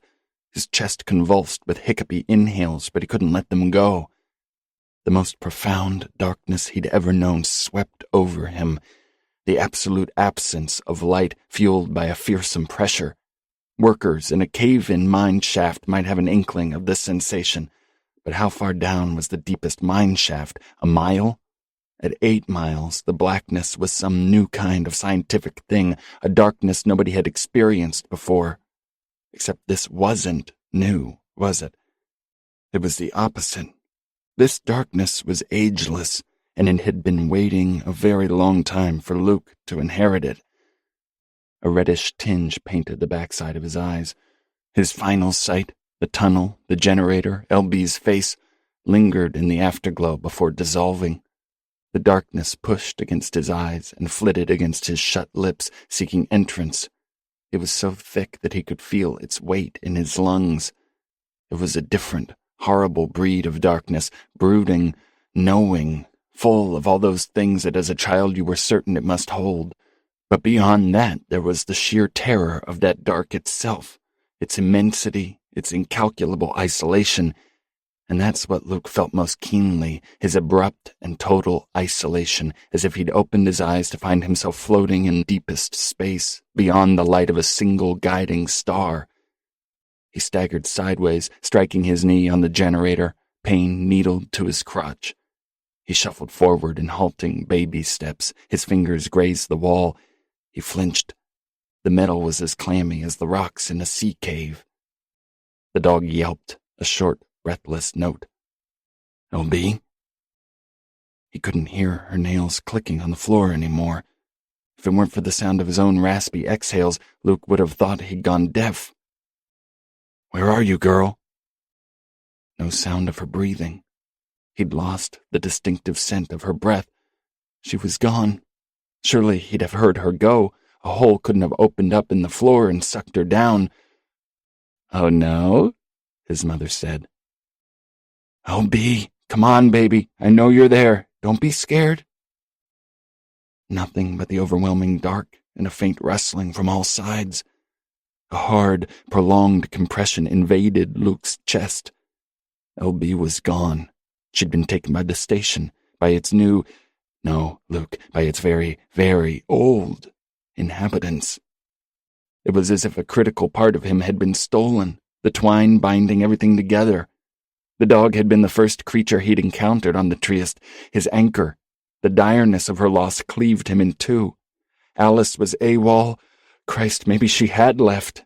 His brother was useless. Dr. Toy was dead. The power was out.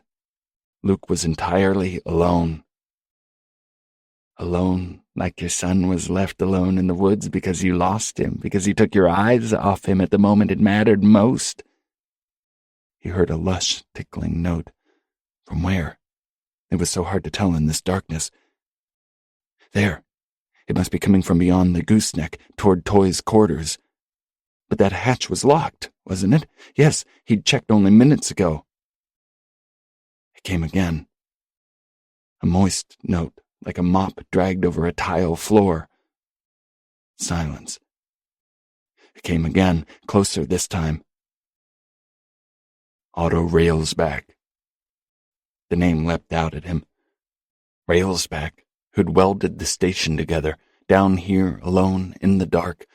This exact same dark. A wee scrap of a thing, isn't that what Alice said?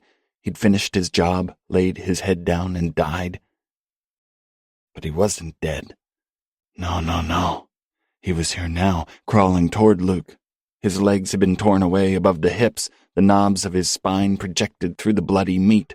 The mop-like sound was made by his unraveling intestines, still wet and juicy, wishing across the grate. Luke had no intention of confronting whatever was really making those sounds. He backed away, struggling to recall where the tunnel bent so he could trace his way out again. In the dark, a man's thoughts described an unhealthy spiral. No matter what he tried to orient his mind on, the shape of his wife's face, or the sound of his boy's laughter, or the taste of a fall peach plucked right off the tree, every thought seemed to loop back unerringly to those shapes in the darkness with their guts unfurling from cracked open bellies. And it was worse down here, so much worse, because that hammering, Christly goddamn pressure never stopped welting down on him, a never-ending compression that cinched his brain in a vice, warping all rational thought. Nothing is impossible down here, Luke. This singular thought blazed across his mind. He was in a place where truly anything could happen. The edges of reality were blown out, inviting in every conceivability. That terrifying notion, all was possible, stripped a man's mind to its fragile bedrock. The sounds changed, became a clitter-clitter-clack. Nails on metal. Dog nails? LB? No, it wasn't LB. Luke couldn't put this sense into words, but he knew it was something else, though perhaps not entirely. A new kind of LB, whatever a dog might become after the station had swallowed it and spat it back out. Click, click, click. A growl, a rippling, rusty sound like a bulky chainsaw revving up. Luke turned and fled. His face slammed into a wall, his mouth filled with a bracing metallic tang, the same as when, as a boy, he'd slipped on a patch of ice and smashed his face on the frozen schoolyard slide. He spun, regained his balance, and kept running. The air in front of his face had a staticky appearance, like TV snow on a dead channel. Click, click, click, click, click. Luke ran headlong into another wall and reeled away, convinced that the LB thing was close behind him now, accelerating on legs bunched with muscle, its fang-studded jaws open wide. His hands slapped the storage area hatch. He ran his palms over it until his fingers slipped around its edge. He slid through the hatchway just as something slammed against it, jarring the hatch shut and jolting him to the ground. The hatch's hinges squealed. Luke skittered away as the metal groaned. The porthole must have broken. Luke could hear cracks threading across the thick glass. He imagined that glass shattering, imagined whatever was on the other side pouring through the broken glass like hungering oil. The shuddering stopped, but Luke could still feel his pursuer behind that hatch. His mind was unable to conjure its shape. That was surely for the best. He needed a flashlight. He was certain he'd seen one in the communications room. Why hadn't he grabbed it then? Stupid idiot. He stood and got moving, feeling blindly along the wall. His fingers brushed the edge of another hatch. It led to the comm room, he was certain. Through this hatch and down a short tunnel, past one hatch to the next one. Yes, that was it. The flashlight would be there. It had to be. Luke swung the hatch open. He crossed the threshold timidly. He half expected the floor to be replaced with plummeting nothingness. His toe hit metal. He crept down the tunnel until he reached the second hatch. He stepped through into the comm room. His hands feathered along the wall. His fingers brushed something smooth and tubular, like a sleeping boa constrictor. Luke recoiled, his breath whistling in his ears. It's just a pipe. A harmless heating or cooling pipe. His entire frame was tense. Soon, very soon, something would reach out of the darkness and grab him, or worse, enfold him in a loving caress. His hands closed on the flashlight. When he released the clips, it slipped through his fingers and clattered to the floor. Damn, damn, damn! He groped after it, hoping to God he hadn't cracked the bulb. He found it and thumbed the switch. A circle of light appeared on the wall. Luke's heart flooded with relief. It was weak, but goddamn, blissfully, it was light. He followed the beam out of the room and back down the tunnel. He returned to the main tunnel and trained the light on the storage hatch. It was unmarked, the steel unbuckled, the porthole unshattered. The station does as it likes, he thought. It ruins itself and fixes itself. Stop questioning any of it. Laughter. He swung the light behind him. Nothing. He ended on the storage hatch again, then in the other direction, toward the main lab. Nothing. A prepubescent giggle shot through the dark, splintering the air. A mocking titter. Daddy! Another titter, Zach's voice unmistakably. Luke backed away from it, but that was impossible, wasn't it? It came from every angle, a cold and airless giggle that made the flesh jump down Luke's throat. The flashlight felt pitiful in his hands, a piss-poor little toy, totally unfit for the task of pushing back the enormous dark that assaulted him, a darkness rebounding with his son's laughter. He didn't want to see Zachary. He didn't want to confront what this place had done to him. but his arm moved nonetheless, the beam staggering over the walls and floor and pajama bottoms, a pair of them hanging pendulant from the ceiling. Something jutted from the leg holes, thick and tubular, holding the mellow glow of well-polished metal. Tiny appendages were studded all along their length, anchoring it to the ceiling. Legs, dozens and dozens of little legs, a millipede's legs jutting out of his son's old pajamas. The titter came again, choked and somehow insectile this time. Luke could not even begin to conceive of the organism that might make such a sound. "It's me, Daddy. Just little old me. Old Zack Attack. Shine your little light on me. You'll see. I promise you'll see everything." Luke couldn't let the light touch the thing hooked to the ceiling 10 yards away, wearing his son's pajamas. If he allowed that to happen, he would go mad. It would happen instantaneously, the moment the light touched the thing's teeming face.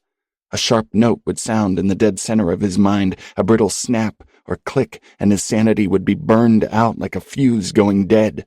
A deadness would enter his eyes. He'd begin to titter along with the thing on the ceiling. He might even be inclined to hug it, the two of them entwined lovingly in the dark. Yes, he could imagine that happening quite clearly. The flashlight beam lurched, taking in the thing's chest. The pajamas were stretched under the bulbous weight of whatever lay beneath them, the way his mother's old clothes had stretched under the tortuous bulk of her fattening body. Fabric was split under the armpits and across the belly. Luke saw parts of some awful anatomy bristling and constricting through those tears. "Daddy," the voice was cold, commanding. "Look at me."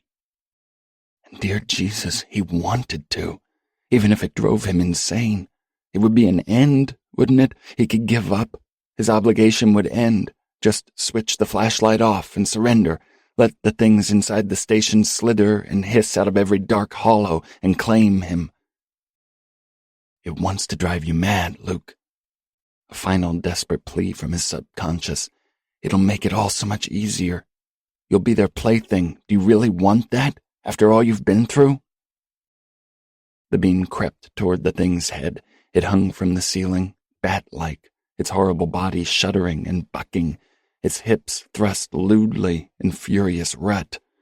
Luke's thumb found the flashlight button. Something fought his intent.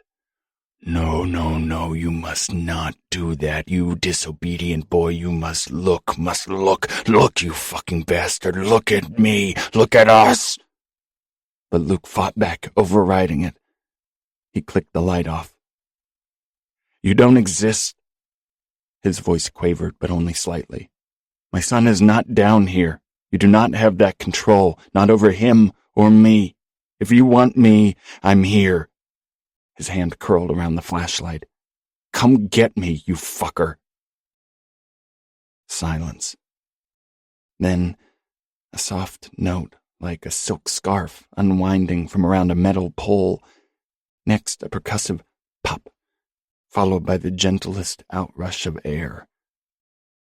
The tunnel was empty. Luke didn't have to switch the flashlight on to know that. He felt it. The presence, whatever it was, had departed for the time being. He flicked the flashlight on and got moving. Darkness was netted in the crawl-through chute. He went through feet first. He wanted a chance, at least, to kick at anything that might try to slither through from the other side. He slid through and continued on to the main lab. The beam roamed up the walls to the ceiling. What the hell was that? Holes were eating into the ceiling now. He saw one, then two, then a third, staggered a few feet apart. Fresh fear scuttled up from the balls of his feet on febrile spider legs. When he swallowed, his throat felt like it was lined with carpenter's glue. The main lab was empty. Luke shone the flashlight on his brother. The stump was gooey.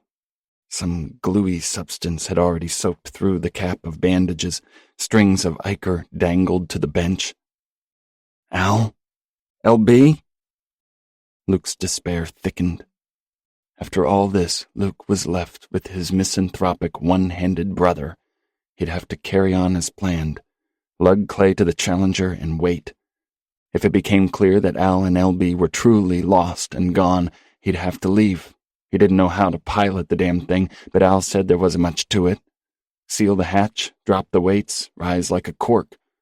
Maybe he would rise too fast and the bends would twist the Nelson boys into human pretzels. Luke didn't care.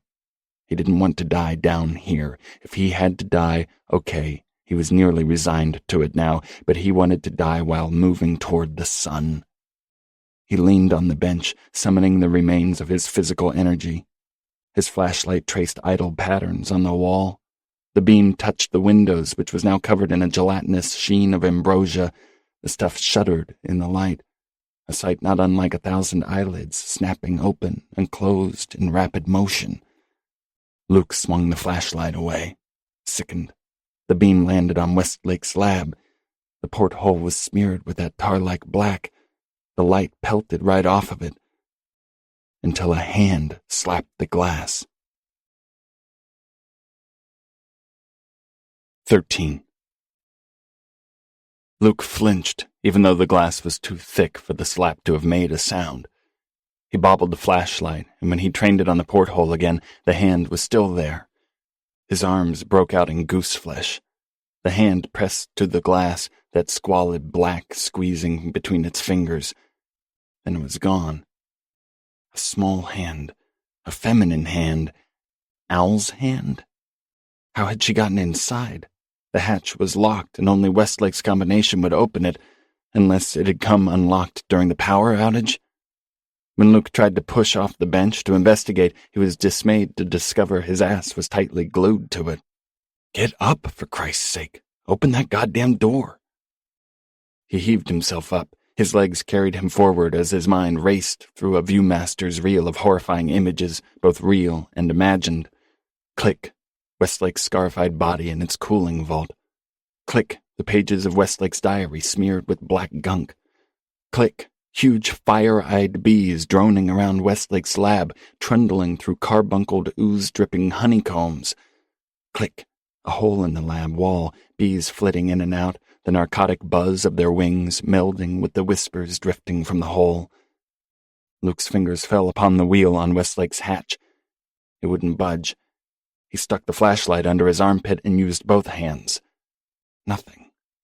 Did the lock have a failsafe in the event of a power outage? Was it wedged shut from the other side? Luke settled his ear against the hatch. He tried to pick up a sound apart from that frenetic buzz. Al's voice, perhaps, her screams even. Al?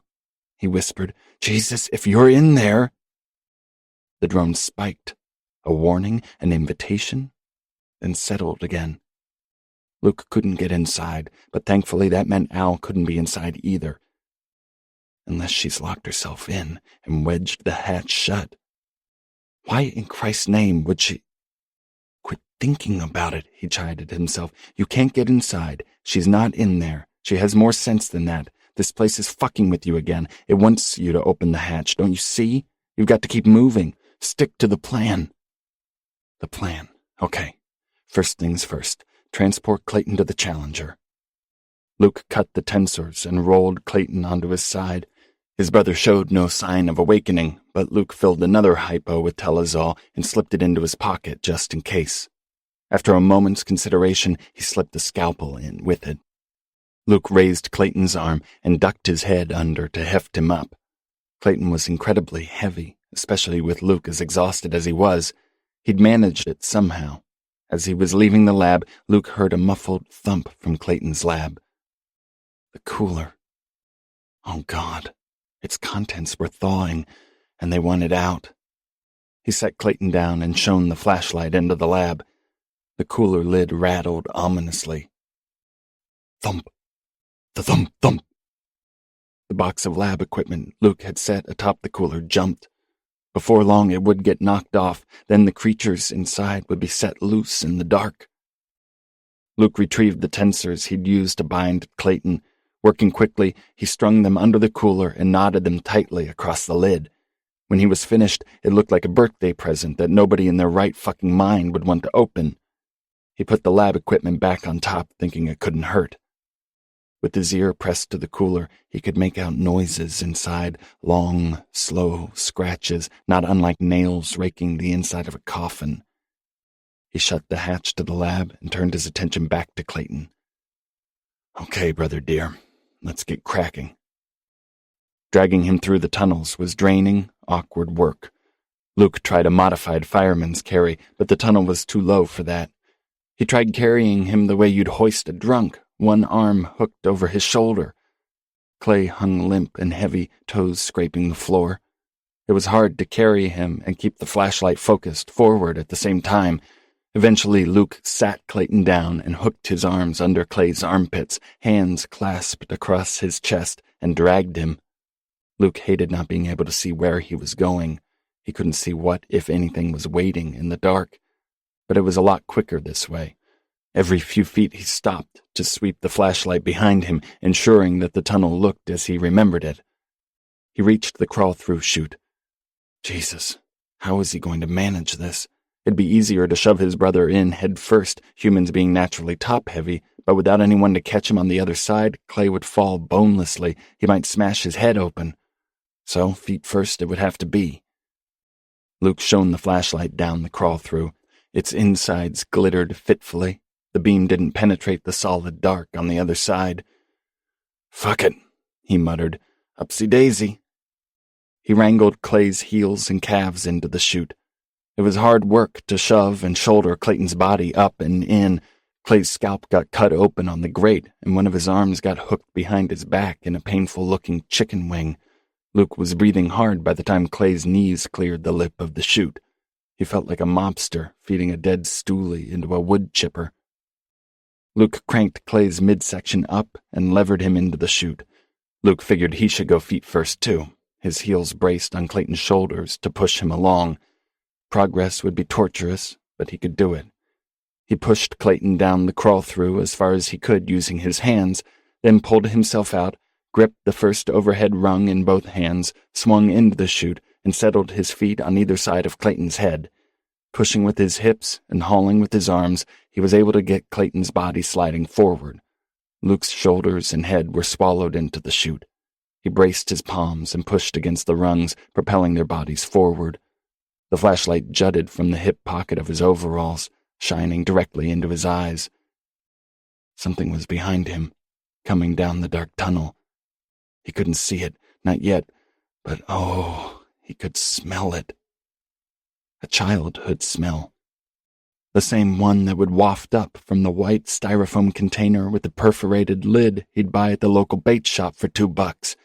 He'd put that container in his backpack and sling his fishing rod over his shoulder and head down to the river. On the banks, he'd open the container and see them wriggling under a layer of sawdust. Maggots, the best bait for rock bass.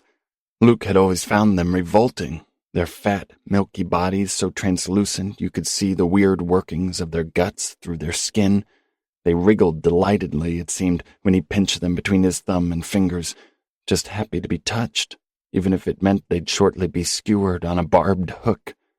Their skin would dimple like a badly inflated balloon before the hook punched through their bodies, and their elated paroxysms would persist after they'd been skewered, these crazed squirms that would entice a fish to bite. This was what filled Luke's nose, that rancid sawdust smell of maggots in a bait cup. He snatched the flashlight and twisted onto his stomach. The beam flooded out of the crawl-through and hit a sheer wall of darkness where he'd just been. The light picked up a patina of dust, dead skin cells it could only be, seeing as there was nothing else down here that could become dust.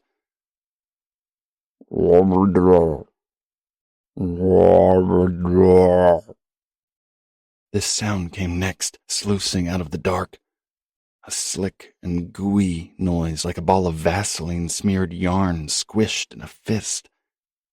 Luke felt it out there now, pulsating and lewd, a giant maggot, a horrific white grub in search of its wormhole, the very hole Luke and Clayton were trapped inside. The tunnel lights flickered on for a moment. Luke saw it, or was certain he had. Enormous. It curled around the tunnel and out of sight, 30 feet of it visible, as thick around as an industrial trash can.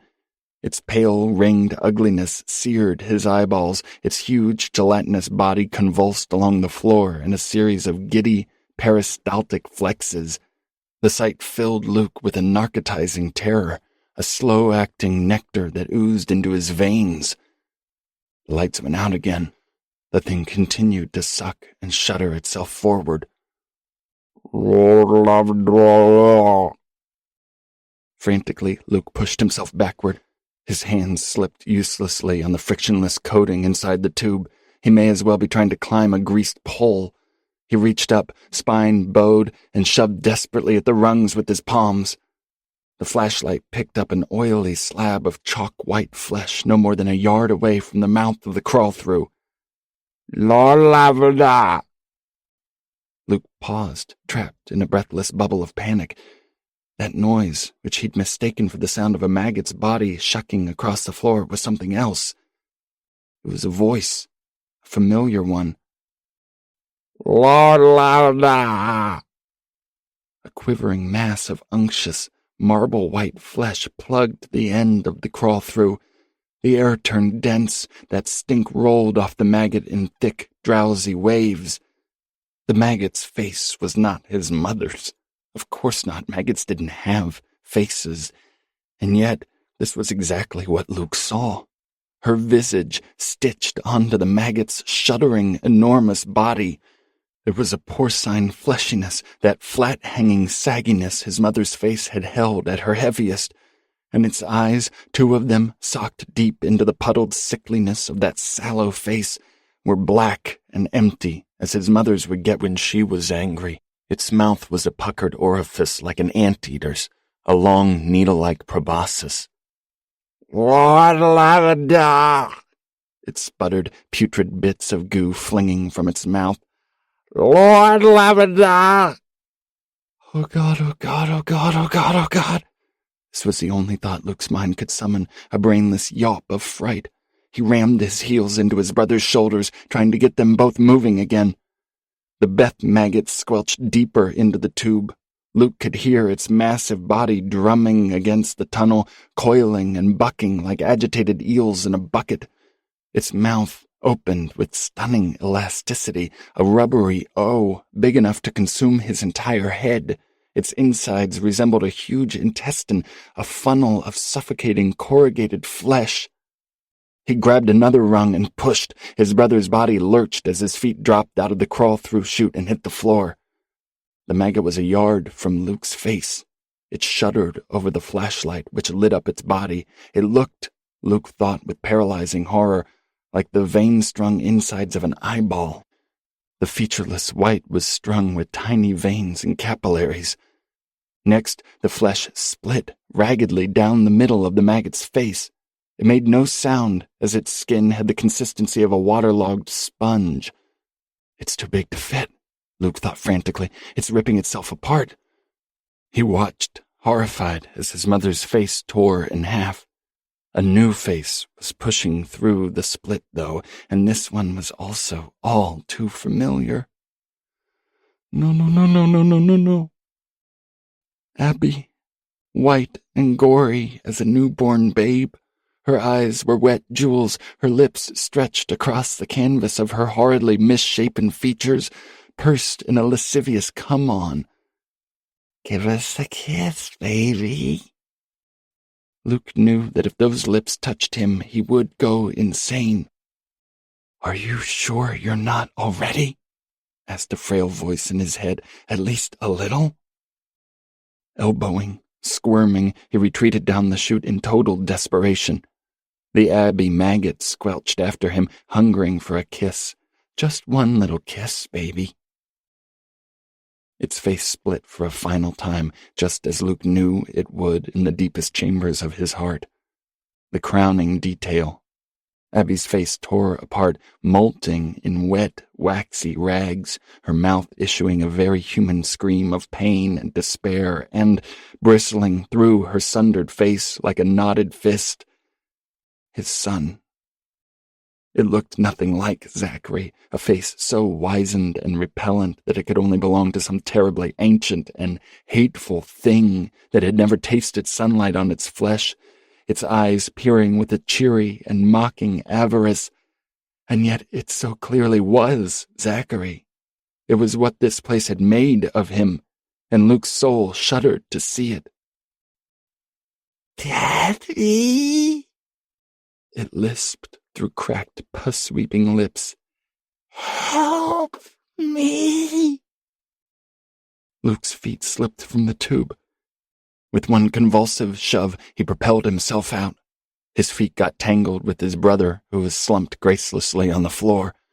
Luke tripped backward, his son's voice, "Daddy," still ringing in his ears, his skull wrung off the side of the tunnel, and he came to with a spastic jerk of his limbs. He squinted. The flashlight had rolled out of the crawl-through, pinning both him and Clayton in its beam. The crawl-through chute was empty. He didn't need to see that to know. The maggot was gone. The station had had its fun and, for now, was satisfied. He picked up the flashlight, hefted Clayton, and continued on. 14.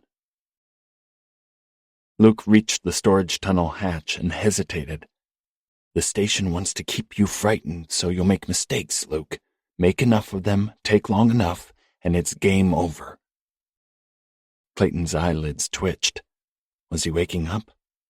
Luke fingered the hypodermic in his pocket. He didn't want to overdose his brother, but the last time he'd been conscious, he hadn't behaved all that nicely. He could leave Clayton right here at the hatchway. It was a lot closer, at least. Fuck half measures, Luke. Dump his ass at the Challenger, then either wait for Al and the dog or go find them. Luke gripped the wheel. The lock disengaged with a thunk. The hatch opened half an inch. For an instant, Luke swore that hell itself was breathing through that gap. The feeling ebbed. He opened it and shone the flashlight into the storage tunnel. Nothing moved. Nothing appeared out of place. He dragged Clayton around the gooseneck to the Challenger. The generator was making odd whirs and clicks like a computer warming up. He rested with his hands on his knees, centering himself. He felt okay. Dog-tired, but okay. Things were falling into place. He had Clayton where he needed to be. He'd find Al. The sudden surety filled him with a bright gaiety that pushed the bleakness away a fraction. He would find her, or she would come to him. And LB, too. The world owed him, didn't it? The world had taken, and now it would give back. That was the way things worked, wasn't it? On a long enough timeline, you paid what you owed, but you also got paid back. And hadn't they all paid enough? Weren't they owed by God? Al, the dog, his brother, that was all Luke was asking for. A helping, fortuitous upward draft. Let a single beam of light in and let him follow it up, up, up, out of the dark. Click, click. Luke trained the flashlight in the direction of this new noise. With the station swathed in darkness, sound had become his key sense. He slid one hand into his pocket and closed it around the scalpel. Click, click. A head appeared around the gooseneck. Two eyes shone like balls of mercury in the flashlight's glare. "LB?" She woofed, a grating, jagged note. Her jaws whitened, strings of saliva stretched between her teeth as she chewed anxiously on the air. She's scared, totally terrified. Luke swung the flashlight behind him. Nothing. When he swung it back, LB had emerged a little more. Half of her body was now visible. Her fur was torn away in places, each spot almost perfectly round.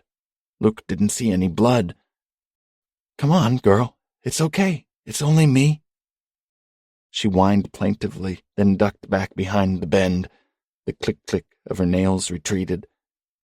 "LB!" Luke scrambled after her.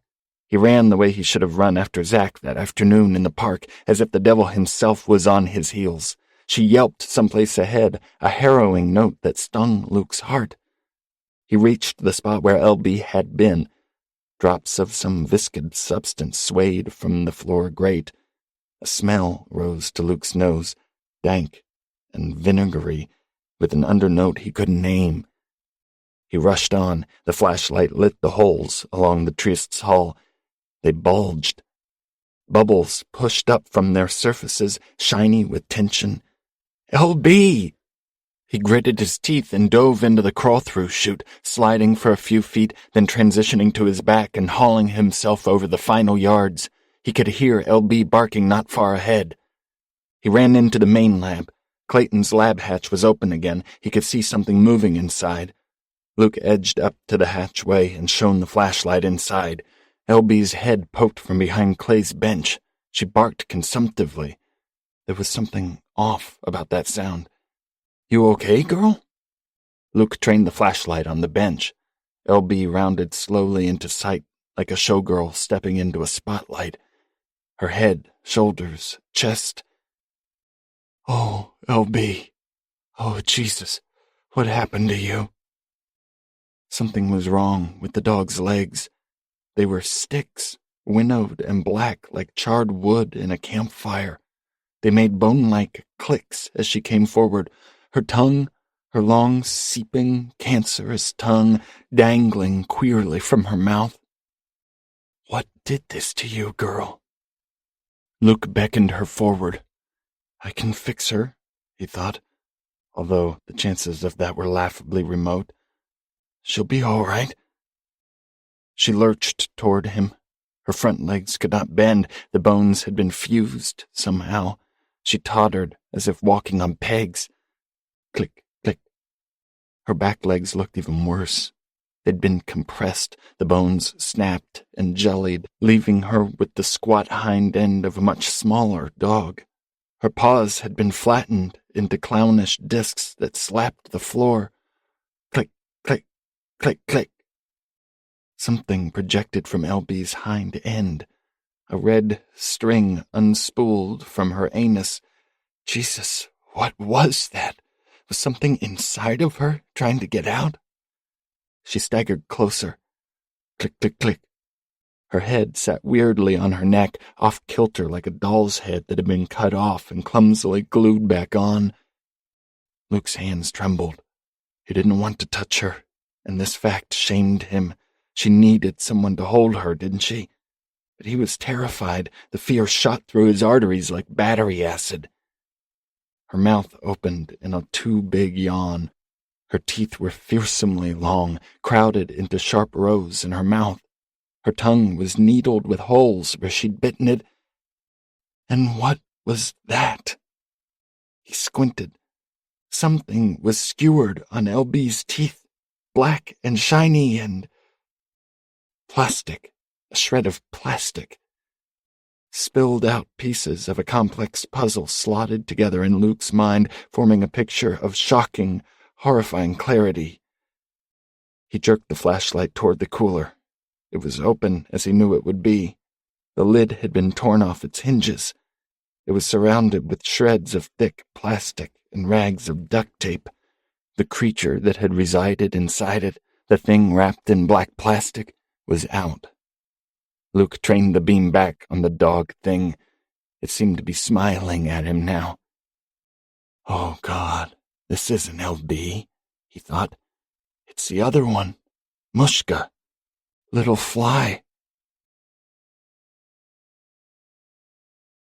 15. The dog, sweet Christ, was it in any way a dog anymore, staggered closer. Luke wanted to pull away, but he couldn't. His limbs were frozen. Everything was so clear now. Clayton. He'd shaved away discs of fur to attach monitoring electrodes. He'd put something up the poor dog's anus, too, a device to measure heat or nerve stimulus. The wire was still sticking out. Clayton had done all this. Then he'd pushed the dog through the fucking hole, fed it into the rift, the same way Westlake had fed that microphone through. Luke could picture it, the dog whining and kicking, its legs braced against the wall as his brother shoved it rudely through, or else he drugged it and fed the poor thing through while it was narcotized. He wanted to see how the thing or things on the other side would react. Luke realized what they would do. The dog was an offering. So it had gone into the hole and come back as this. Clayton must have known immediately that something was wrong, so he killed it, cut its head off as he'd done to the guinea pig. But it had come back, hadn't it? So he killed it again and again until it was dead enough, for long enough that he could encase it in plastic, bind it with tape, and stuff it into the...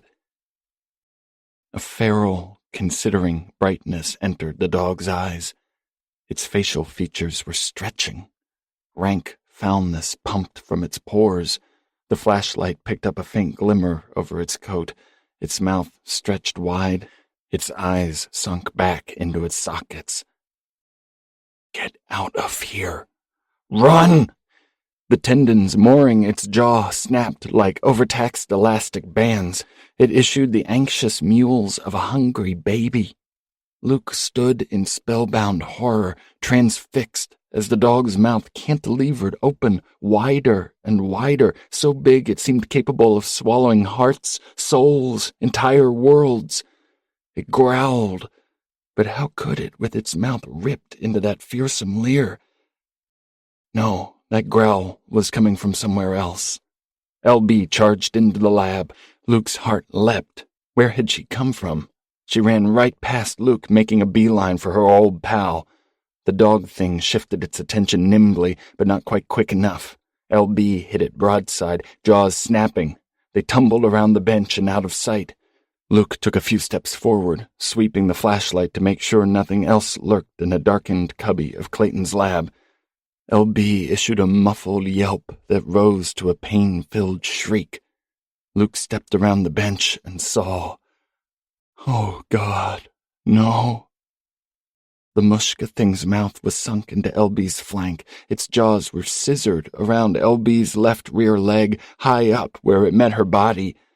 But it wasn't merely biting her, it was fusing to her, was the word Luke's fevered brain pan spat out. As he watched in a delirium of panic, the mushka thing's muzzle flattened and spread over LB's fur. There were a series of dreadful, metallic funk sounds, one after another, which reminded Luke of an industrial sewing machine punching through tough leather. Darts of blood shot from LB's skin. She whimpered, clawing toward Luke. Luke rushed to her. His legs went to jelly at the exquisite horror of the scene. He reached her at a crawl. He was staring right into LB's eyes, two shocked orbs that radiated animal terror of a sort he had seen too many times. Yet they were unquestionably a dog's eyes. Luke had no idea where LB had been these past hours, but she was still the creature he'd known. The station hadn't changed her. She had not surrendered her innate humanity was of course the wrong word, but the sentiment was the same. LB was fundamentally unaltered, still a dog, a very good dog who was terrified now, and that fear shone starkly in her eyes. Luke tried to wrap his arms around LB's front legs, but they were scrabbling with such mindless intensity that he quickly changed course. Instead, he grabbed her head and neck in a modified front headlock and tried to pull her away from the mushka thing, away from the hole that it was so clearly backing toward. "Come on, girl," he panted. Hold on with me here." The mushka thing's entire head was now welded to LB's flanks, stitched to her flesh by some grisly alchemy. It was already difficult to tell where LB's body stopped and the mushka thing started. Its skull was flattened and fanned out, the fur bunching up between its ears like the folds of a Shar-Pei dog. Its eyes, which were flat and gray as oysters, slid across the loosening canvas of its face until they merged into a single jelly-like eye that stared at LB with an unquenchable hunger. It issued ceaseless, sucking sounds. LB's body convulsed as something was hoovered out of her from the inside, creating a fleshy indentation in her chest. She howled. "No, no, no!" Luke heard himself shouting. "No, please, no, please, no!" He tightened his grip and pulled as hard as he could. LB shuddered. The bandages ripped away from her torn ear. The mushka thing continued to back toward the Einstein poster on its stick legs. Clickety-click. Luke pulled with so much force that he felt LB's spinal cord pop as the discs dislocated. It was useless. He may as well try to pull a tree out by its roots. "You're going to kill her," he thought. "You'll snap her neck." His next thought, would that really be so bad? The Mushka thing was relentless. It had waited a long time to claim its prize. Luke pictured the two dogs coming down in one of the challengers. Had Al brought them? Maybe so. They would have been shivering and worried as the fathoms dropped, but they had each other. And maybe that's all the Mushka thing wanted, for them to be together again, to explore whatever lay behind the hole as one. Luke couldn't budge her. Functionally, they were one creature now, physically fused together. Finally, heartbreakingly, Luke sat in front of LB. He stopped pulling her. He hugged her instead, even as she was being tugged remorselessly toward her fate. One Luke could not derail. He hugged her fiercely. He kissed her nose, hot with shock. It was, he realized, the same standard of care he offered shelter strays. Every few months he would volunteer at the local pound, putting down creatures who were too old, too sick, too irredeemable, or simply unwanted. 12, 15 at a go. It wrecked him. He would stagger out to his car afterward, shivering and cry. It was easier with animals who were loved. Their owners, whole families, would stand around that cherished fur ball as Luke ushered it out of this life and into the next. But strays were euthanized in a cement room where a single light bulb hung on a cord. They may have gone their whole lives unmothered and unloved. They didn't deserve that. No creature did.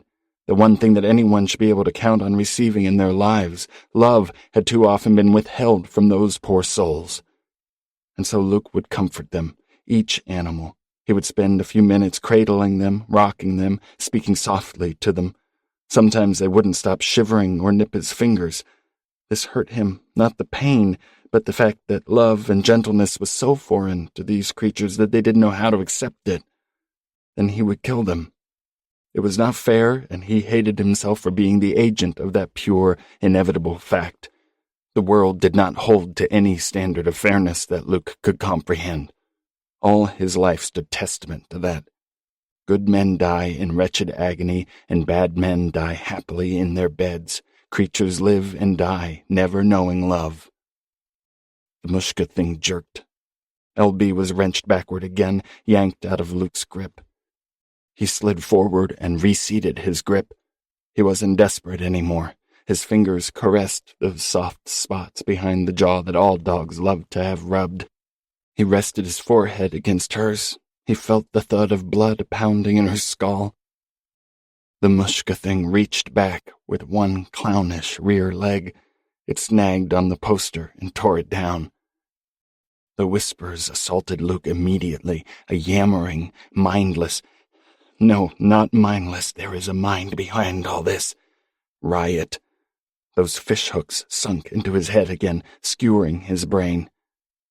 The hole was the width of a manhole cover, but wider on one side. It resembled a mouth twisted into a murderous sneer.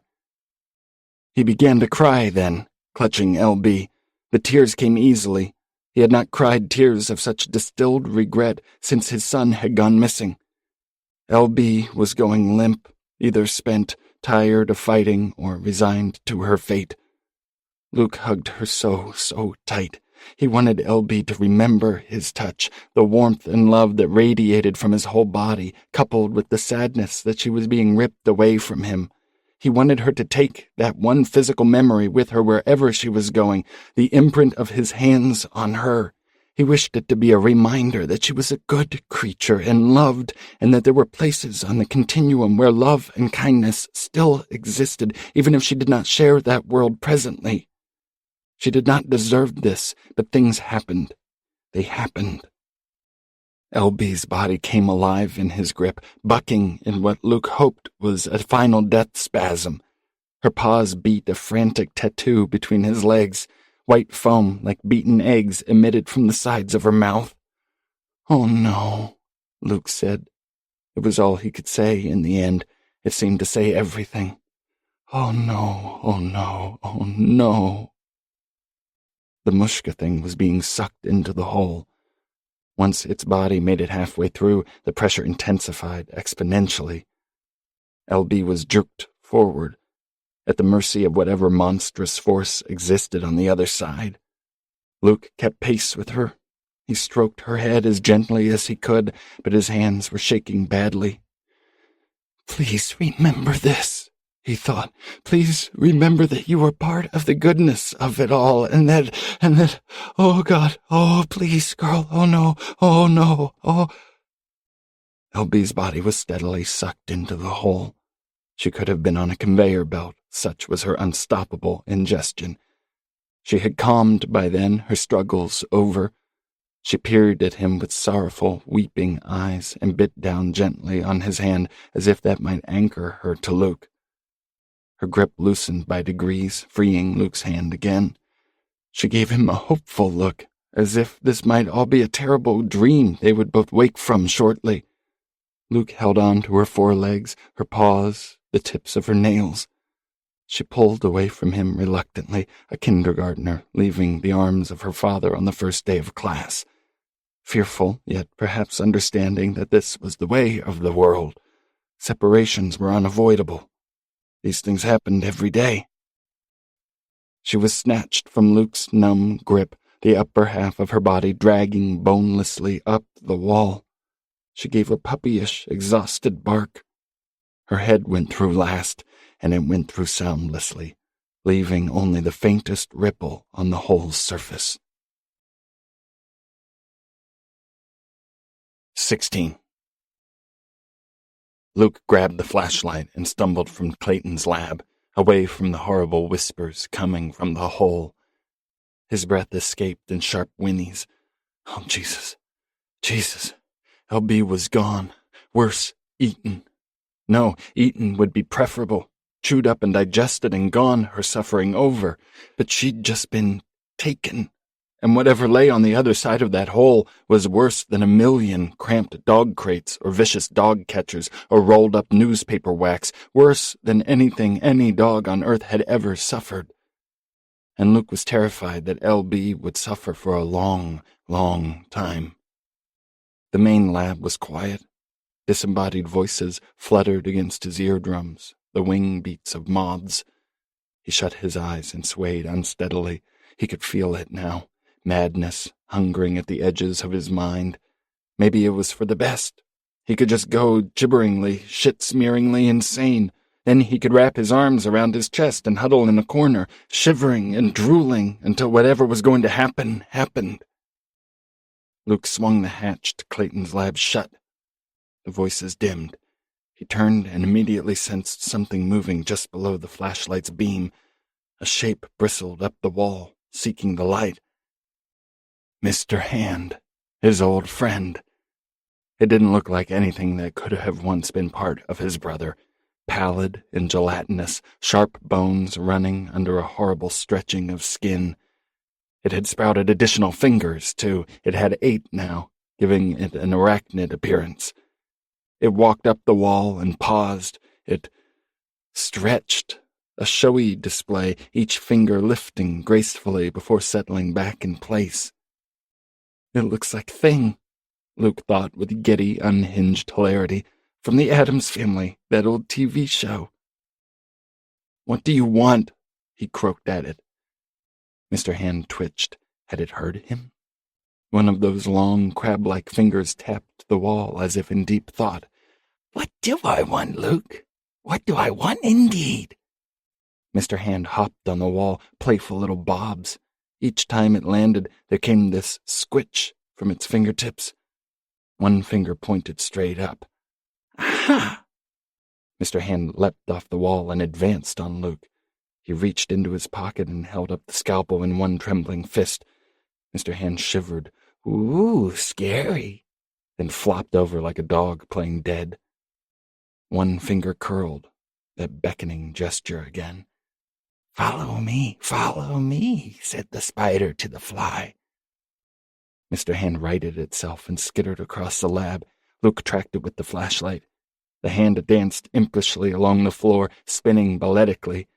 Mr. Hand feinted left, back right, then flipped onto the wall. Where the hell was it going? The keypad to Westlake's lab. A glowing square, each numeral outlined in a faint red square. Mr. Hand sprung up and landed on the keypad.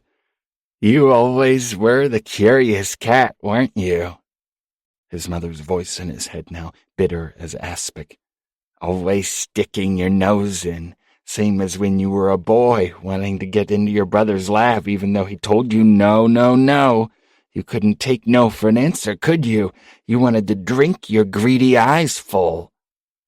Mr. Hand punched a number, punched another. Curious, curious boy, you want to see what's behind door number 3, my son? Do you want to play the bonus round where the scores can really change? No, Mom, Luke croaked. I don't want to see. Don't show me. Mr. Hand tapped another number and another.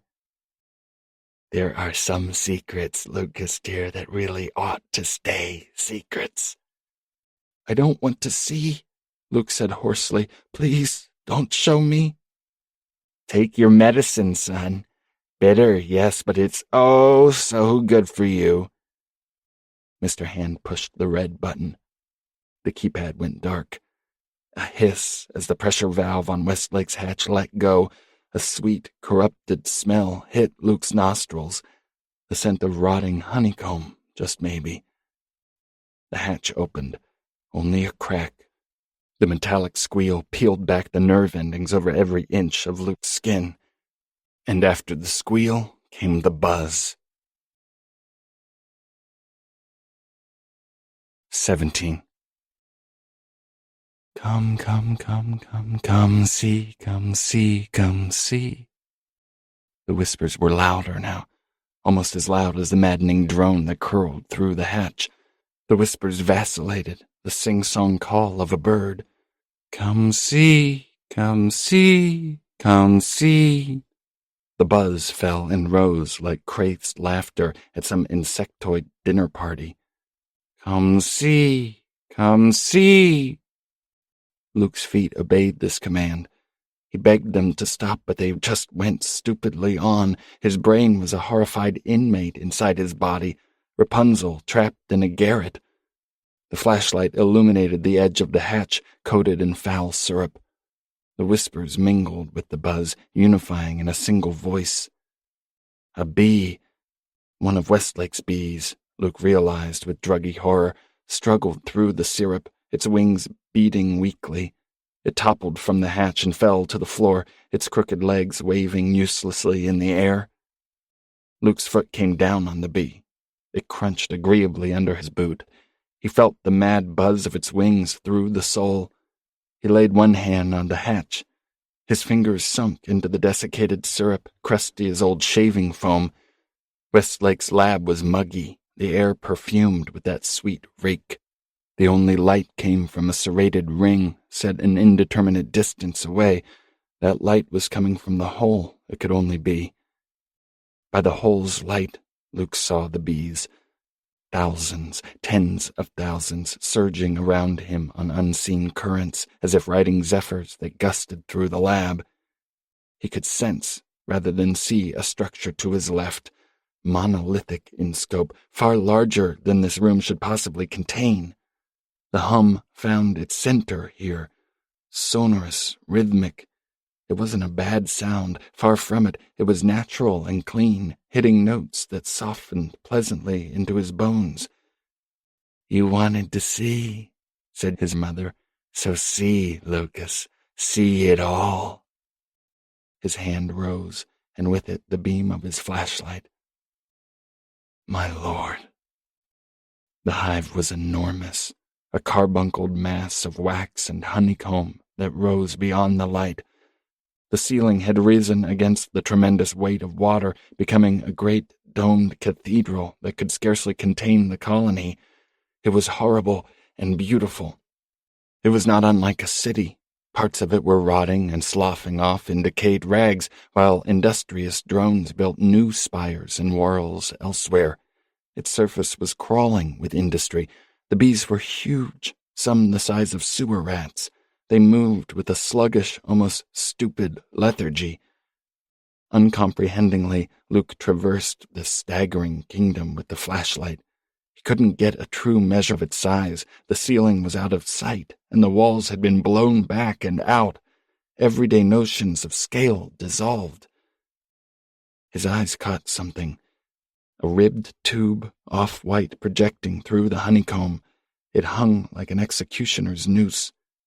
Heavy-bodied bees trundled over that tube, pasting it to the hive with the ichor that spurted from puckered orifices on their abdomens. Luke could see stuff moving through the tube, slowly, like sludge through a partially blocked pipe. "Get out of here, Luke, before you see something that ruins you." He almost laughed. Too late for that. Too late by far. The beam swept the hive. Lab equipment was studded through it. He saw half of a beaker, a glass pipette. A trio of blunt twigs projected from the comb. They looked like hardy buds sprouting from a pot of dirt. The bees busied themselves about them, tending to each bud in the manner of patient gardeners. The sticks twitched. The bees took flight with an aggrieved buzzing of wings before settling again. Fingers. Those are fingers. They're fingers. They're... Luke's hand operated of its own accord now. He saw things. Dreadful things. A dusky loaf suspended from the hive on a strip of organ meat. A glint of bone that shone a delirious sapphire blue. A pinkly grooved ball that twitched when the light touched it. Other things, some worse, none better. "You wanted to see it, my son. Do you like it? Does it please you?" Finally, horribly, the light fell upon a ball crawling with bees. It projected from the hive a few feet above Luke's head. At first, Luke had no idea what he was seeing. It could have been the bottom of a wide-bellied beaker. The bees fretted lovingly over its surface. Perhaps an exhaled breath sent them off. Whatever the cause, they lifted away to attend to other labors. "I'll kiss it better." That was the stupid thought that zipped through Luke's mind while his eyes drank in this most sublime horror. Abby used to say it to Zach whenever he scraped his knee or stubbed a toe, as if something so simple as a kiss could solve all hurts. "Don't worry, Alice. I'll kiss it better. Just a kiss, and it will all be okay." Her neck bulged from the hive, webbed with syrup. Her face had been sliced open vertically and horizontally, the cuts intersecting at her nose. The flesh was skinned back from the center of her face in 4 triangular flaps, stretched out and stitched onto the comb. Her scalp was split down the center, the skin peeled back in thick folds. Each fold had been anchored to the hive on thin metal armatures that must have once been part of Westlake's lab equipment. Her naked skull bone was dull as chalk. Alice's body had been teased apart and strung all through the hive. Luke understood that without actually seeing all the evidence. Every limb and vein and nerve stem woven throughout the comb, tended to by diligent drone bees. Luke could only hope that she'd been dead before any of this began. He could only... Al's eyelids snapped open. Her eyes were so very white in the flayed redness of her face. They rolled down languidly to meet Luke's horrified gaze. She smiled, her teeth ripped out, the grin of a newborn. Luke felt no fear at the sight. That emotion had burned out quite suddenly, like an overloaded electrical switch. He felt nothing but an ineffable hopelessness, which in its way was so much worse than fear. The buzz grew louder, hungrier. The whispers drummed into Luke's skull. The bees jagged nimbly around his head, alighting on his ears and hair. They returned to Alice, too, landing daintily on her skull, their antennae dancing lightly on the raw bone. Alice threw her head back, her mouth open, as if in laughter. The flaps of her scalp strained threateningly against the metal armatures. The scalpel was back in Luke's hand. He took a step toward Alice. Sensing his intent, the bees darted at his face, their wings paper-cutting his flesh. He slapped at them and caught one solidly. It fell to the floor with a squeal, and Luke stepped on it, enjoying the sound of it pulping under his boot. The hive came alive. Drones emptied out of it, their fat bodies squeezing from the comb. Luke would kill Alice, slash her throat open, one swift sideways swipe to let the blood out. If these putrid things killed him for that, so be it, but he'd kill her before they finished him. Alice's eyes filled with red as they hemorrhaged blood. They became the same color as the bee's eyes. Her lips formed a single word. No. Luke's hand stilled. Bees alit on his arms, friendly now, nuzzling his flesh with their furry abdomens. Alice smiled. It was the same one he'd seen on Abby's face at the hospital after Zachary was born. The smile of a new mother. The bees lifted off his arms, whirring into the dark. Luke followed them with a flashlight. He saw it then. The final horror. A huge, translucent sack hung pendulant from the underside of the hive. It was the size of a trash bag. This was Luke's first, incredibly domestic thought. The big orange ones he'd stuffed with autumn leaves after Zachary had finished jumping in the piles Luke had so diligently raked. Instead of orange, this sack was milky, strung with blooms of red and blue veins. The bees zipped around it in protective patterns, 1,000 insect nursemaids. A few large bees tiptoed over its surface, which was convulsing with unnatural birth. The sack hung in close proximity to the hole, which was far bigger than even the one in Clayton's lab. Light poured around its edges. By that light, Luke could see something moving inside the sack. Limbs strained against its membrane the way stray elbows and knees will push against the canvas of a tent. Luke could barely glimpse the fearsome outline of whatever lay inside. The sack ruptured. Thick, veiny broth gushed out. Luke shone the flashlight up to Alice. Her face was dented, her nose and cheeks forming a horrifying concavity. The pressure of this unnatural birth was caving her skull in. But she was laughing. High, breathless screams of laughter. Luke backed toward the hatch. There was no saving her. No saving LB. No saving, no saving, no saving. The bees formed a corona around his head, their bodies beating at his back. Something breached the sack. Luke didn't get a good look at it, which was a mercy. Only a sense of some gaunt and nightmarish limb slitting its own womb apart with mechanical ruthlessness, making a sound like 1,000 knuckles cracking as it tore and gouged. Luke's heels hit the lip of the hatch, spilling him into the main lab. The hatch swung shut on Alice's deformed, gibbering laughter. 18. Luke stared down at Clayton. He did not know how he'd gotten here. Things had gone black after he'd left Westlake's lab. The hands on the clock had melted, and next he'd found himself back here. He must have slipped into another dream pool. All he remembered was the sense of having moved through a huge intestine, the walls flexing, pushing him through like a stubborn shred of last evening's pot roast. He'd lost a flashlight somewhere along the way. No matter. The station now pumped out a sick radiance all its own. The holes provided it. His brother was propped awkwardly against the generator, which had been shoved almost flush to the wall. Had Clayton tried to sabotage it? Luke would kill him if he'd done that. That certainty rested easily in his mind. Kill him just as easily as breathing. Clayton's face glowed in the din. He looked even more horrible, as if some nightmare creature had gunged down the tunnel and sucked the blood out of Clayton's throat. Luke pictured Clay's neck winnowing and withering until it was no thicker than a pipe cleaner. This image made Luke smile. You killed it. The dog. Luke's voice was flat and toneless, very much like his mother's voice, he noted. Clayton's eyelids cracked. Huh? The dog. Little fly. You pushed him through. Clayton's head lolled. That's what it was for. Luke kicked him, not hard, but not softly either. Get up. No. They're all dead.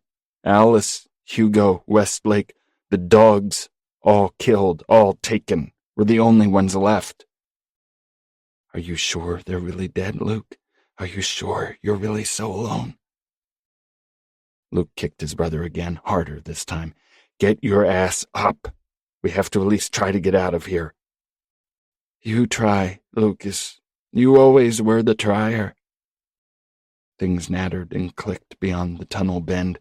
Luke's guts turned over. The fear had been replaced with a churning nausea. I want to see the sun again, Luke said, disgusted at his petulance. He sounded just as he had as a boy, begging to be let into Clay's lab. I want to talk to Abby just one more time, tell her how sorry I am, how much I miss her and miss our boy.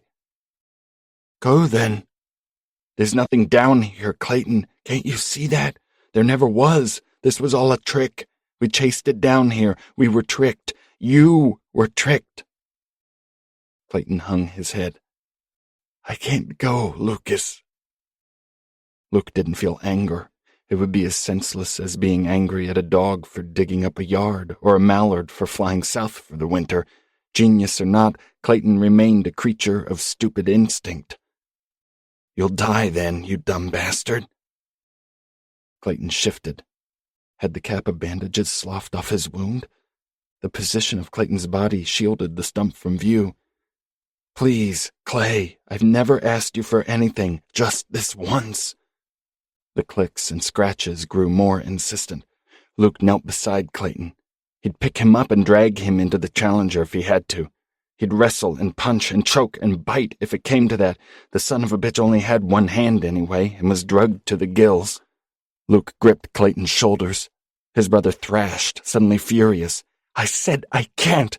For Christ's sake, Lucas, please don't. But Luke wasn't to be denied. His hand slipped lower, pinning Clayton's arm to his side. Clayton issued a kittenish moan of protest, while his other hand brushed against the stump of his wrist. Luke saw it then. No shock, no horror. His mind accepted the fact dully. In a way it made total sense. The rope, the tube, the umbilical cord ran out of a fresh hole in the wall, a hole that had been obscured by the generator. The cord was bright red, same color as Alice's eyes. It was attached to Clayton's stump. Thick bands wrapped the flesh of his forearm like tropical creepers. Luke's fingers had sunk into that livid, twitching rope. They'd gone in without resistance, as if into warm mud. He glanced at Clayton, terror leaping up his throat. Clayton stared back with a look of ineffable sorrow and perhaps, finally, if too late, understanding. I'm sorry, he said simply. Luke tried to pull his fingers free, but he couldn't. They were stuck in a warm, fleshy Chinese finger trap. He glanced at his brother, their eyes locking. Luke felt his consciousness traveling into Clayton's eyes, into his body, up his brainstem, and into his brain itself. His mind entered Clayton's somehow, a hidden latch lifted, a secret trap door springing open. Luke's mind was swallowed into Clayton's own. A chilly, metallic veneer settled over his thoughts, the way Clayton must see the world. Next, Luke was rocked by a vision of searing clarity that swept over him like a tidal wave, obliterating all consciousness. A memory, a shared one, but now Luke was seeing it from his brother's perspective instead of his own. They were kids again. Luke was 8 years old, except he wasn't Luke, not right now. He was Clayton, nestled inside Clayton's body, somehow, staring across the kitchen table at, well, himself. Their mother sat at the head of the table. It was night, blackness painted to the windows. "I've got a job for you, my little soldiers," she said slyly. She put a small pot on the table. Beside it, a hacksaw and 2 paintbrushes. Luke remembered this night. Oh yes, he remembered it well. Clayton and Luke donned their boots and warm sweaters. It was so odd watching the world through his brother's eyes, a little like being strapped into an amusement park ride that he had no control over. "You're sure this is such a hot idea, Clay?" Luke heard his young self whisper once they were alone in the backyard, out of their mother's earshot. Luke felt the words forming in Clayton's mouth before he spat them out. "Shut up, dummy." They stole into their neighbor's backyard. The branches of Mr. Rosewell's crabapple tree stretched over the fence into their yard. Its hard, inedible fruit always fell on their lawn. Their mother had asked, really, she'd ordered, Mr. Rosewell to trim its branches, or better yet, hack the awful thing down. Mr. Rosewell, a retired mailman with a buzz cut who'd recently lost his wife, said to hell with that.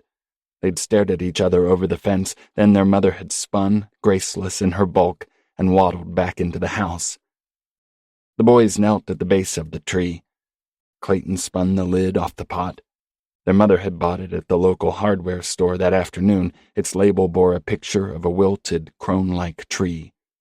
Clayton notched thin cuts in the tree with the hacksaw. Luke watched his younger self cast worried glances toward Mr. Rosewell's porch, as if in expectation the old mailman would step through the screen door, shotgun in hand. The boys spat on the paintbrushes and painted the tree with whatever foul poison lay inside that pot. Then they dashed back to their house, eyes fairly shining with their deviltry. "The two most precious boys in the whole world," their mother said. She'd baked a celebration pie, lemon meringue, Clayton's favorite. Trapped inside his brother's head, Luke could feel the sugary meringue dissolving on Clayton's tongue. The memory took a weird lurch forward. Suddenly it was daytime. Luke was staring at the crabapple tree through Clayton's eyes. Its leaves were wilting. Gravity was treating it cruelly, punishing it, shoving it hard to the earth. Clayton picked up one of its fallen apples and took a bite. It was revolting, like sucking on a busted-open battery. Luke tried to get a grip on his brother's mind, searching for something. A shred of pity for the tree, perhaps, but shouldn't have had to die so horribly. He got nothing but a chilly backwash, as if he'd touched the insides of an industrial freezer. The memory lurched again, the scene shifting. Clayton was in his basement lab now. A key rattled in the lock. He turned to see their mother filling the doorframe.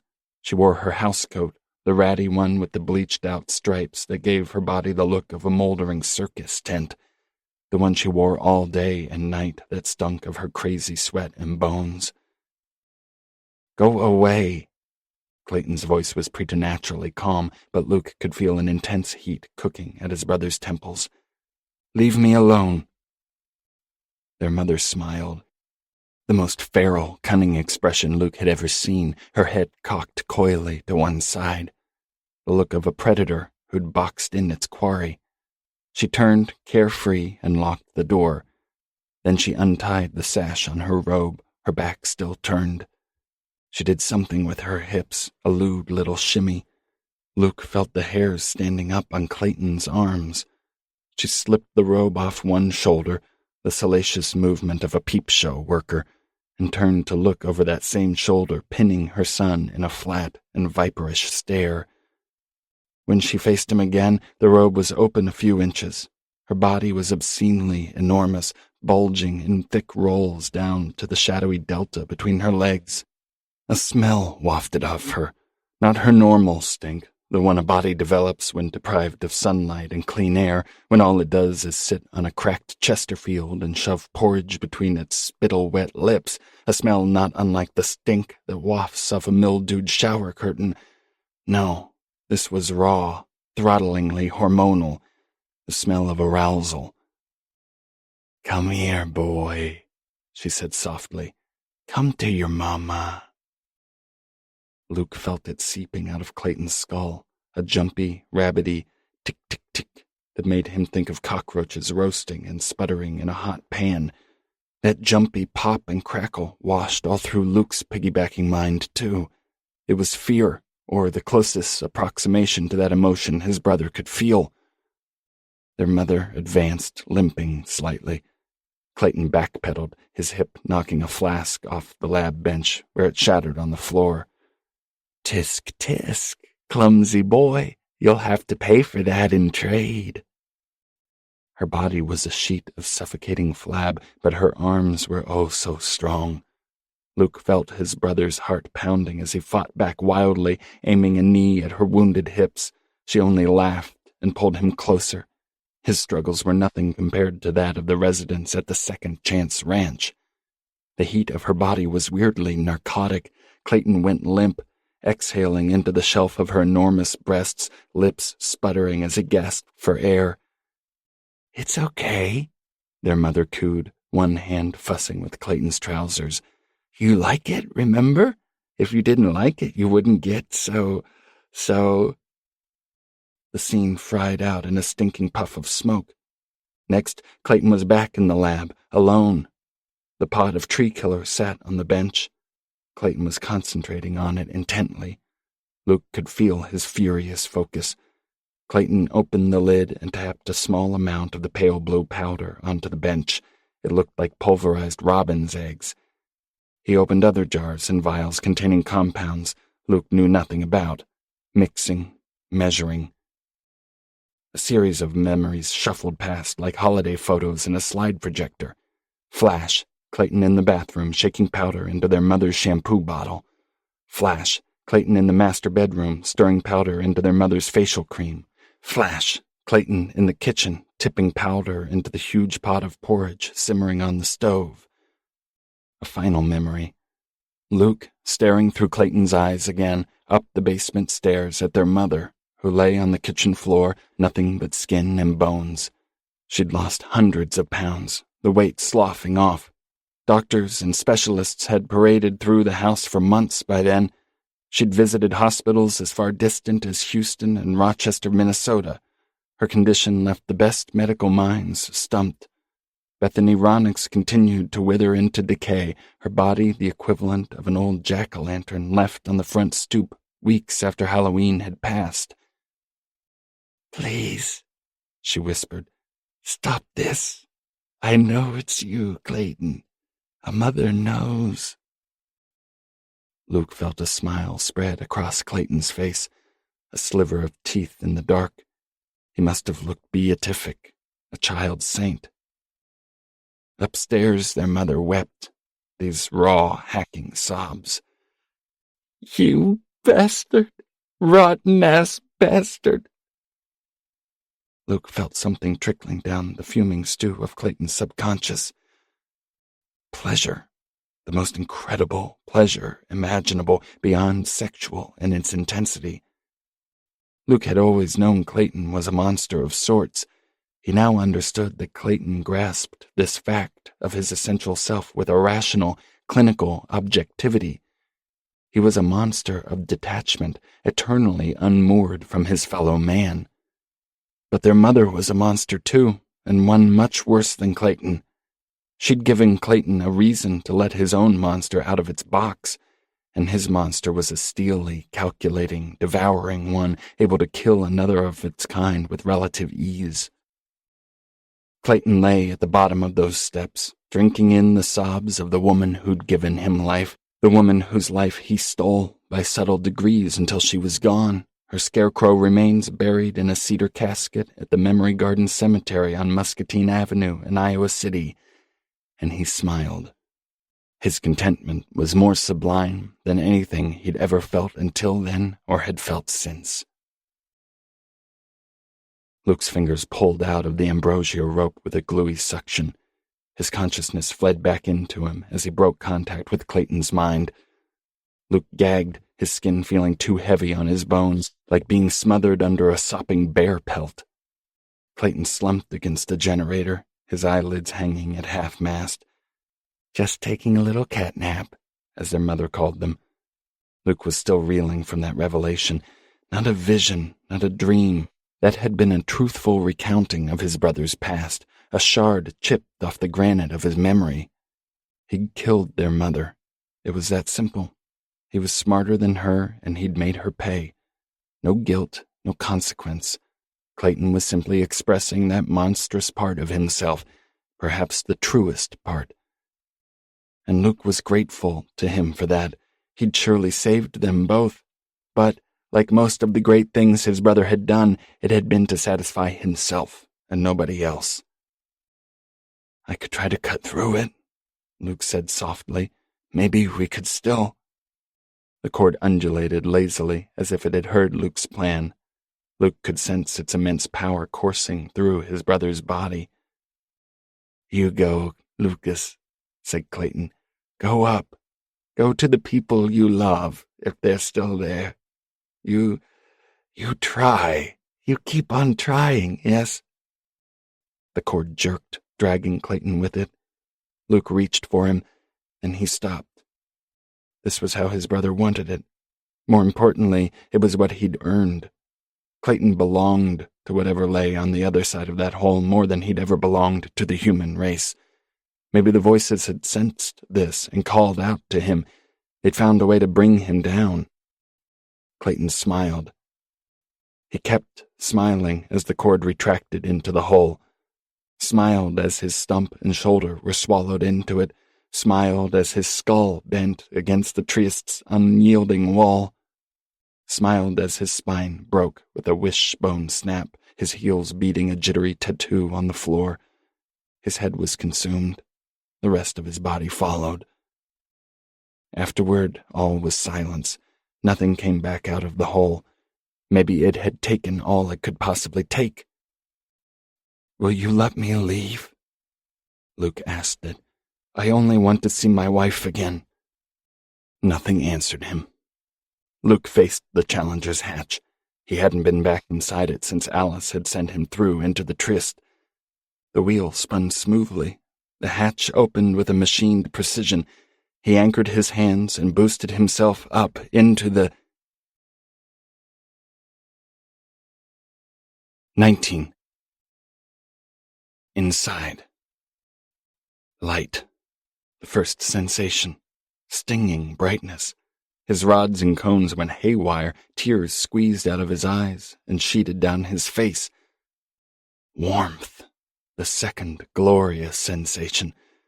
For a second, Luke imagined he was on a beach. Warm sand, sun blazing overhead, gulls screeching as they wheeled in the postcard-pretty sky. Abby and Zach would be somewhere close by, romping in the surf, snorkeling for starfish. He would find them and sweep them into his arms and never let them... "How you doing, Doc? Ready to blow this popsicle stand?" The Challenger came into focus incrementally. Luke's jacket was still slung over the webbed chair. He'd slid it off when it had gotten too hot during the descent and had forgotten to take it with him. An energy bar wrapper was folded and threaded through an eyelet on his chair. Luke's gaze traveled upward, a rising note of confusion hammering his chest. "Doc? Hey! Jesus, what happened?" He ignored that impossible, treacherous voice. His eyes traversed the instrument panels, the shiny metal switches hooded with red switch guards. The buttons and gauges were all labeled. Somebody must have used one of those old Dymo label makers, Luke had thought during the descent, the ones that punch each letter onto a sticky black tape. "Doc?" Alice Sykes stared down from the Challenger's cockpit, looking a bit worried. Whole, intact, smiling cautiously, alive. Alice Sykes. Luke reached a trembling hand toward her, then stopped, partially due to the puzzled look on her face, but mostly out of the fear that... Toy's voice. "You are not who you say you are." "What's up, Doc? Look like you've seen a ghost." The gears inside his head spun wildly, burning out in gouts of smoke. Her hand fell on his shoulder. Luke flinched from her touch. "Doc, for the love of... what the hell happened to you?" Luke said, "Are you... Alice recoiled at the rasp of his voice, or was it the capering lunacy in his eyes? Who else would I be? Was it her, or was he dreaming? Had he dreamed that terrible hive in Westlake's lab, with Alice's body strung all through it? Had she been here all along, waiting for the Challenger to charge up? "You can't go inside the station," he said, his breath knocking hollowly in his lungs. It's death in there." She nodded. A bit oddly, he noted, her chin dipping to touch her chest like a marionette in the hands of a clumsy puppeteer. You bet, Doc. We're getting out of here. Clear seas above. We're gonna bob right up like a cork. We'll be eating broiled snapper al fresco in a few hours. You just sit tight, okay? Luke nodded, puppyish in his desire to please her. He'd sit tight as a drum. He'd be as quiet as a church mouse. Oh, yes, indeedy, everything would be just right as rain. Neato torpedo, as Zach used to say. Wowie, zowie, and neato torpedo. Luke would do any goddamn fucking thing Alice wanted, as long as she... Huh, she said in obvious puzzlement. What is it? She flicked a switch. A relay kicked over, shuttering the hull. The lights dimmed, then brightened again. Alice glanced down at him. She looked different. Her dark hair was thinner, with kinked gray threads shot through it. She smiled. Luke recoiled. Her teeth looked all wrong in her mouth, yellowed and rotten like shoe-peg corn. Everything's fine, she said in a queer sing-song. Fine as cherry wine. She started whistling a familiar tune. Papa's gonna buy you a mockingbird. There was an unbuckling sensation inside Luke's head, the feel of a hasp popping under extreme duress. With it came relief of a sort, his brain smoothed out, achieving a state of total unconcern. It felt good, very good indeed. You're dead, Alice, he said, his voice itself dead as a dial tone. The whistling stopped. In its place came a sucking, whispering exhale. You're dead, Al, and I'm very sorry. I wish you were here. I wish that so much. But you're not. This is just another game. A game. A game. A game. Alice's voice had changed, too.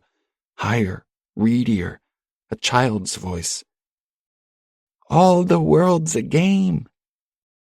Something slammed into the Challenger, rocking Luke in his seat. An alarm pealed, the emergency lights kicked on, bathing him in their blood-red glow. Oh, my child, that voice said, the game is only just beginning. He looked up, unable to help himself.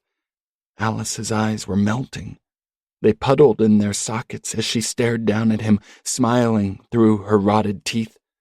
The corneas liquefied to a jet-black fluid that flowed upward against gravity over her forehead and hair, fanning out, crawling over the insides of the Challenger.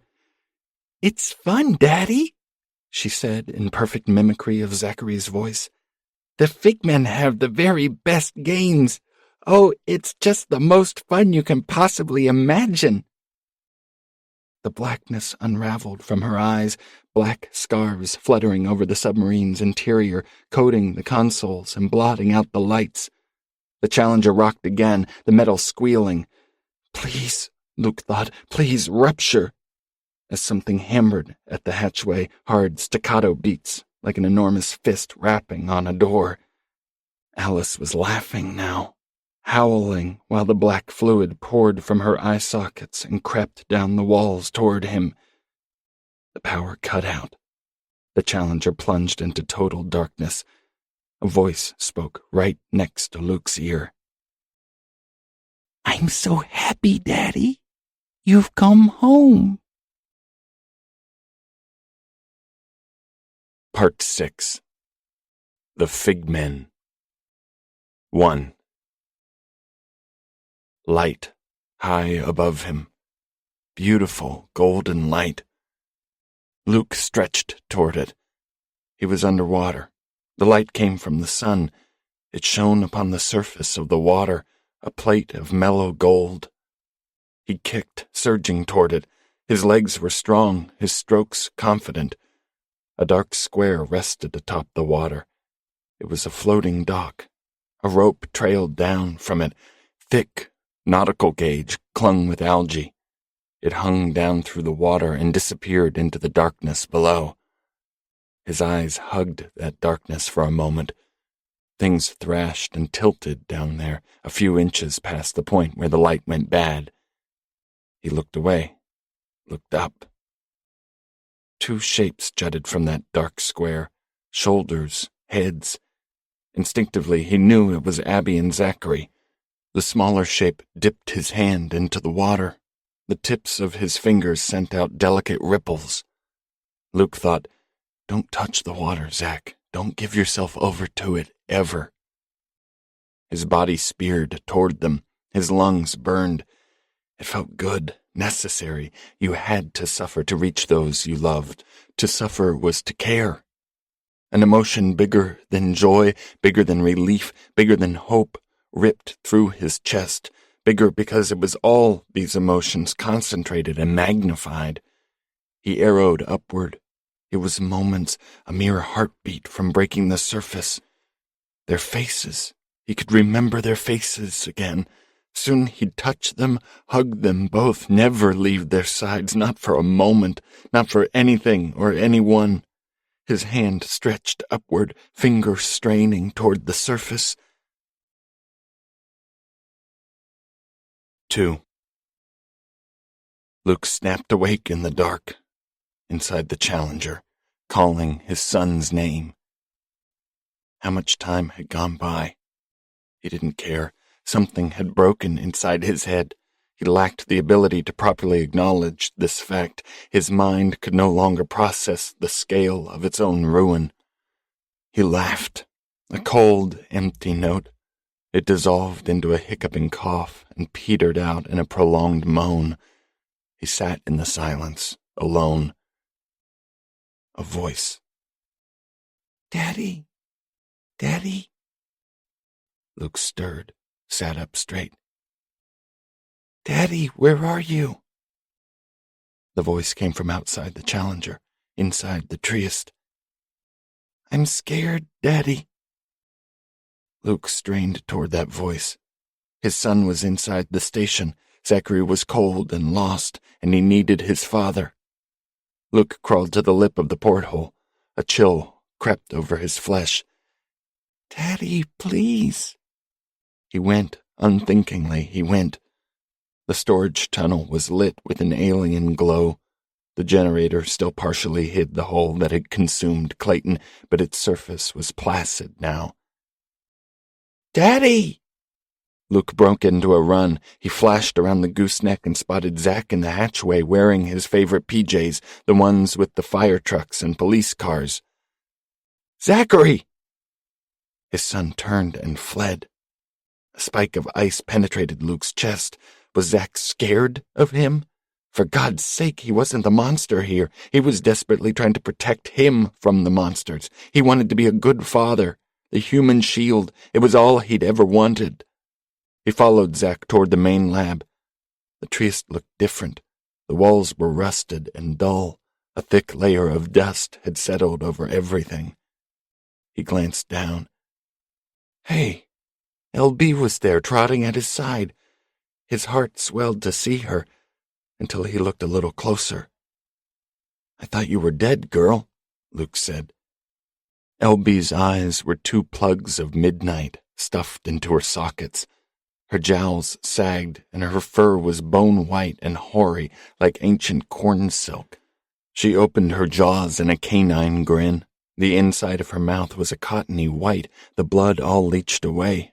Her teeth had rotted to nothing, gums drooping inward.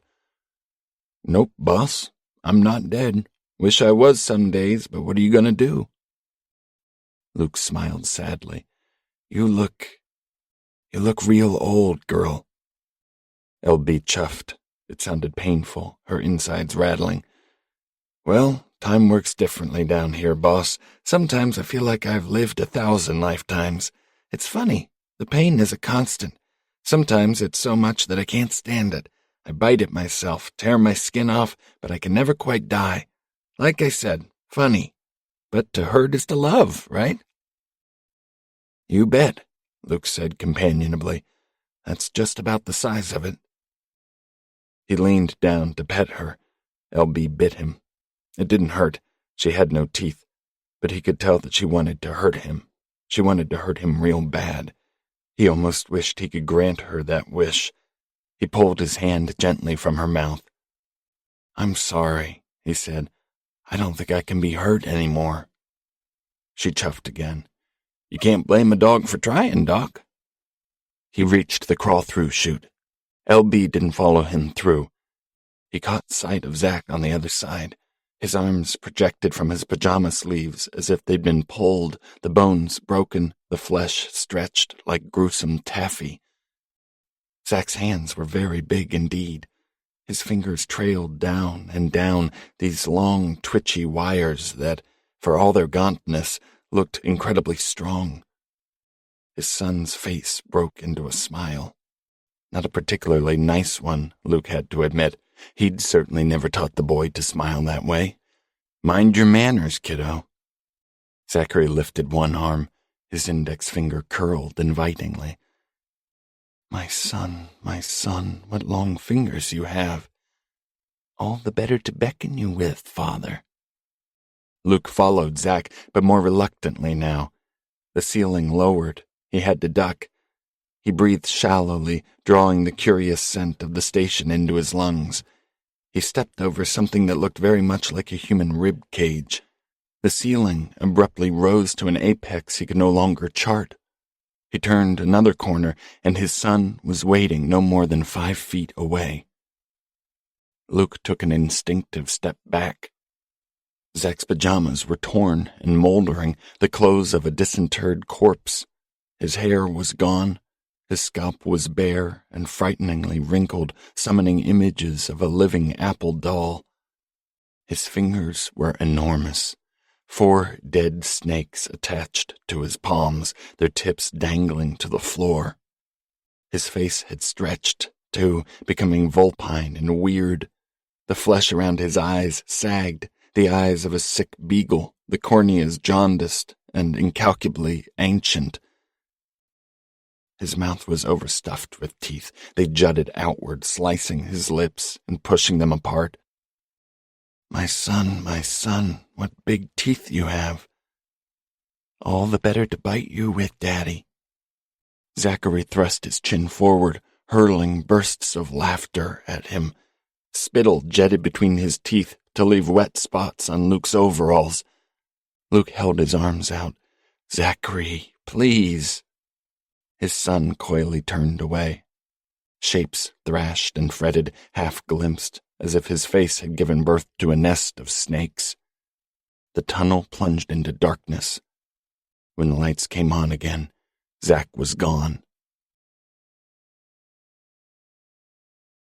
3. Luke walked aimlessly. Sometimes he laughed, other times he wept. He made no conscious distinction between the two anymore. The tunnels split and meandered. His footsteps echoed into silence. The pressure welted down on him. The children no longer raced overhead. Perhaps they'd lost interest or had been scared away. The tunnel bellied into an alcove. The walls collapsed inward to create a perfect pocket of dark. Luke squinted until he saw what lay inside that darkness. A leaden wash of dread spread over his groin. He felt a sudden, dreadful urge to pee. The tickle trunk rested in the alcove. The clowns on its lid, Pit-Pat and Flopsy and the rest, leered and jested, their tongues flicking over teeth the color of old bone. "Hello, Lukey-Loo. So wonderful to see you." The latch sprung open. Luke took a step back, but the walls had pushed in all around him. There was nowhere to go. The lid creaked open, the air filled with tinny notes, the sort that play when you open a music box. Tink-a-tink-tee, da-tink-a-tink-tee.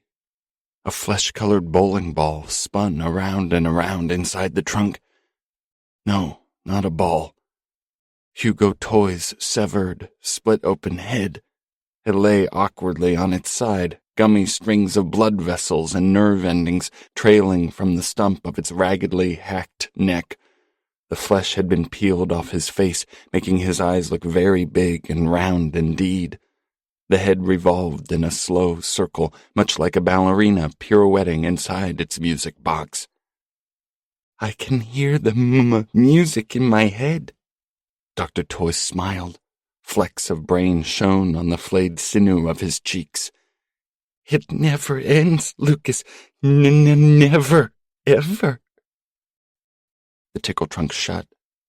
Luke could still hear those cold, jangling notes. The walls exhaled again. He left the alcove behind. In time, he rounded back into the main lab. It was empty. He glanced at Westlake's lab. Alice's face was framed in the porthole. Oh, hello, Al. Hiya, Doc. Bees squirmed in and out of Alice's eyes. You don't look so hot. She opened her mouth and bees poured out, coiling around her neck in a yellow and black noose. I've seen better days, Doc. He turned away. He saw something beneath the lab bench. Had it been there all along? How had he not seen it before? He set his shoulder to the bench. Despite its size, it slid easily. There was a door in the floor. Solid wood with a ring bolt, the sort of door you'd find in old cabins and farmhouses, leading down to the basement. Root cellar.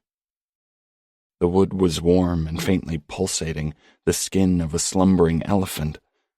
Luke gripped the bolt and pulled. Narrow stone steps sawed down. Daddy! Zach's voice quivered up out of the dark, strained and fearful. The figmen! Daddy! They're only figments, Luke croaked. Figments of your imagination. They can't hurt you if you don't believe in them. Silence. Then thick, chortling laughter. The laughter of the figmen? The hairs stiffened on Luke's arms. His son was down there somewhere, and he needed his father. The steps were worn smooth, as if subject to much traffic. The stone wept beads of moisture like the rock in a cave. Luke's feet fit perfectly. The steps could have been built for him specifically. They carried him down under the lab to the bottommost place on Earth, the true basement of the world. Darkness slipped up his calves and knees in sly tendrils. It coated his chest and filmed his eyes. Somewhere above, a few feet, 1,000,000 miles, the wooden doors slipped softly shut. He could see here in the dark, not well, but enough to navigate by. Luke got the sense he was on an unsupported stairway spiraling down. If he slipped, he'd fall forever, never hitting anything. Or perhaps something would catch him eventually. The air grew thicker. He inhaled the scent of ancient earth. He was beneath all things now, beneath every pure element in life, beneath hope and joy and perhaps even love. None of that could touch him here. A rock wall materialized to his left. It ran sheer beneath his fingertips, as cold and featureless as iced steel. He heard a sharp thunk somewhere below. It sounded a little like a door sliding open. He followed the stairs until the rock vanished under his fingertips. He stared at the spot where it had been with dull shock. Hello, Lucas. Clayton was curled into a box carved out of the rock. A perfect square cut into the sheer rock face, barely big enough to hold his body. Luke stifled the moan that rose up in his throat. His brother was naked and skinnier than any human being should possibly be. A living skeleton. His joints bulged. His head was nothing but a skull covered in latex-thin skin. He was folded into the rock box in a cross-legged swami pose, his head bowed to fit. How long have you been here? Luke whispered. Clayton cocked his terrible, fleshless head, considering his brother's question. I can't say exactly, he said. How long is forever? Clayton's hands fussed over his caved-in stomach. His fingers, tipped with sharp black nails, sunk into his belly. The flesh ripped with sickening ease. He tore and gouged at himself, the thinnest hint of a smile painted on his lips. Oh, Clay, really, I wish you wouldn't. Clayton's innards spilled into his lap. They were chalky and dry, like sausage links coated in flour. He rummaged through the knotted loops, selecting the finest portion and raising it to his mouth. It made the lovely snap of a good Coney Island hot dog when he bit into it. Fine, bluish powder spurted out. Robin's egg blue, same color as the chemical inside the pot of tree killer. Clayton chewed thoughtfully, absorbed in the act. His lips were stained dark blue, like a child who'd eaten too many grape popsicles. "I really shouldn't," he said shamefacedly, "but honestly, I can't help myself." He turned away, embarrassed. Luke was filled with an ineffable despair. He reached toward his brother. Then the rock slid over him in a solid sheet, shutting Clayton back inside his tiny box. The wall was solid again, not a seam, not a mark. He continued down until the stairway abruptly ended. Luke stumbled the way a man does when misjudging the number of steps in a darkened house, his arms outflung. The ground was spongy. He got the sense of standing atop a pair of lungs, taking the shallowest breaths. Zachary was there. Luke saw him clearly. He looked the way Luke remembered him, his hands and fingers proportioned again. Luke beheld the boy he and his wife had raised in a cheery, sunlit house in Iowa. The boy who still held his plastic cups with both hands when he drank cherry Kool-Aid, which left a crimson mustache above his lip. The boy who would nestle his chin into the swell of his father's throat at bedtime, the groove so perfect, two bodies locking together in flawless synchronicity, and whisper, "I love you more than ice cream and pizza." It's very nice to be loved, Luke thought. Is there anything nicer in life? He opened his arms. "Zachary, please." The space behind Zachary swelled with light. The darkness blew away. Beyond that lay a new emptiness, illuminated by an aquifer of sickly light. A pair of arms filled that emptiness, enormous, world-swallowing, flabby and wrinkled, sallow flesh draping the bones like proofing dough. Ghastly arms ending in huge, cruel hands, thick-knuckled, each finger curled into a sickle. Familiar hands. Those of his mother. Behind those hands lay a shape or shapes that Luke could not fathom. It spanned out and up, sheer as a cliff face, rising beyond the reach of his sight and his mind. The cliff shone in places, the dazzling but condensed light of a camera flash reflected in tinted glass. It was dark in other spots, a shade more profound than any Luke had known. Zachary ran into those hands, the way a child might chase a bouncing ball onto a busy street. Luke opened his mouth, but no sound came out. The hands enfolded his son. Zachary turned and stared at Luke through a gap in those massive fingers. His eyes emptied out, his face melting as his skin ran like candle wax. The hands opened. They were empty. Next, the hands decayed and collapsed, flesh dripping off in gobbets until only the bones remained. Those were then absorbed into that nest of livid industry. But they left something behind. An ovoid ball that pulsated gently. Next, his mother and father stepped from the trembling darkness. 4. A chill swept over him. His mother, corpulent and fearsome, and a few steps behind her came his father, stooped and hangdog. "You have come, child, after all this time." No, it wasn't his parents. That wasn't his mother's voice. Whatever these creatures were, they were merely draped in the flesh and figure of his parents. The imitation was good, cunning, but imperfect in some way, perhaps purposefully so. The two figures who stood before him seemed to have been birthed from the cliff of flesh that backgrounded them. Their fleshy coverings withered and peeled. His mother and father's faces rotted away in pestilent rags. The creatures underneath, were human-like in their rudiments, but not so in their particulars.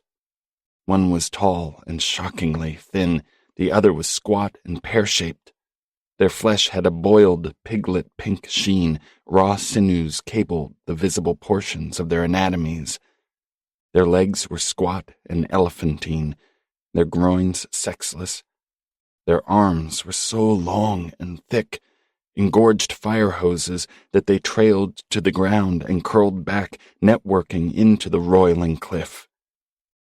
Luke found his voice. "Dear God." "God is not here," the tall one said. "Perhaps he should apologize for his absence," said the squat one. Ancient. These things were older than anything any human being had ever laid eyes on. Their flesh was flayed open, the raw tendons scored with tiny cracks, yet their skin was nearly translucent, too, as if their bones had been smeared with a thick coating of Vaseline. It was as though the years in their endless accumulation had sucked the pigment from it. Their skulls showed through in places, the bone as brittle as the parchment in a dusty book. These creatures were carved out of time itself. The hands on the clock couldn't touch them any more, though they had certainly left their mark. Pitiless. This was Luke's second and overriding sense. Beholding them, Luke realized for the first time in his life that there are things on earth, or beyond it, who are careless in the most quotidian terms. They lack the inclination or desire to care for anything. They are pitiless in the most simplified fashion, as they simply lack the ability to feel it. "What are you?" Luke asked. "Call us the Fig Men," the creatures said in unison. Luke shook his head. "The Fig Men don't exist. The Fig Men are figments." "We go by many names," the tall fig man said. "It is of no matter." "We exist in many guises," said the squat one. "Is all this—" Luke shivered involuntarily. "Did you—" The creatures inclined their heads at one another, teeth chattering in their seemingly lipless mouths. Was it laughter? "Why?" was all Luke could ask. "Fun," the tall fig man said in a honeyed voice. "Fun," the squat one echoed. "Games." "Games," came the echo.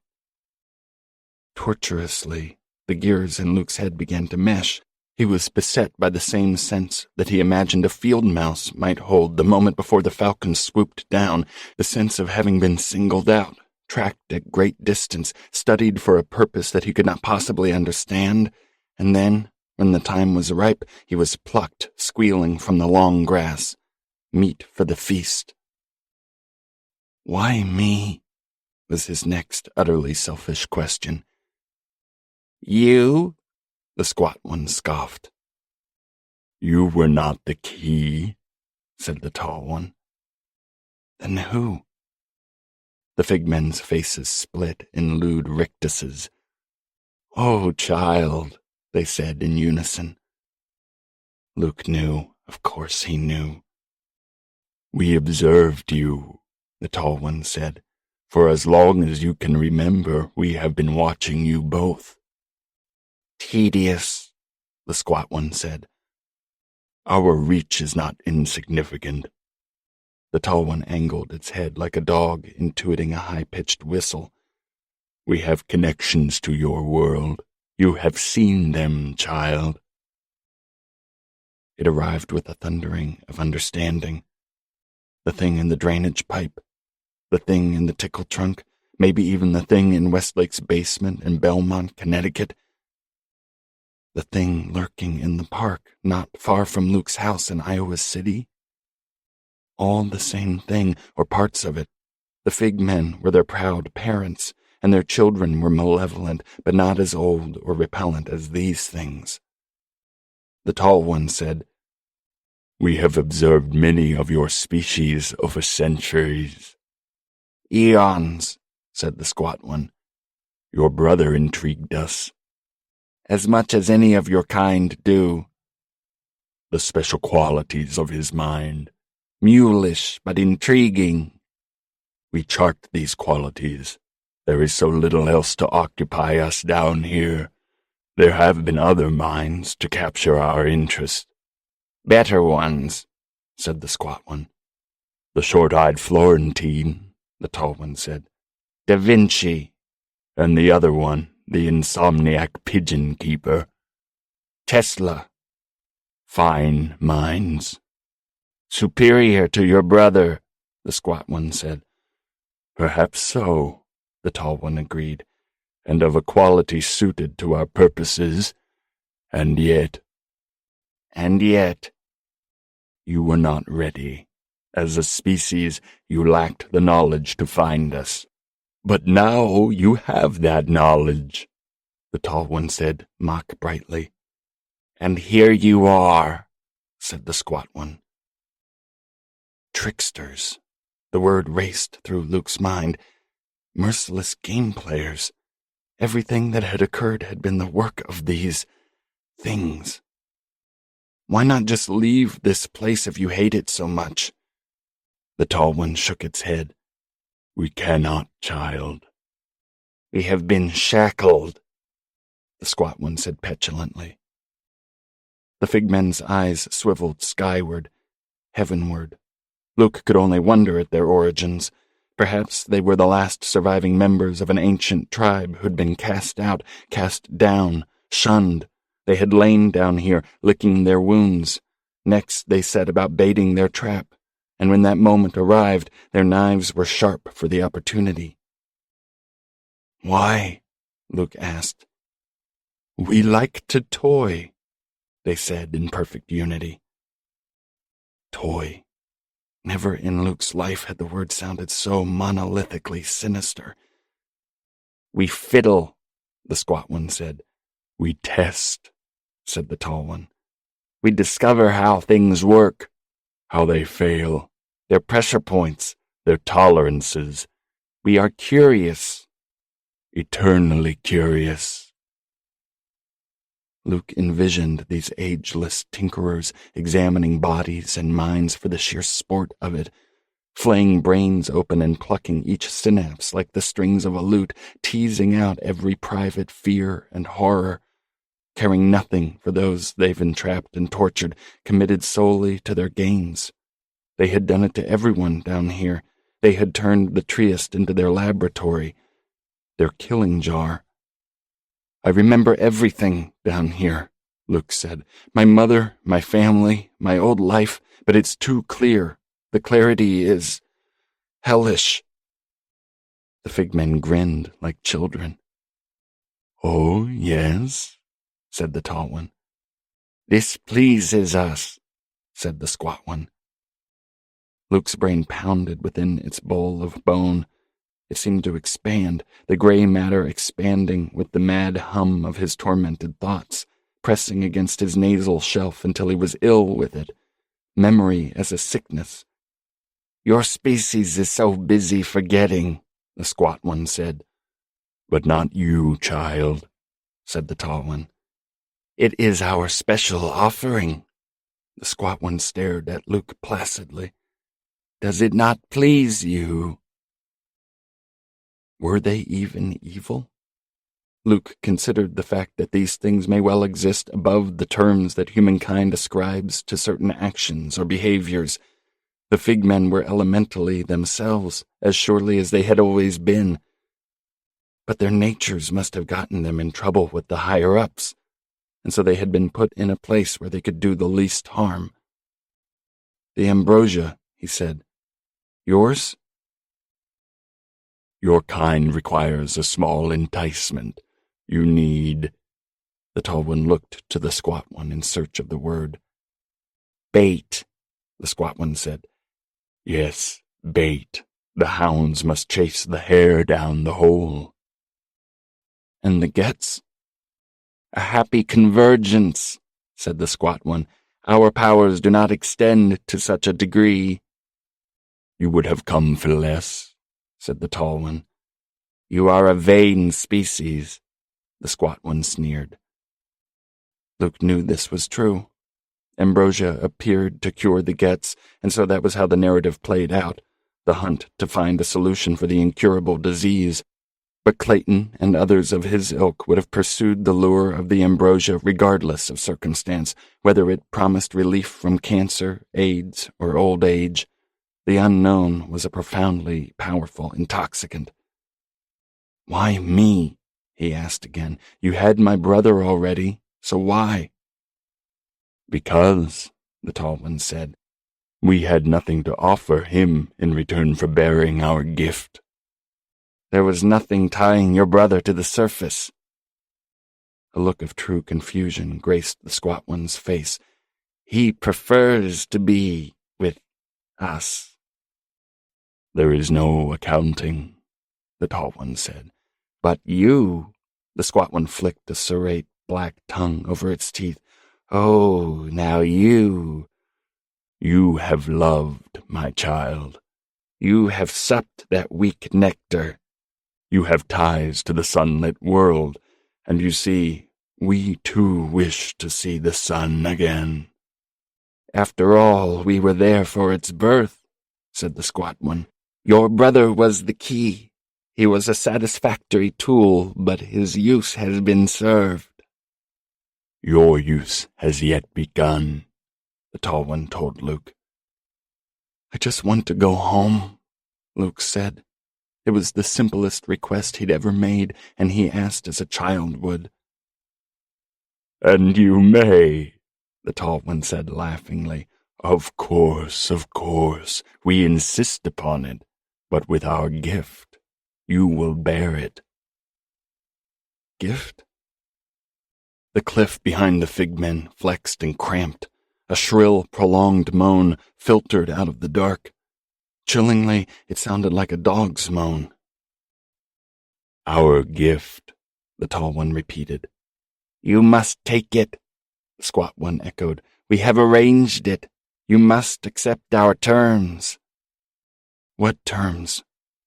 The tall one grinned. "Oh, come now." "It took all of our powers to accomplish it," the squat one said. "It was draining, would be your understanding of it. We had to slumber afterward." "Such sweet slumber." "Sweet, yes. And when we awoke, we had company." "Such merry company." The long con. It was a term Abby had described to Luke years ago after they had watched a movie about a pair of bunco artists plying their trade across the Midwest. "There are two types of cons," she'd told him, "short and long. The short con is a confidence trick that can be pulled in minutes. 3-card Monty's your classic short con. The other one, the long con, unfolds over days or weeks, even years. It involves preparation, props, costumes, scripted lines. The long con takes time. The con men have to gain the full trust of their rubes. It's got to be seamless, a perfect facsimile of life." "How the hell do you know all this?" Luke had asked her. "Should I be watching my wallet around you?" "Your wallet?" Abby sniffed. "That's pure short con. You should watch your bank account." These creatures had known. Luke saw that now. All along they had known.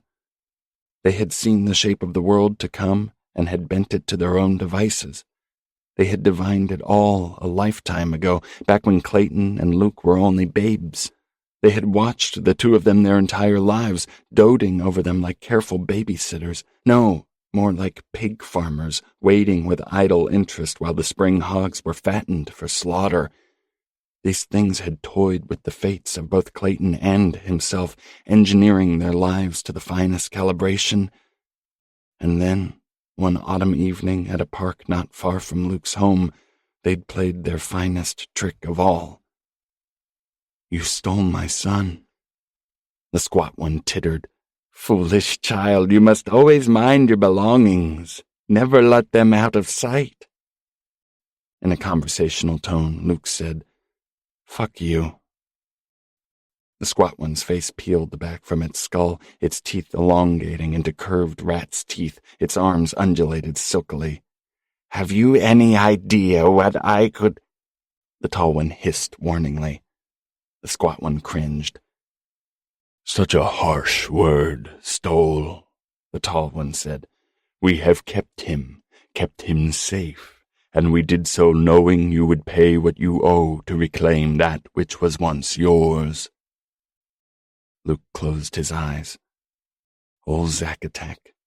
They had taken him, ruined his family, ripped Luke's life apart. They knew he would have to be utterly hopeless before he agreed to come to this watery hell in pursuit of his insufferable brother. Luke must have nothing left to live for. Well, they had seen to that. Zack had spent the last 7 years with these things, 7 human years, the passage of which seemed immaterial in a place like this. More years than he had spent with his own parents. What would that do to his son? To anyone? Luke opened his eyes. What do you want? To be free, they said simply. You don't deserve it, Luke croaked, a ghastly smile spreading across his face. You deserve to be down here, alone. The figmen smiled back. Luke's soul shuddered. The cliff was swelling behind them. It seemed to be curling over in its upper recesses. Beyond Luke's sight, a horrific wave preparing to break. The figmen smiled bashfully, coquettishly. It's just little old us, child. What harm can we cause? Our gift. I won't accept it. The tall one said, Why ever not? Luke set his feet. I'll die here. They chuckled mordantly.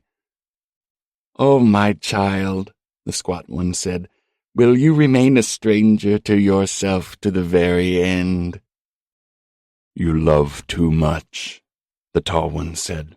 An expression flitted across its face that could have charitably passed for sorrow. Your kind does so. Loves heedlessly, without restraint or governance. It can lead you to grand places, surely, places we have never seen or ever will. But love has other uses, too, said the squat one. The ovoid ball those monstrous hands had left behind began to throb, its exterior issuing crackling birch bark sounds. It bulged and heaved as whatever lay within struggled to set itself free. A cocoon. Of course it was. Just like the one he'd once pointed out to Zack in the backyard, the one with a lunar moth crawling out of it. This cocoon was tar black, just like the ones that had encased the figmen in his son's closet. The cocoon expanded, pulsing like a diseased heart.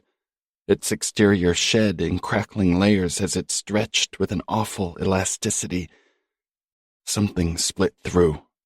Dark and blade-like, a broth of pulpy sludge issued forth. One appendage was joined by another, 2 arms, 2 huge and spidery hands, tearing and sawing the cocoon apart. A bulbous head appeared. It was all black. It opened its mouth. Out came the shocked cry of an infant.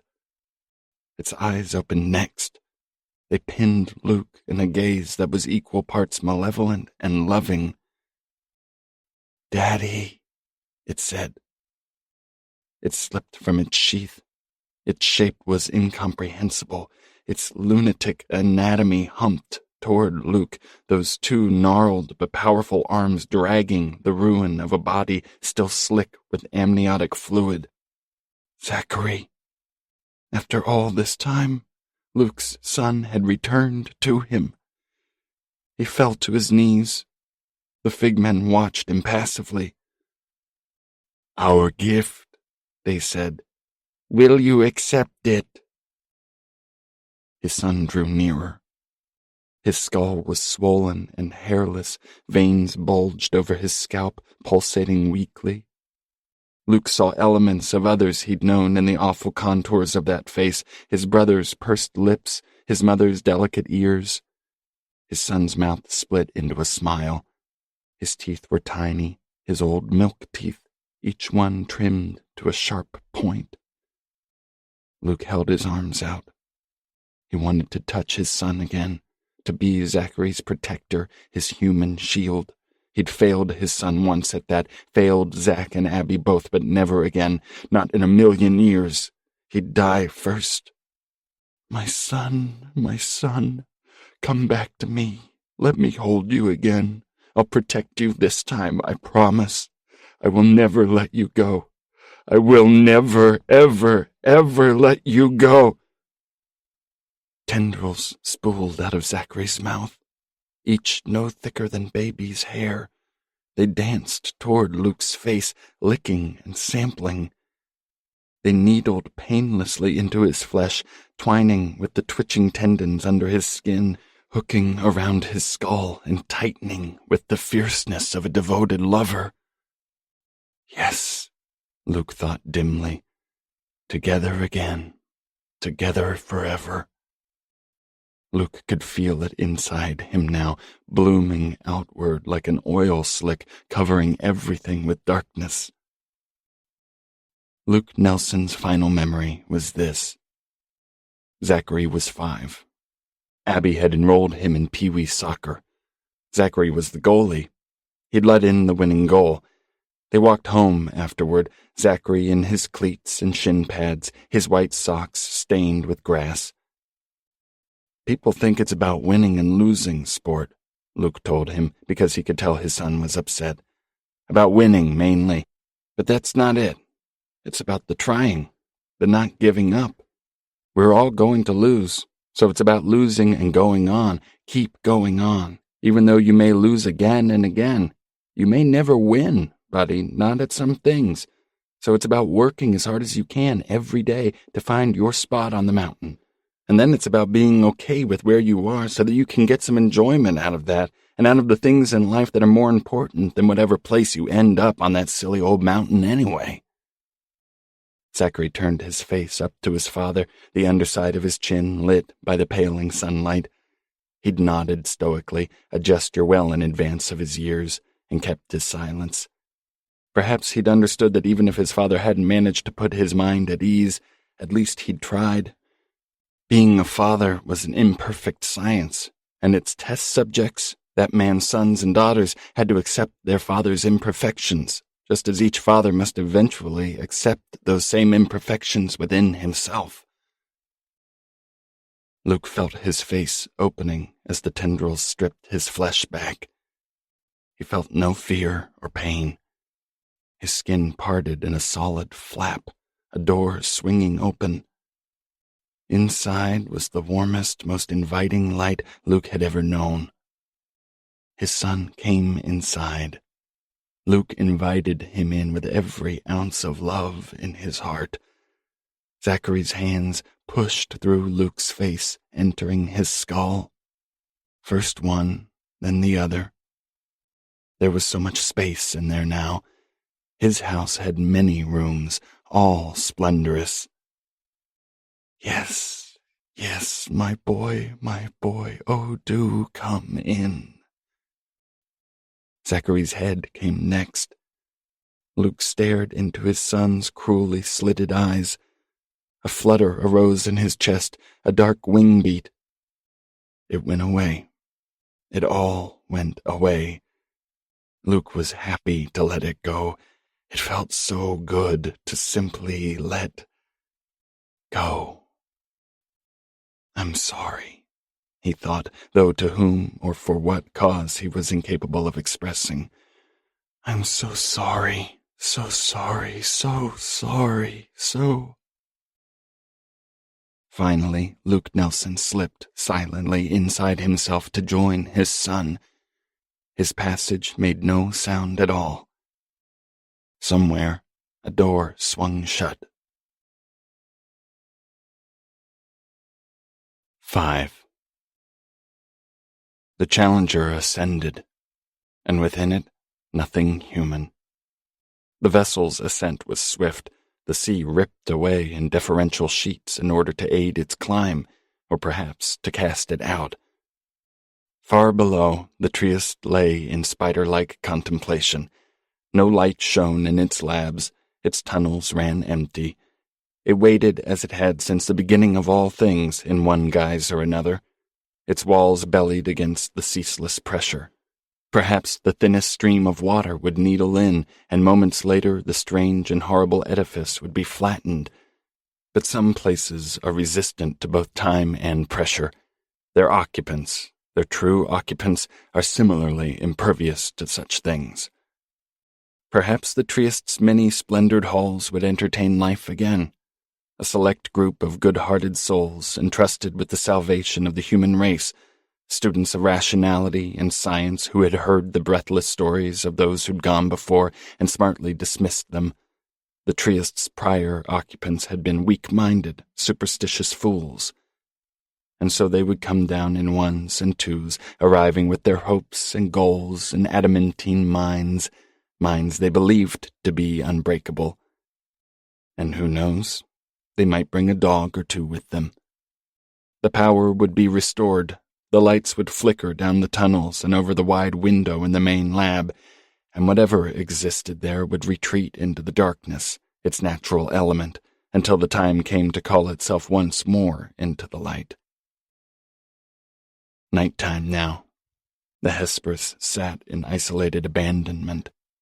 Pinprick fires danced from the points of its blackened architecture. A single figure awaited. Its body was a canvas of scars. It stared through clumsy slits it had made in its own face, its eyes peering through bulbs of scar tissue with feverish avidity. When the sea began to roil, it gibbered with excitement, the unconcealed glee of a dog at the return of its long-lost master. The Challenger surfaced. The heavens flinched. The hatch swung open. Moonlight fell upon its darkest cargo. What shambled forth was unspeakable.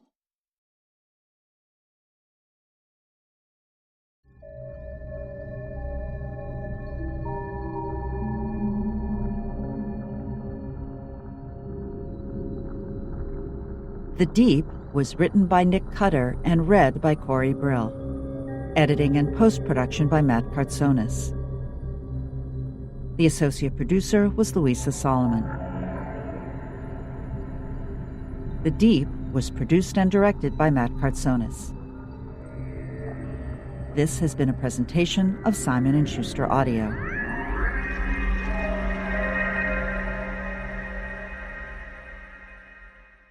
The Deep is available in print from Gallery Books. Also by Nick Cutter from Simon & Schuster Audio, The Troop, read by Corey Brill.